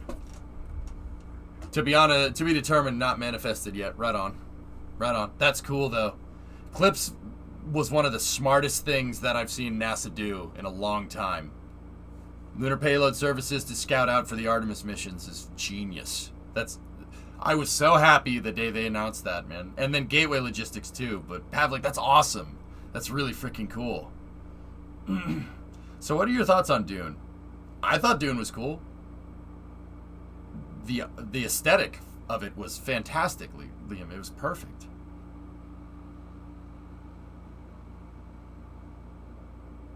How did you rate Hidden Figures? I've never seen Hidden Figures.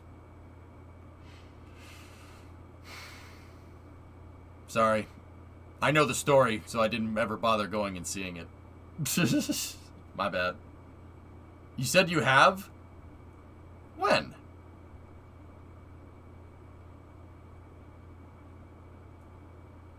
No, Flykin, I never said that. I said I've seen parts of it because I know the story already. Like a week ago or something. I did not say that. At least to my knowledge. And if I did, I was probably distracted with something else and I was like, no, I'm working on something right now. Yeah, I've only seen a couple of pieces of Hidden Figures. So I was probably working on something else or distracted or whatever.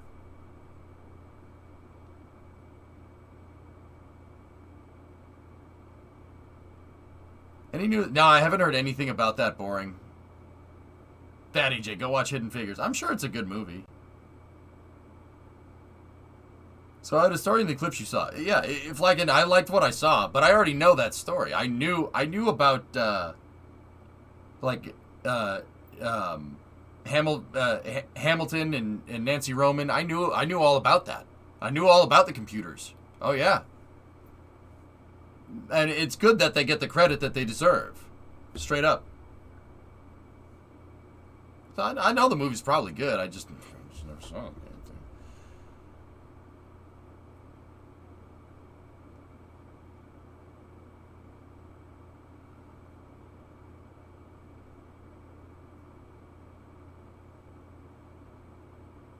Better to get credit late than never. At least they're still alive, you know? Yeah, right?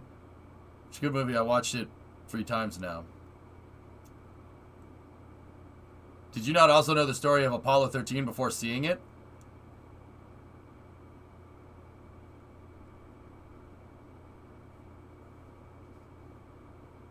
You know, Urban, there's a very good chance that I saw Apollo 13 before I knew what the Apollo missions were. Because that movie came out in, what, 96, 97? I would have been like 9. So,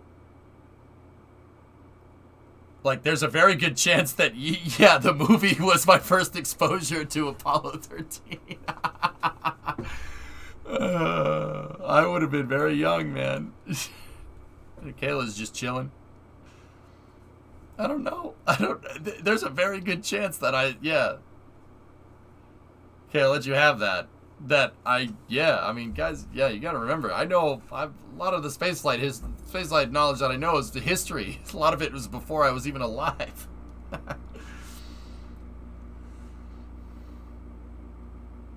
Tom Hanks was a good choice for Apollo 13. Gary Sinise is one of my favorite actors. Like him. Lieutenant Dan.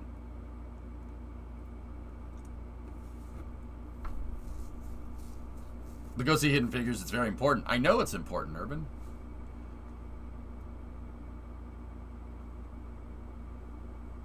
Yeah, Laserman, I'm with you on that one. Gary Sinise is one of my favorite actors because he's one of the nicest people ever conceived, ever. Okay. Should be going live for the Public Affairs event. Public Affairs Officer event here very soon. Bill Paxton, too, yeah. Yeah, Tech, that's great shot of the Crew-4 astronauts there as they prepare for the welcoming ceremony, slated to begin just about a minute from now. Tech Guy, I'd say that the reason why 2001 special effects hold up pretty good for today is because it's not CG. It's actual pictures. They just did all the rigging in a certain way to make it look right. So that's why it still holds up, because it's practical special effects.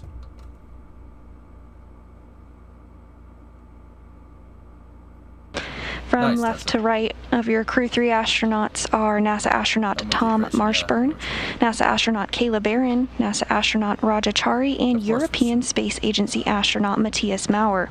That horizon is messed up. Floating into the frame now is NASA astronaut Mark Vande Hei. You met Gary Sinise at a Mission Space event. Cool. The 66 patch is pretty rad, dude. I think they may have copied my Route 154 logo, though. It's the same shape.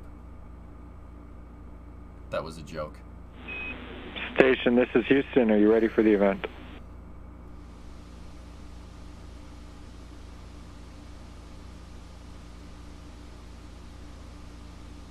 Who's that guy in the We front are right? not quite ready for the event. We've got to get the space station commander. Anton! No problem. Standing by.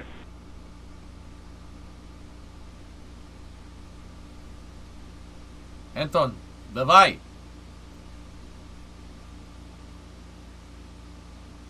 Yeah, Libby, it was a joke, but yeah, I think they're different slightly.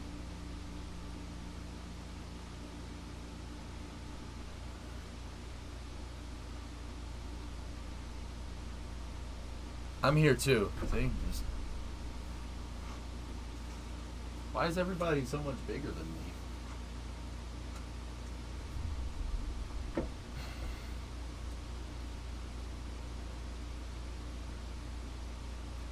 See, I'm just sliding into your public affairs event. No, that's Peter over there.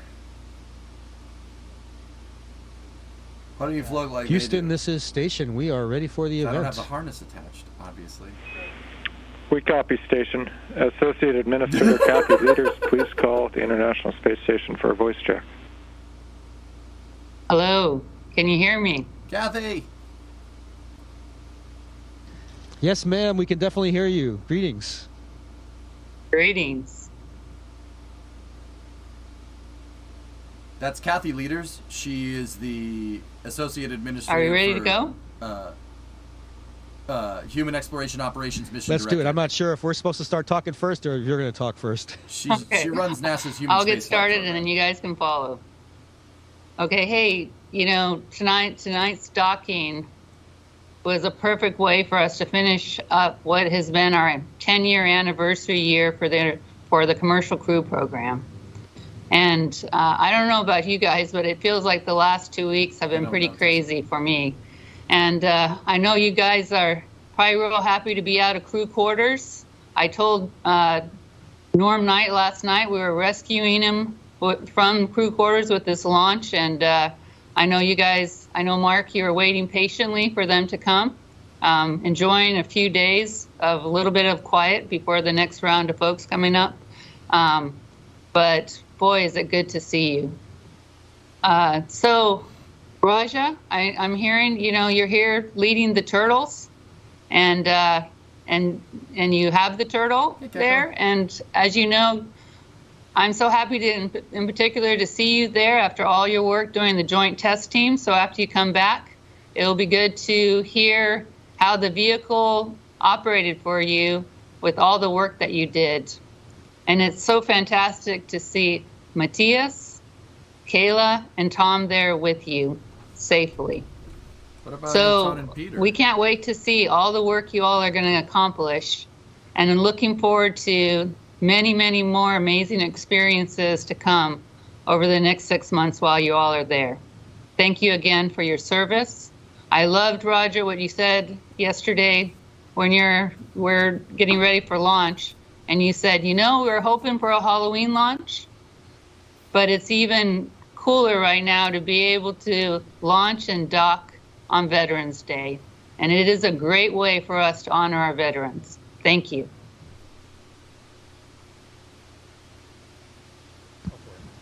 Thanks, Kathy, and thanks to all the SpaceX and NASA teams. As you mentioned, it was great to get to work on the vehicle, and I think we all loved the ride up there.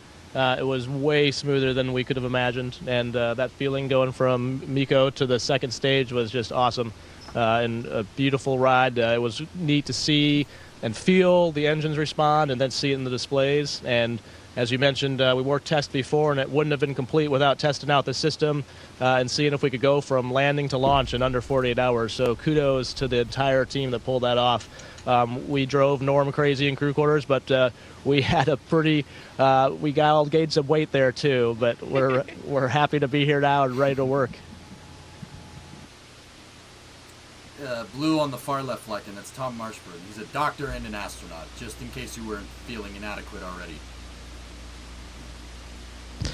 And a pilot. Hi, colleagues. I'm very proud to be commander of this great team. We are start to fly together, and I know in the future we'll have the beautiful days on orbit together. We'll work together and relax together.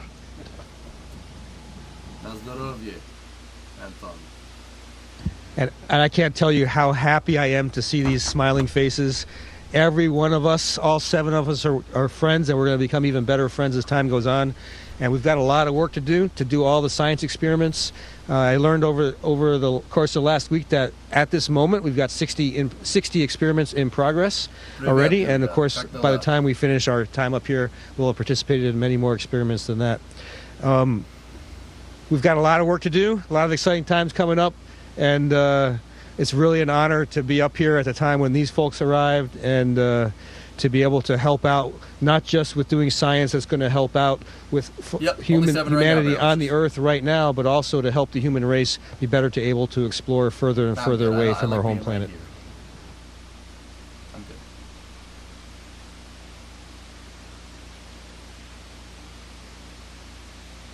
good. The mic, though. Catch the mic. Okay.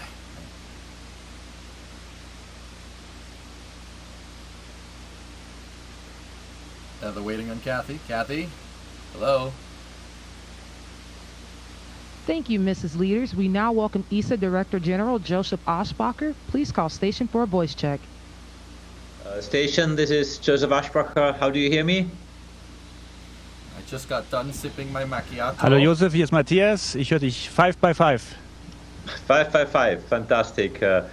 Really happy to see you, Matthias. Happy to see all of you, and it is just amazing to see these smiling faces. I think, Matthias, it must be a great feeling experiencing weightlessness live and for the first time for you. And I think this is just fantastic. I have to say that for ESA and for Europe, it's fascinating to have you as our next representative at the space station, while Thomas, as you know, has just returned to your common home base, the European Astronaut Center in Cologne, and both to recover for him, but also to engage in post-mission scientific activities, the science that you will continue in the next coming 6 months.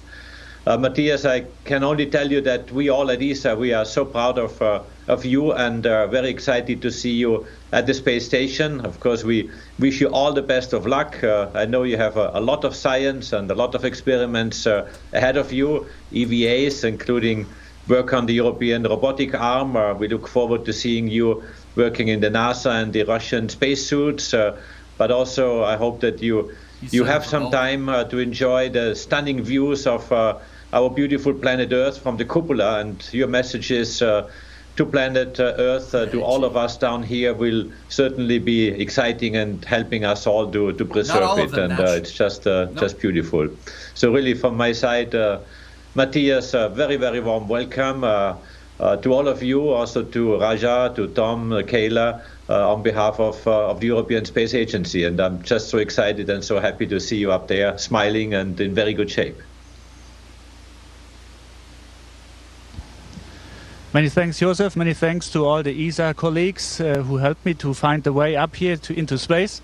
It was a very interesting ride, exciting yesterday on the Falcon 9 in the Crew Dragon. And just minutes before we started this PO event, my colleagues here actually gave me the honor in opening the cupola shutters, and just that's an amazing view. It's the view that I was dreaming about for years. And after this event, I will go back and just indulge more in this view. Yeah. So yes, you said right. We have a lot of science experiments ahead, and I'm very happy to continue what Thomas started. And then after 6 months, I will hand over to Samantha, and it will be the time of longest European presence in space, 1.5 years, almost without interruption, if Thomas hadn't left early. And yes, we strive to provide all the science experiments that all the scientists on the ground are hoping for. Thank you very much. Savage. Thank you, Matthias, and really a very warm greetings from all of us here. So, Dankeschön und auch auf Deutsch noch ein paar Grüße, weil es einfach so schön ist, dich in guter Form zu sehen und alles gut, ja? Alles gut, ja, gut. Ganz herzlichen Dank und ganz, ganz liebe Grüße natürlich auch an alle in Deutschland, in Europa, die das hier möglich gemacht haben. Natürlich auch besonders meine Freunde und Familie. Danke. For Europe and for Germany, for everybody in Europe and for your families. Yeah? Is that what you're Station, saying? this is Something like Houston that? ACR. That concludes the event. Thank you, Associate Administrator Leaders and Director General Ashbacher, for your participation in the Crew-3 welcome ceremony. Station, we are now resuming normal operational audio communications. Okay. German is very fast. Yeah, wave. Hi. Wunderbar. Well, that was good. Wow, what an incredible few hours it has been. It is so great to see the Crew-3 astronauts on board. They were just welcomed by leaders from each of the space agencies that represent the crew members of Endurance. First, we heard from Kathy Leaders, the Associate Administrator of Space Operations Mission Director at NASA. And then we heard some remarks from Joseph Oshbacher, the European Space Agency Director General. Each of them talked about what it took us to get to this moment to welcome 4 new astronauts to the International Space Station, bringing the current population of the space station to 7 human beings as part of the Expedition 66 mission. It's been an incredible 24 hours for Crew-3, and we are thrilled to see them safely on board the International Space Station.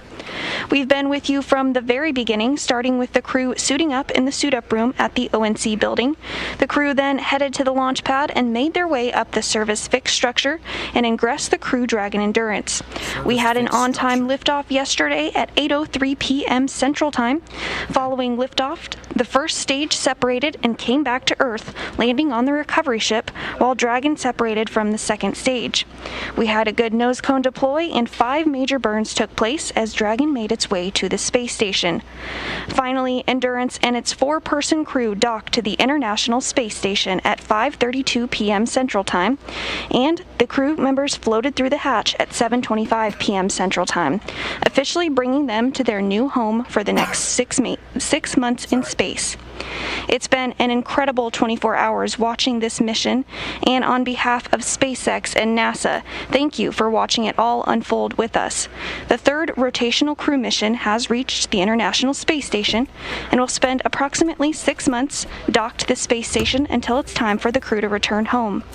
Now that Crew-3 has successfully arrived to the International Space Station, be sure to follow NASA and SpaceX on social media for real-time updates throughout their mission.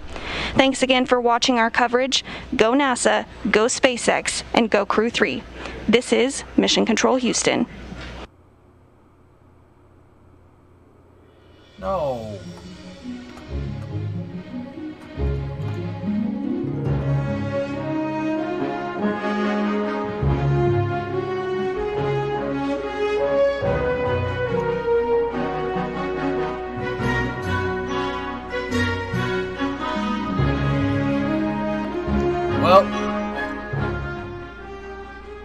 Well, guys, Crew-2 is up. Now, if that didn't satisfy your space thirst, check this out. Oh, wait a minute. Check. Oh God, is it really at 7:30 in the morning? Why can't we add more stuff to the ISS? We can. They added it. The Russians added the Nauka module. It's a module that's the size of a bus.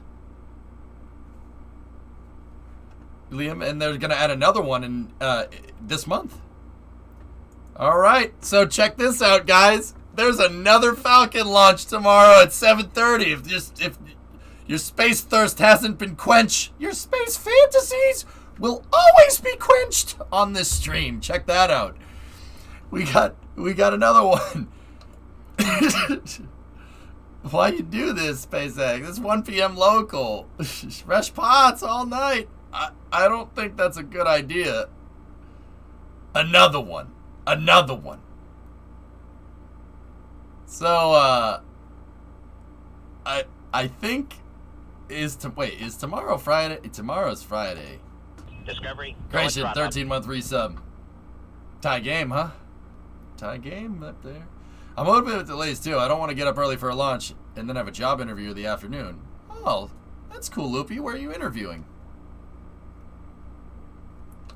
This is the UTC, the 1231 UTC. So you guys got Europeans. That's good for you guys. Great for you guys. Let's get it. Pots all night, satisfactory CSGO Beamer cities. And then what, Flykin? And then wake up? And then go to sleep for like 2 hours, get back up at noontime? And then do another 15-hour stream? Hey, Loopy, it's better than nothing.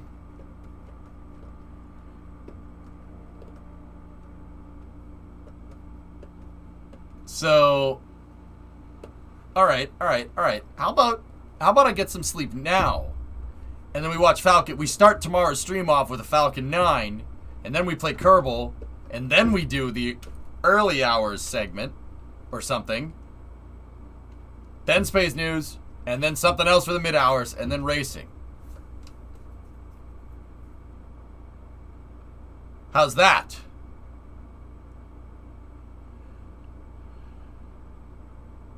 Oh, thanks, Twitchling. I'm glad you like it. Alright, so I think that's the right move, dudes. I think we should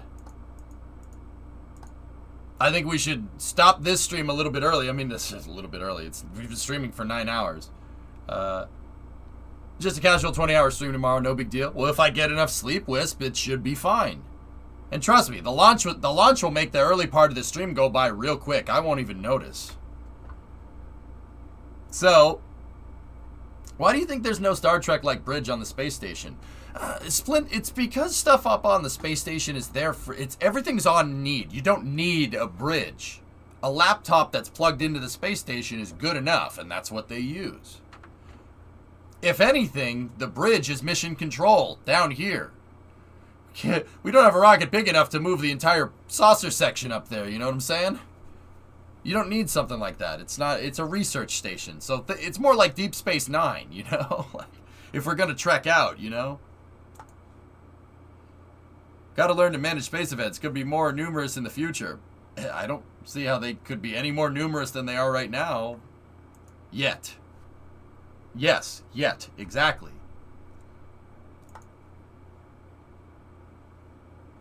Hollow Sweets. Man, I wish, Burn Nacho. I wish. So yeah, all right, guys. You said that like it's a bad thing. I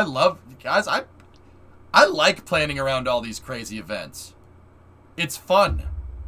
You know, when you don't have to get up every day in the morning, getting up early in the morning to do something cool like watch a rocket launch is not that big of a deal. Oh, I gotta get up so early to watch this explosion factory launch into the sky. It's like, that's fun. I enjoy that. Oh, that was a good goal, Creation. That's a good goal. But there's still plenty of time left. Oh, did you see the deke? Oh, he deked him. He deked the defensive. The guy had no clue. That's a good play. Hey, Luke, 28-month resub. The crew launch is like an all-day festivity for me. I'm right there with you, Spammer. Yeah, that was a nice goal. He's faked the defenseman out of his jockstrap. Guy had no clue what was going on. To be honest, I'm keeping my fingers crossed for a 24-hour scrub so I can be there. There you go. Space news. What's that? So, guys, what we'll do is a gigantically long stream tomorrow. Okay, Jim, what's this? Mary got a late-night delivery. I just received an alert notice for tomorrow, November 12th. Possible Starship SN-20 static fire attempt between 6 a.m. and 2 p.m. Okay, looks like we were getting up early anyway. Okay. Okie dokie. Gotcha, thanks. All right, perfect. Thanks for your time. We don't take no for an... We don't take no prisoners. We don't take no for an answer. Right, we don't take no for an answer. No. Okie dokie. No. Gotcha, thanks. All right, perfect. Thanks for your time. All right, so SpaceX really likes kicking the bucket. Yeah, they are not. I don't hate this. Let me put it to you like that. I actually enjoy it. You're driving along, Dad. You're driving, all of a sudden the kid's in the backseat. I gotta go to the bathroom, Daddy. Not now, damn it. Truck tire. I can't stop. I'm gonna go watch that movie now. All right, guys. That will do it for me. Let's see who's streaming. Let's see who we can rate. Okie dokie. Gotcha, thanks. All right, perfect. Thanks for your time. Oh, that's gonna leave a mark. God, I miss that guy. I miss that guy so much, man.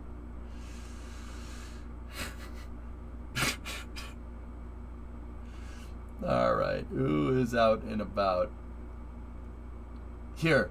My buddy Matoro, who's a good friend of mine, old school Kerbal streamer. He's playing, looks like he's playing Minecraft right now. I kind of want to raid him and see him divide by 0 on stream. That's going to be kind of funny. I know, floating. It's crazy. Consider it me diversifying my content.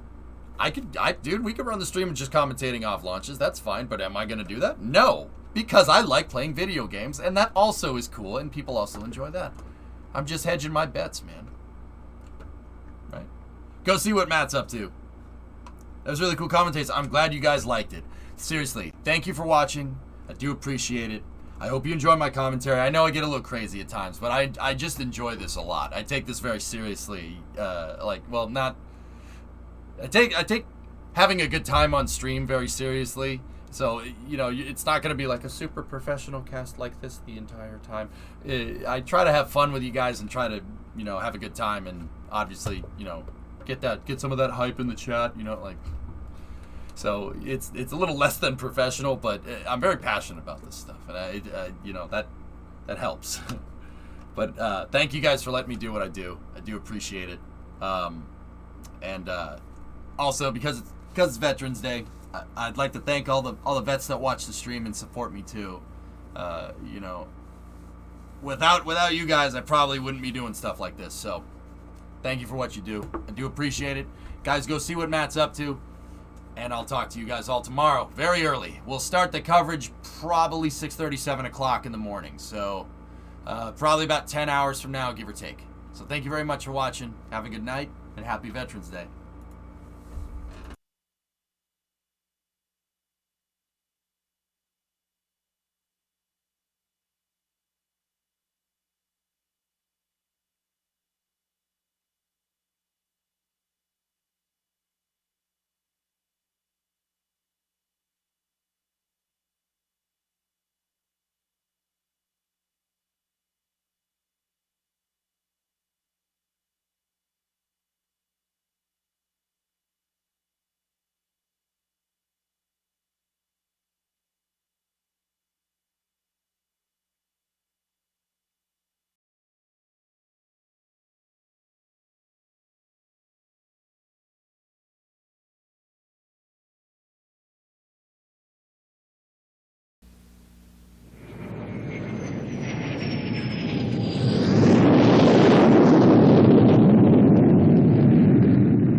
Whose broad stripes